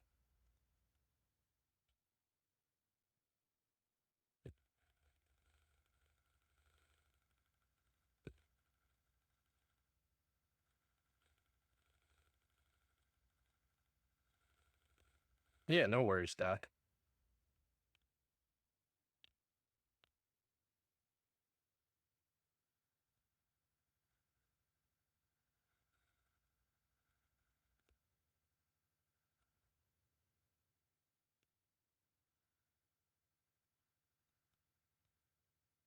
So now we'll do the subtract 30. Sure.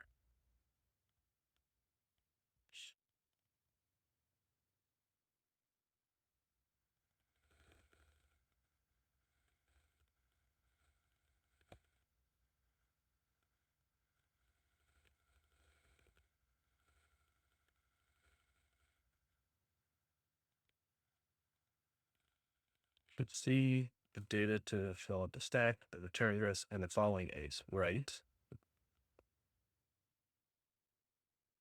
So here's our return address. Here's the extra A's.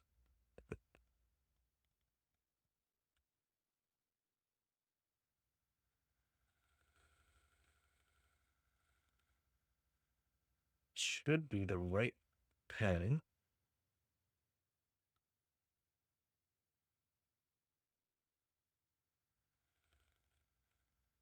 Oh, I done. Let's show that. And then still did.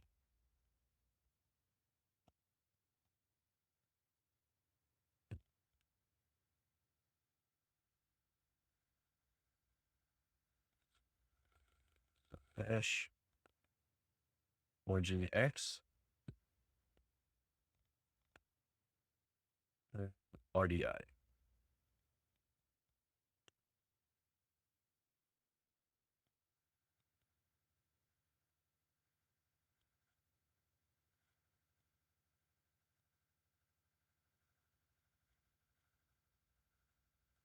Hmm.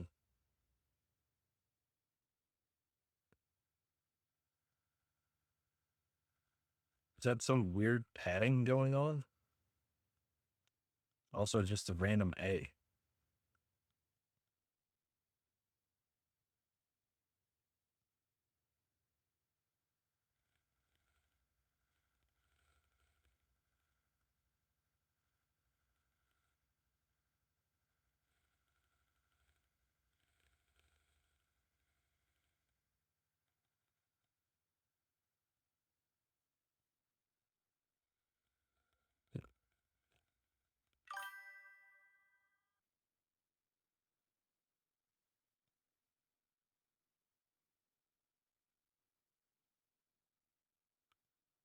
Oh, a new line. Hmm.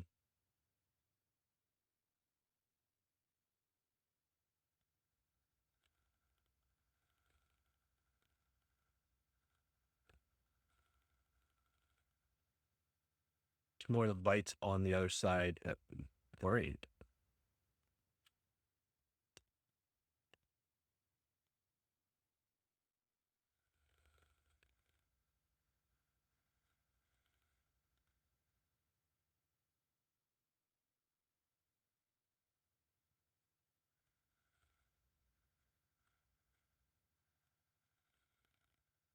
Right, it's a little Indian. Oh, so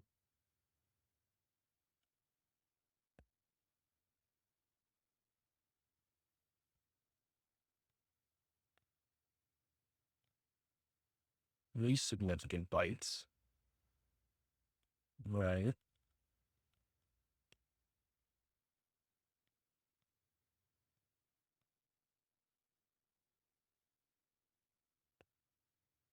So after we get system, it's a new line. Oh, we can also just count 1, 2, 3, 4. Those are R4As.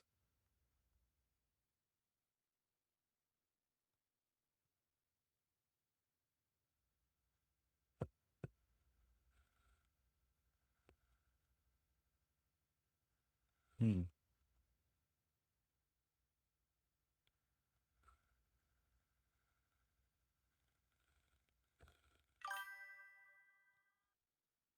Four more.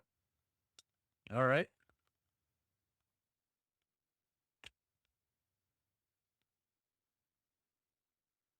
Got there. Continue. Now we hit the return. Now I do step I.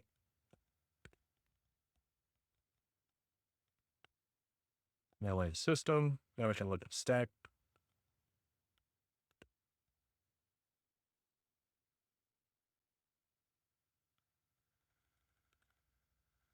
I set return address. Okay. 2, 3, 4, 5, 6, 7, 8.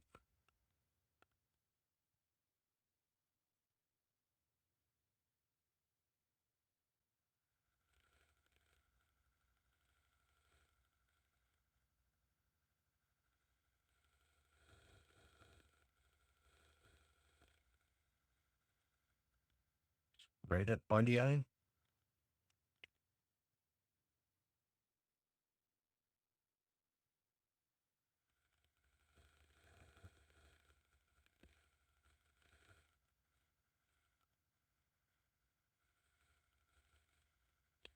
Well, search. S. Oh, the I.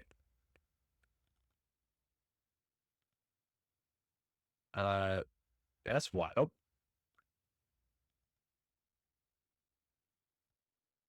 Nothing?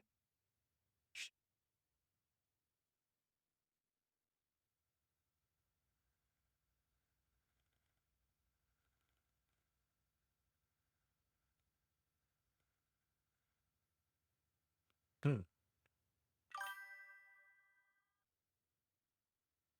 It's null. Right. And like you said, where's that null coming in? I got excited when I saw it here because it looked like here's our return address, here's the extra ace. It balanced.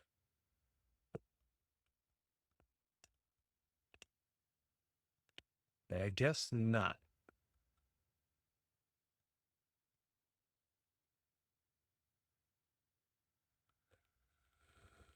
All right.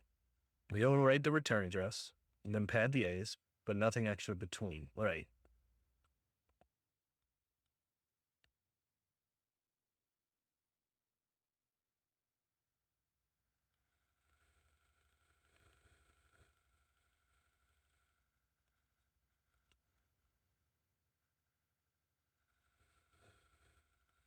What you got?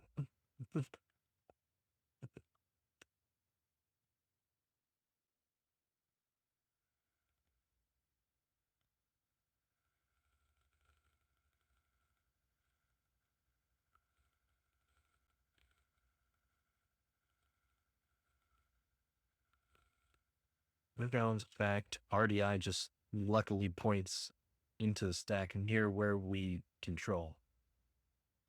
Okay.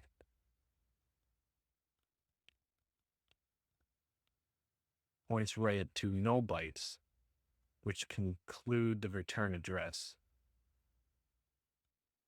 Ah.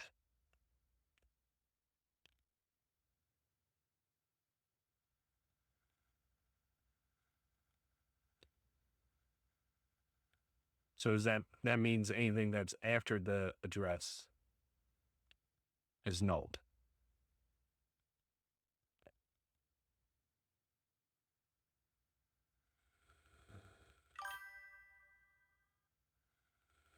Now it's time to learn, bro.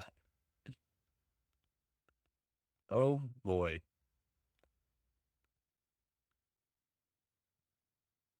Hi, FIFO Light, Brian. Welcome to the champ. Welcome to the stream.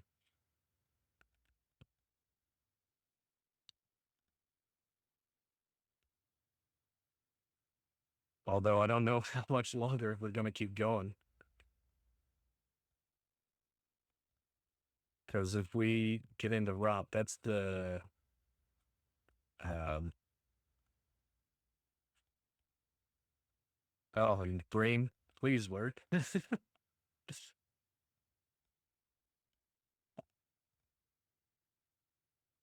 If not, there might be an easier. I think there is an easier way. And then FIFO Light, I think that might be on your end.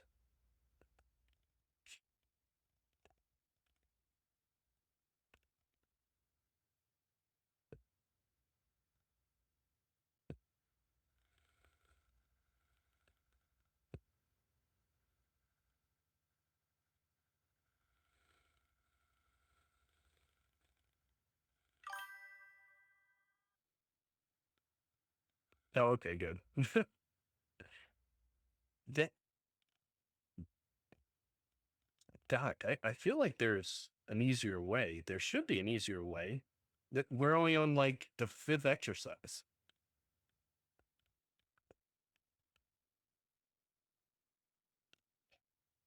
As opposed to executing the existing function in the binary, this time we'll be introducing the concept of shellcode.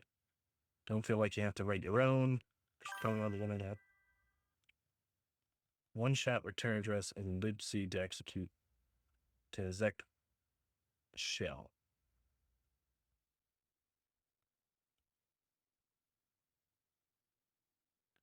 I know I'm jumping to answers. I know will work. Right. Yeah, I'm sure ROP is going to work. That's the man pages. We want to look into this. I'm done. All right, into the left. Let me search for the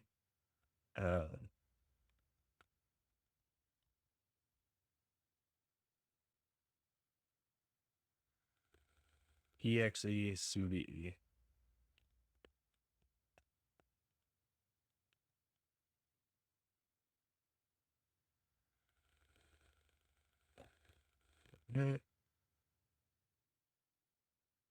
Okay.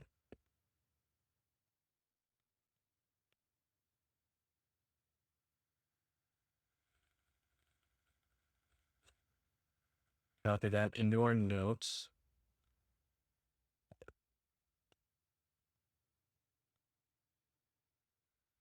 exe sub address 43436.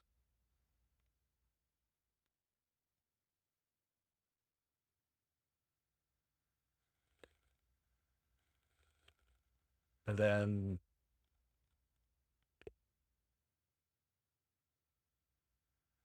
yeah, Cycle Light. I know some AD. In fact, I even have ADHD. That was a dumb joke.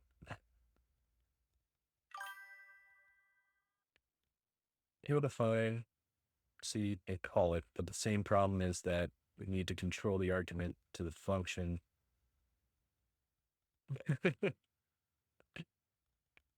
Point of RUP is you find slivers of code that you can work with and control what you have.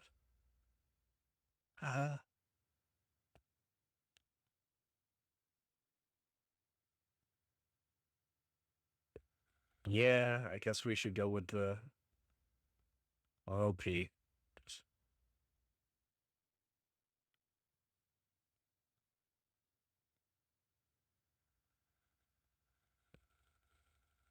But can't we use...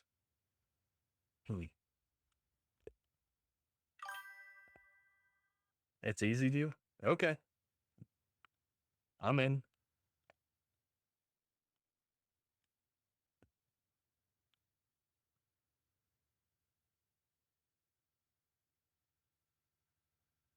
Yeah. This field brings in a certain type of person, and they all have ADHD. Man. So the other thing I was wondering,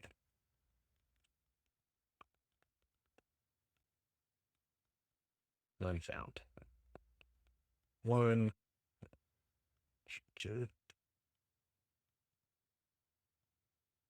Is bin sh just like called in here?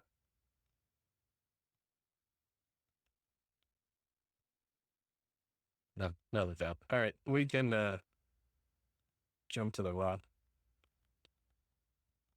I'm just not familiar with this. This has all been brand new to me. Even like my C skills are very basic. The object view from the command I sent just shows the disassembly. Gotcha. I was hoping there might just be an address we could call to get shell. One gadget? Okay.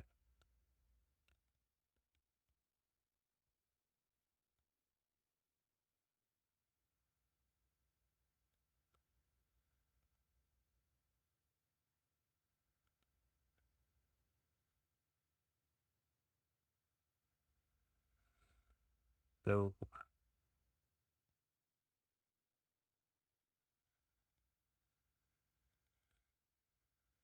making the blockchain, probably one address you can call and get shell.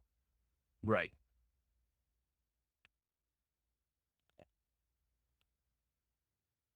Return oriented programming. That's what it is.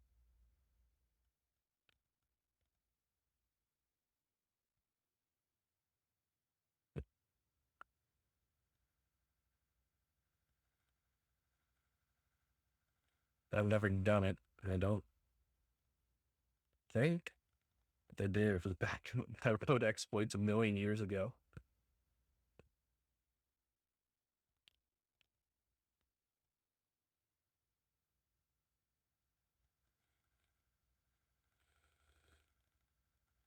That was good, Doc.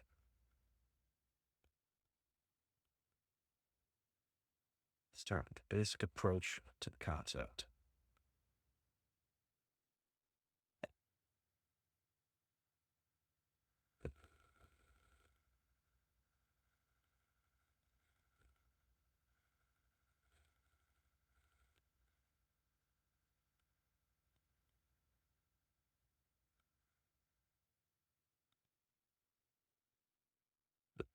Oh yeah, just smooch.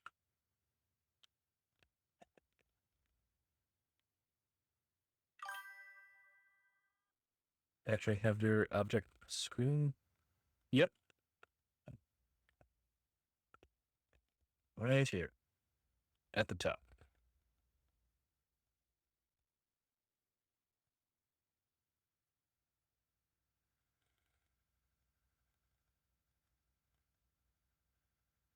A functions where they return.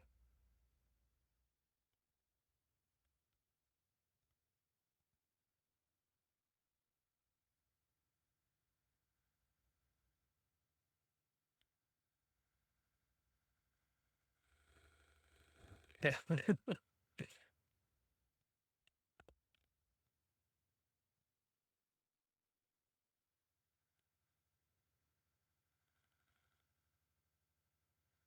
Jump, jump, jump, jump, jump, jump.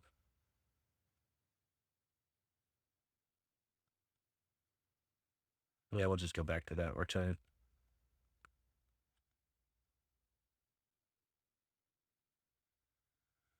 No, just the red. Yeah.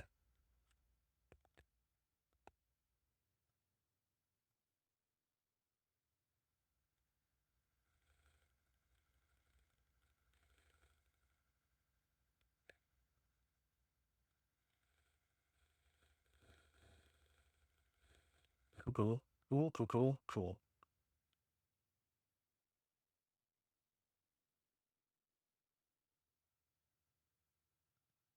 Into JIS.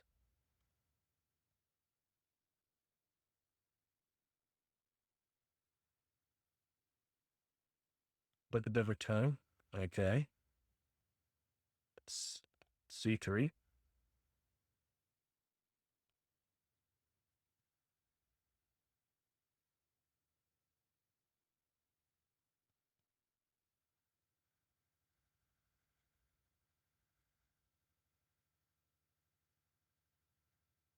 Okay. Here's how the function works in x86.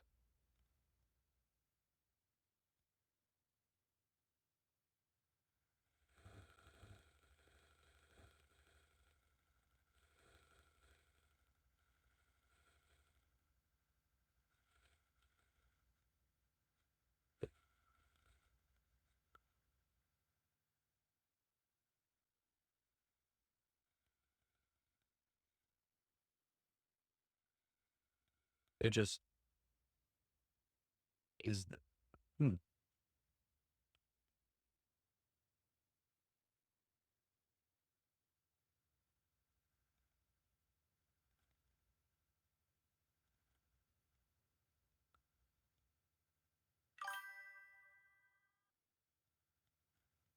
Call a function with the call that pushes a return address to the stack.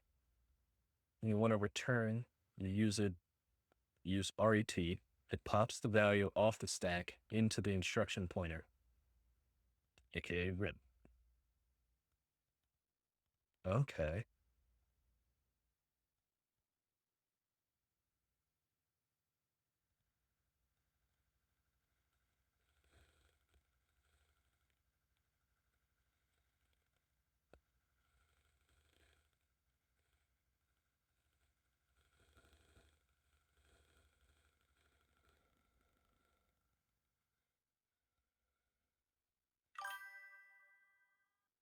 Far left-ish screen, you see the offset into the file where the contents are displayed. 1663E, right?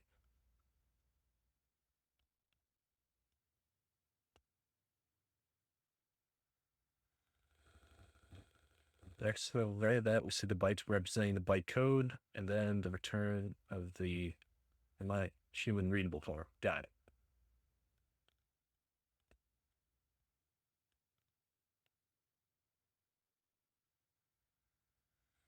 C3 is 1 byte large. Yeah, I thought that was weird. That's pretty neat.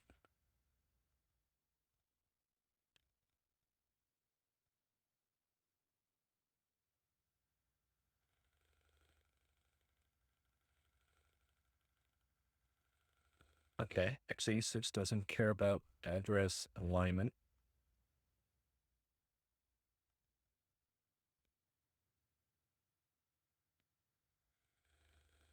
Hmm.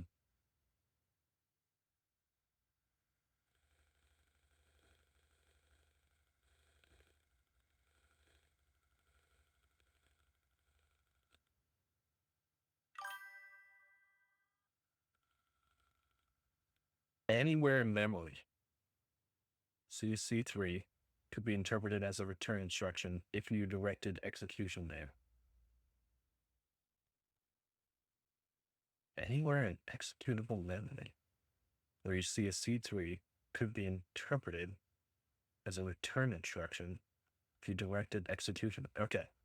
So 86 doesn't care. We just say, here's C3, return.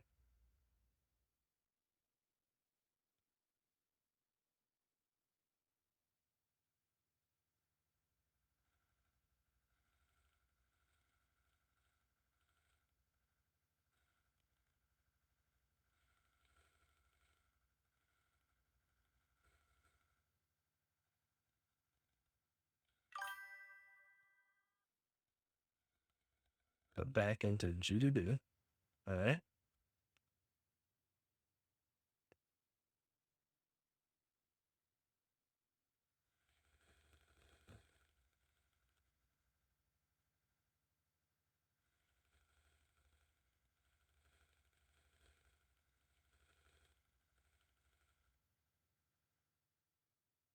It's fine. All right.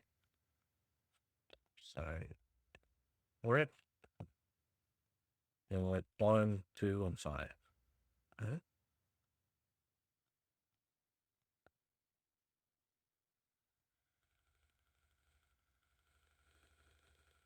Stone.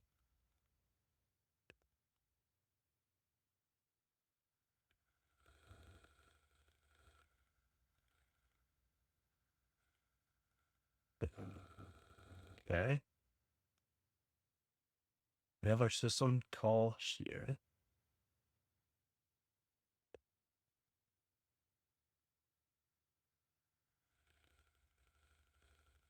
+1.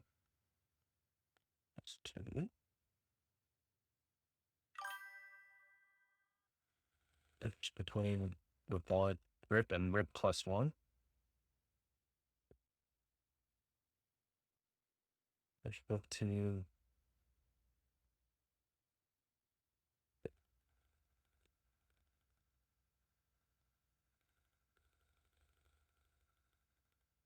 Oh, is it pushing RDI instead of pushing R15? Oh, that's crazy.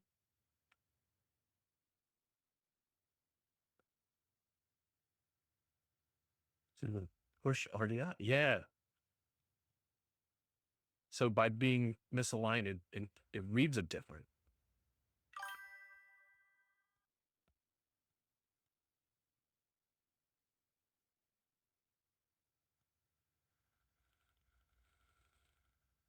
See, you can do this anywhere in memory on x86.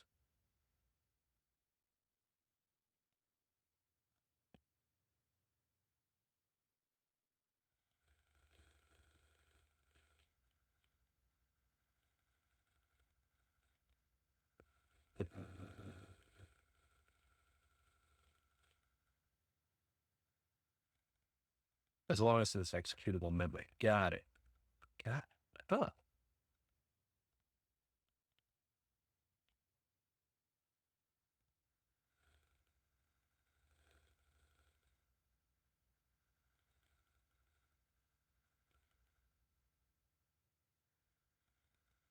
All that is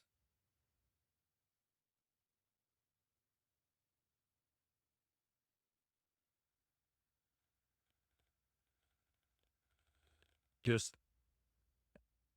looking, okay, looking around for little operations that help you, followed by a return instruction. Oh,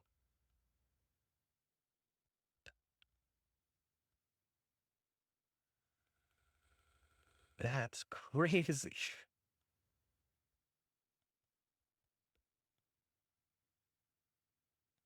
They control the stack, right? Overrode the return address. We can write more onto the stack.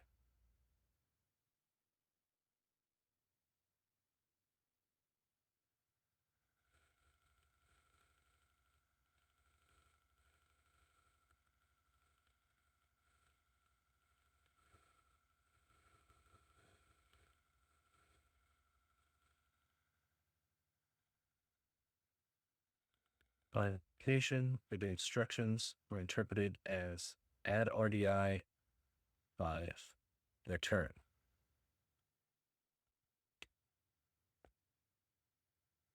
I think I know exactly where that is. If we disassemble start level,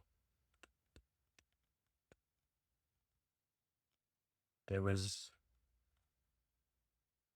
oh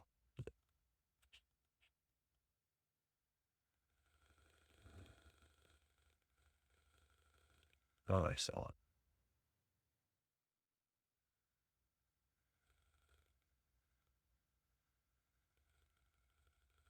Add RDI 5 and then return.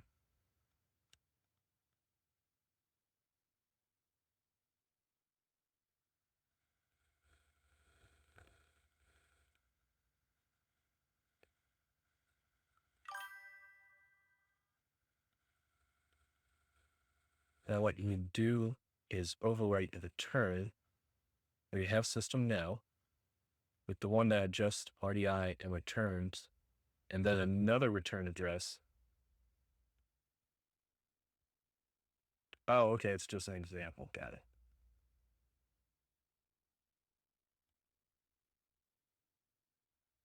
Then another return address for the second return to use to be system.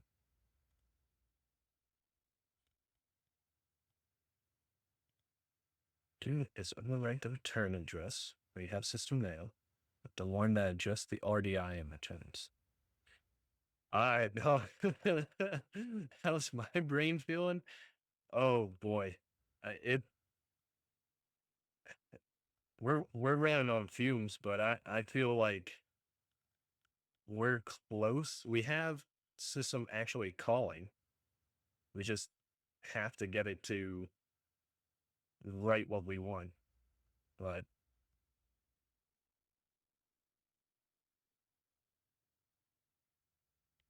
I mean, I'm up to keep going if you are.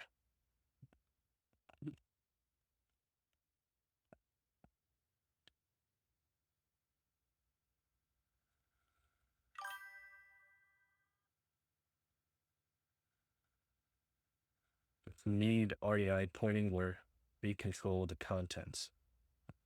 Gotcha. To that matter, sub RDI 20 would help us too.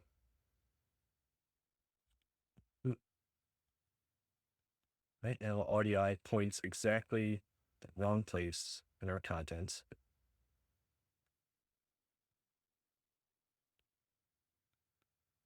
All right.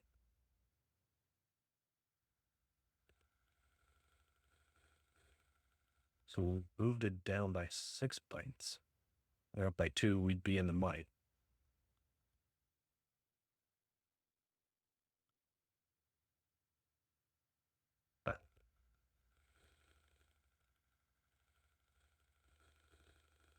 Hmm.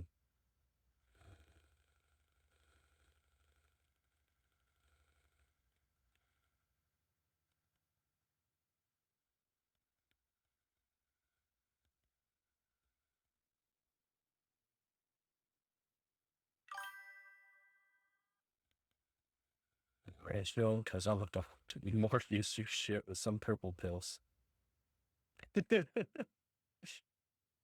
Wishes of both mixed together. I always wondered what would happen if you take both of them at the same time. I'm ready. Lay it on me, Doc.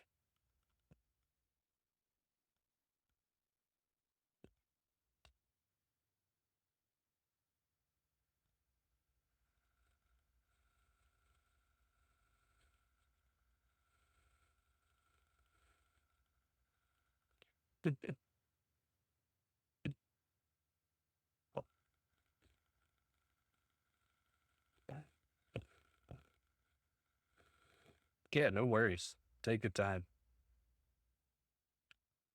I'm gonna look into those ROP.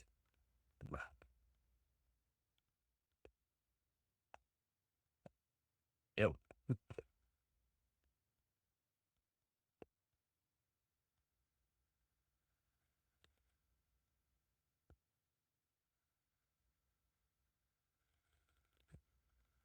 ROP is dying and your exploit mitigations are on life support.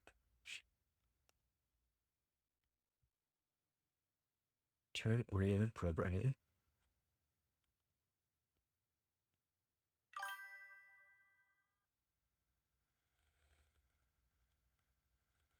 Sure, what's the question?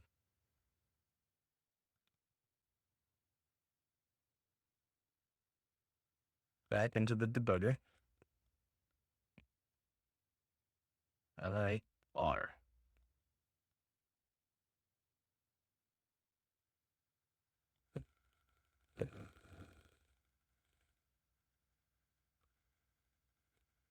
Right.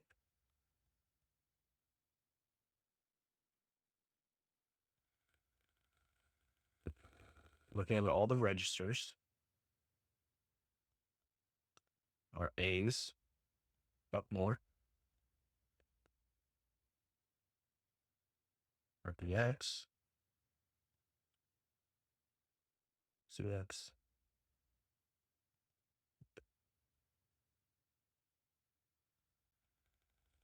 R9. RBP is controlled cleanly. Right.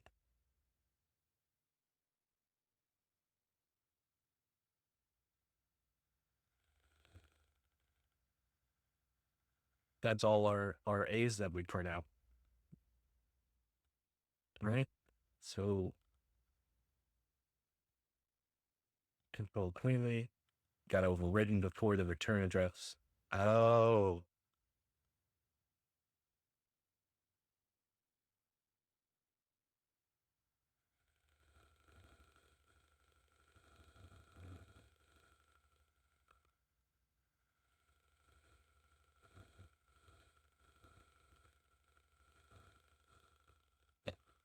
So you thinking, is it possible that we can put in our commands and then have it pulled in from this register?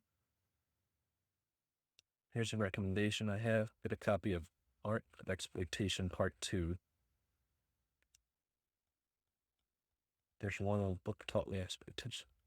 Cool. Yeah, no, I'll definitely look that up. Art of Exploitation Part 2. Nice.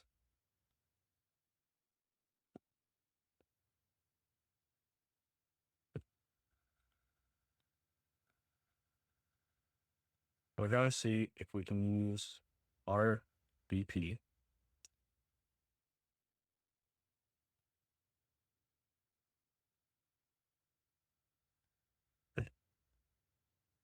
No worries, Doc.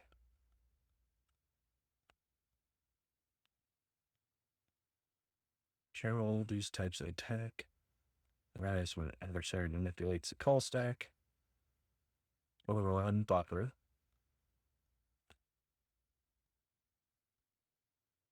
I'm ready to break the matrix, Doc. Or will we listen to write code? Right. Till the late 90s, the major operating systems did not offer any protection against these attacks. 2004. Jeez. That's quite some time for these attacks.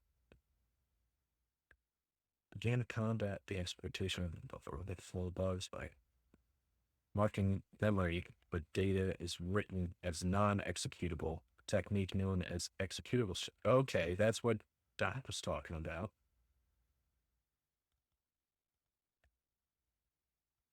This enabled the machine would refuse to execute any code located in user-writable areas of memory, preventing the attacker from placing payload on the stack and jump to it via the return address.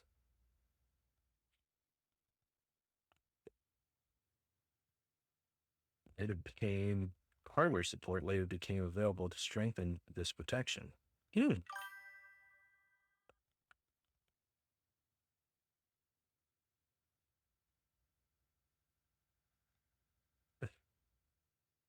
That's up, Doc.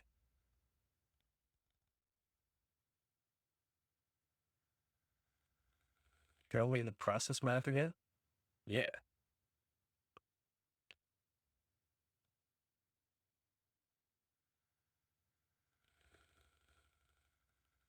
Oh, proc map. Yeah.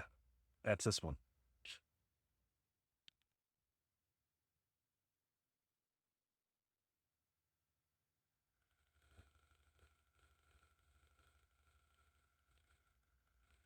It's all script.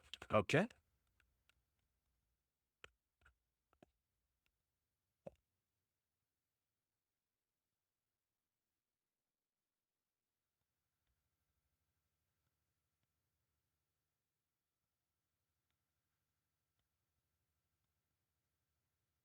But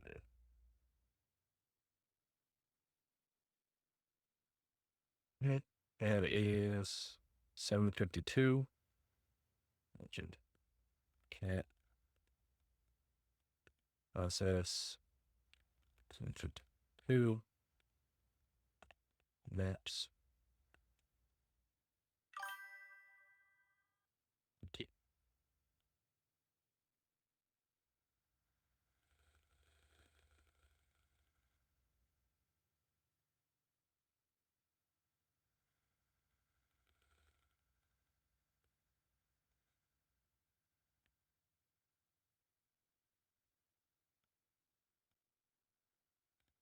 Yeah. 7:52.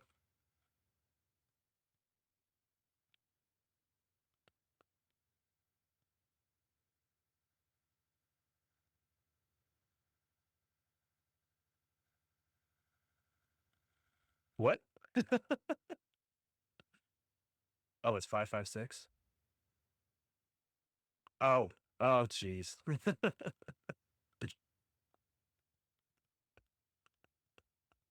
There we go.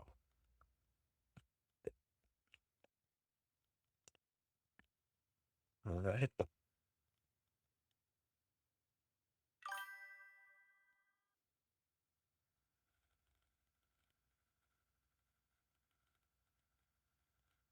Oh, X is cleaning. Okay.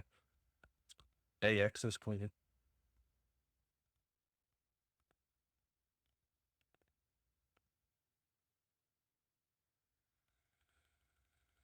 Just curious.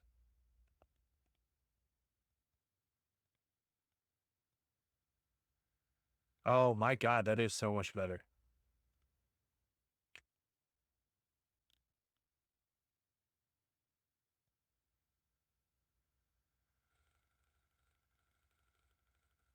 You don't need to go that crazy.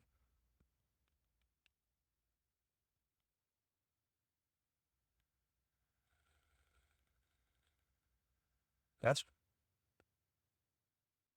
I mean, it was fun going that crazy, but look at stack.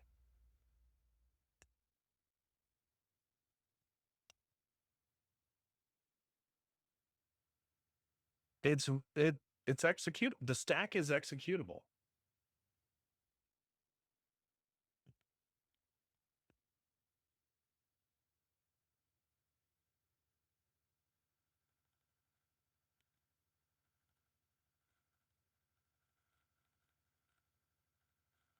So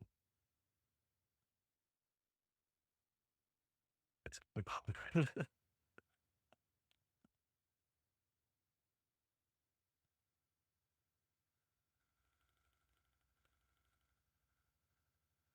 oh, gotcha. I'm in it.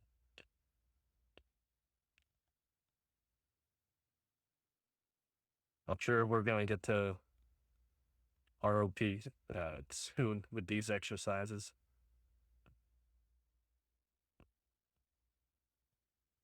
So the stack is executable. Are you saying like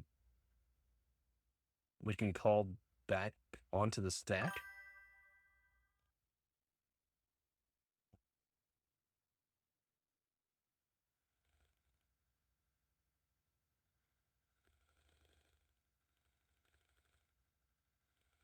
NASM. All right.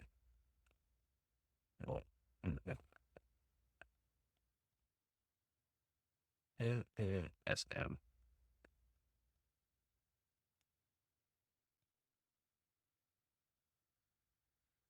Not found.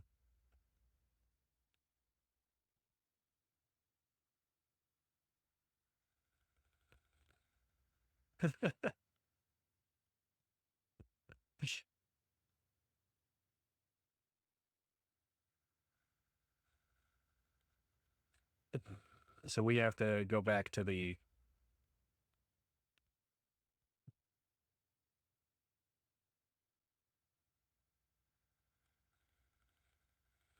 Do we have apt-get? Uh, yeah, but we're running like a virtual machine inside a virtual machine.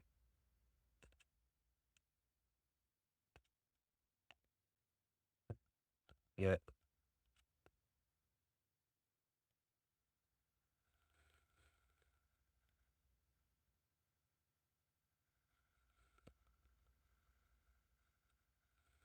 apt-get install.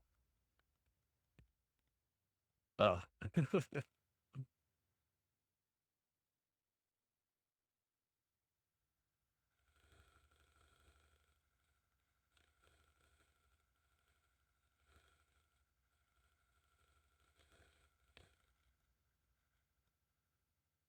key not found.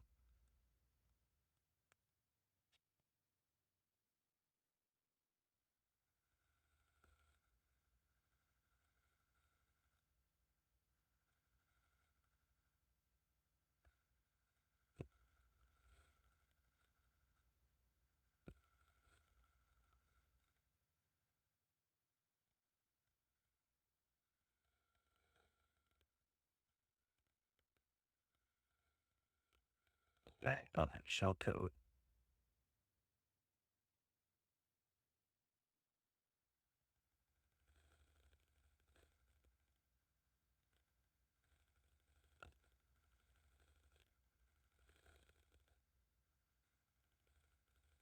Well done.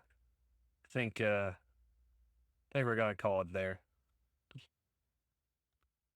I'm just burnt. This stream's been going on for like 4.5 hours, but I appreciate the help. Uh, I think, yeah, we're just gonna have to call it there. We'll pick back up. All right, all right. One more trick.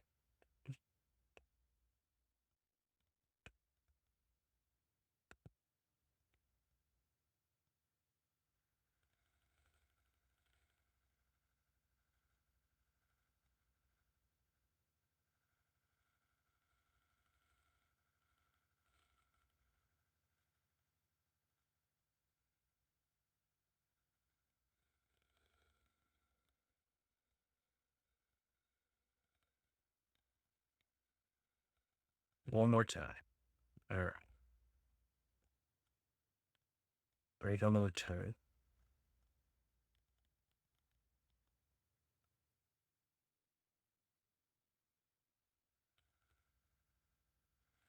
Okay.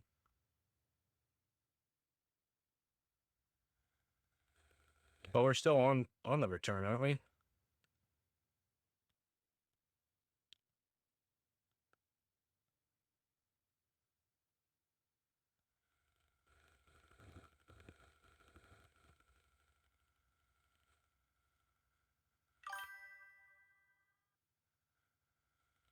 All right.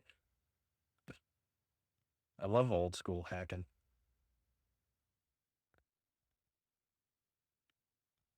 And that. And start level. Continue. We're on the return.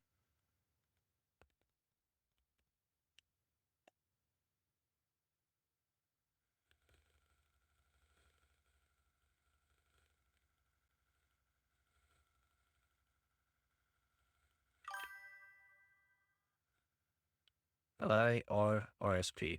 Okay.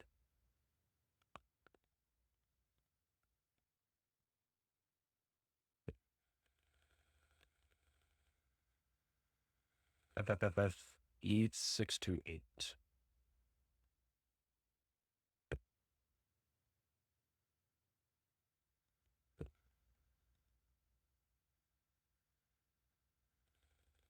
Why does that sound familiar?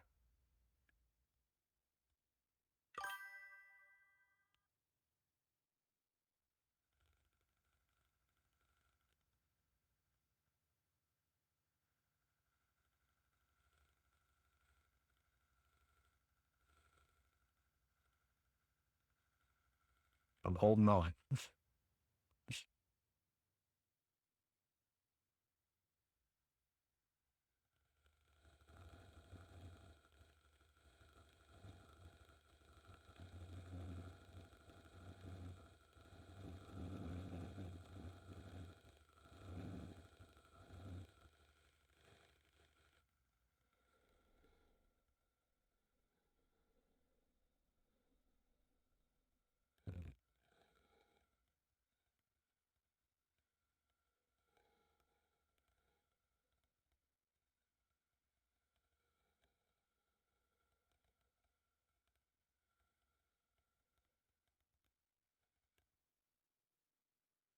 Oh, there's all the new lines.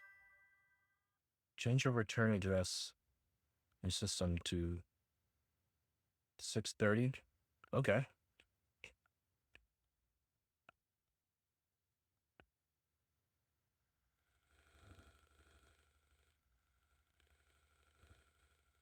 I do endium, so we get to start here. So it's 30, E6, FE. Oh, thank God. Thank you.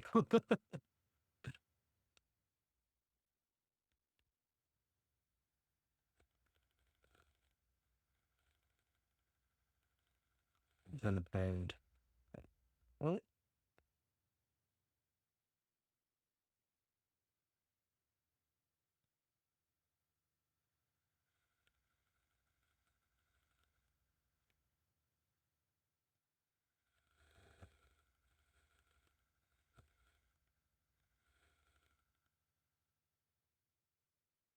UFE?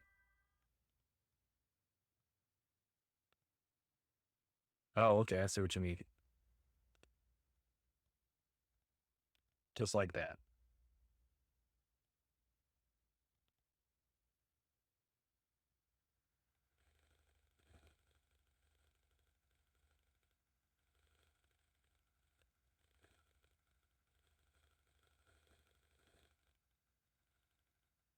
UPFB.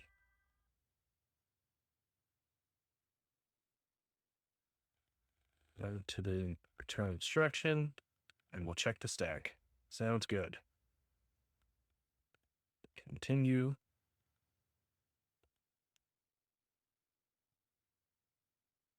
There's our with. Is that the return? And then I'll explain. Don't worry.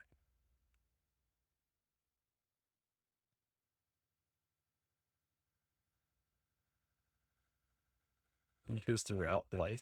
I love that. Intent. All right. Thanks. I was trying to remember what the command was to inspect the stack. RSP.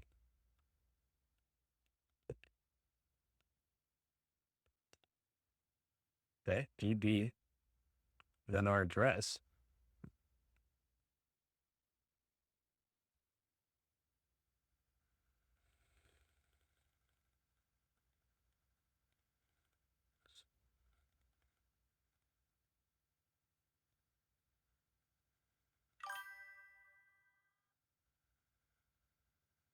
The padding's off.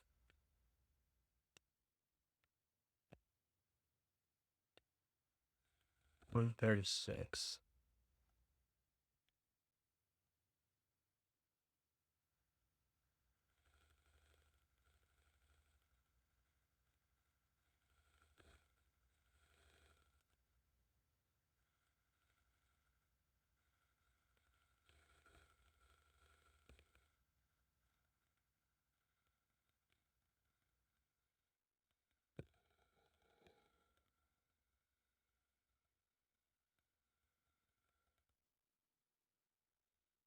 Can't we just adjust the padding after?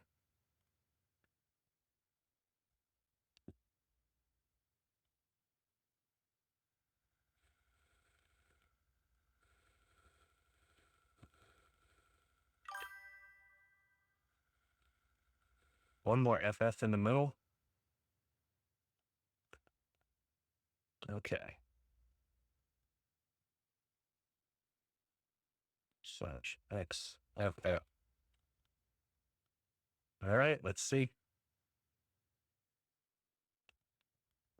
Continue. Turn. Start level jump.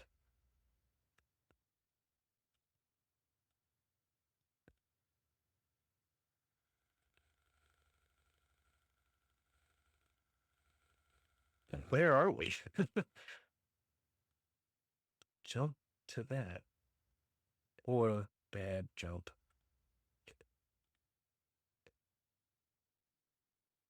Step by. All right.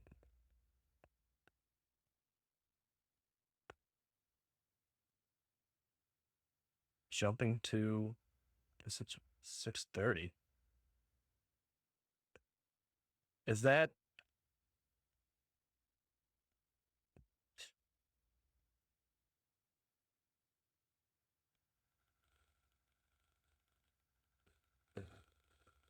is that it? Is that actually?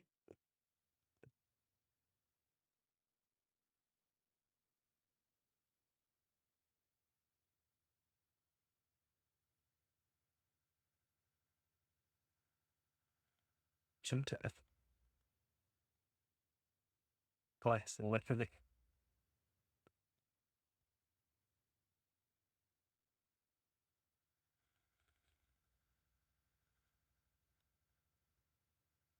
It's very.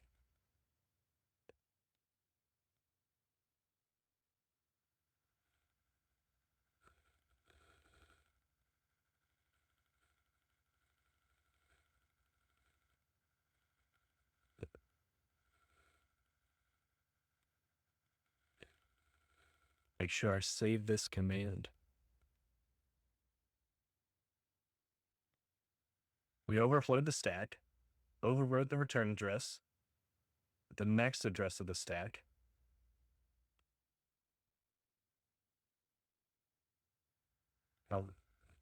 RIP and RSP are the same.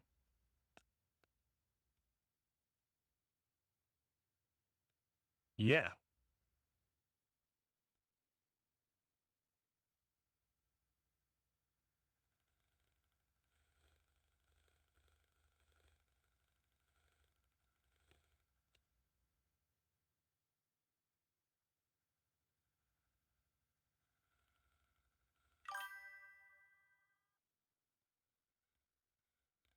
It went to execute the code on the stack at the address.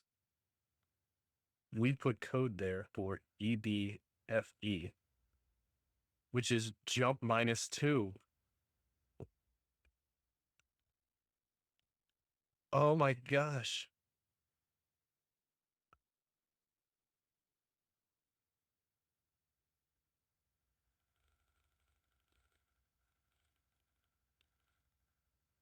So EBFE is 2 bytes long, right?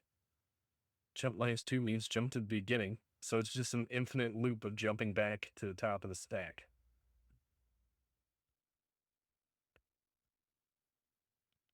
It's a 101 loop. Oh, that's awesome. That is so cool.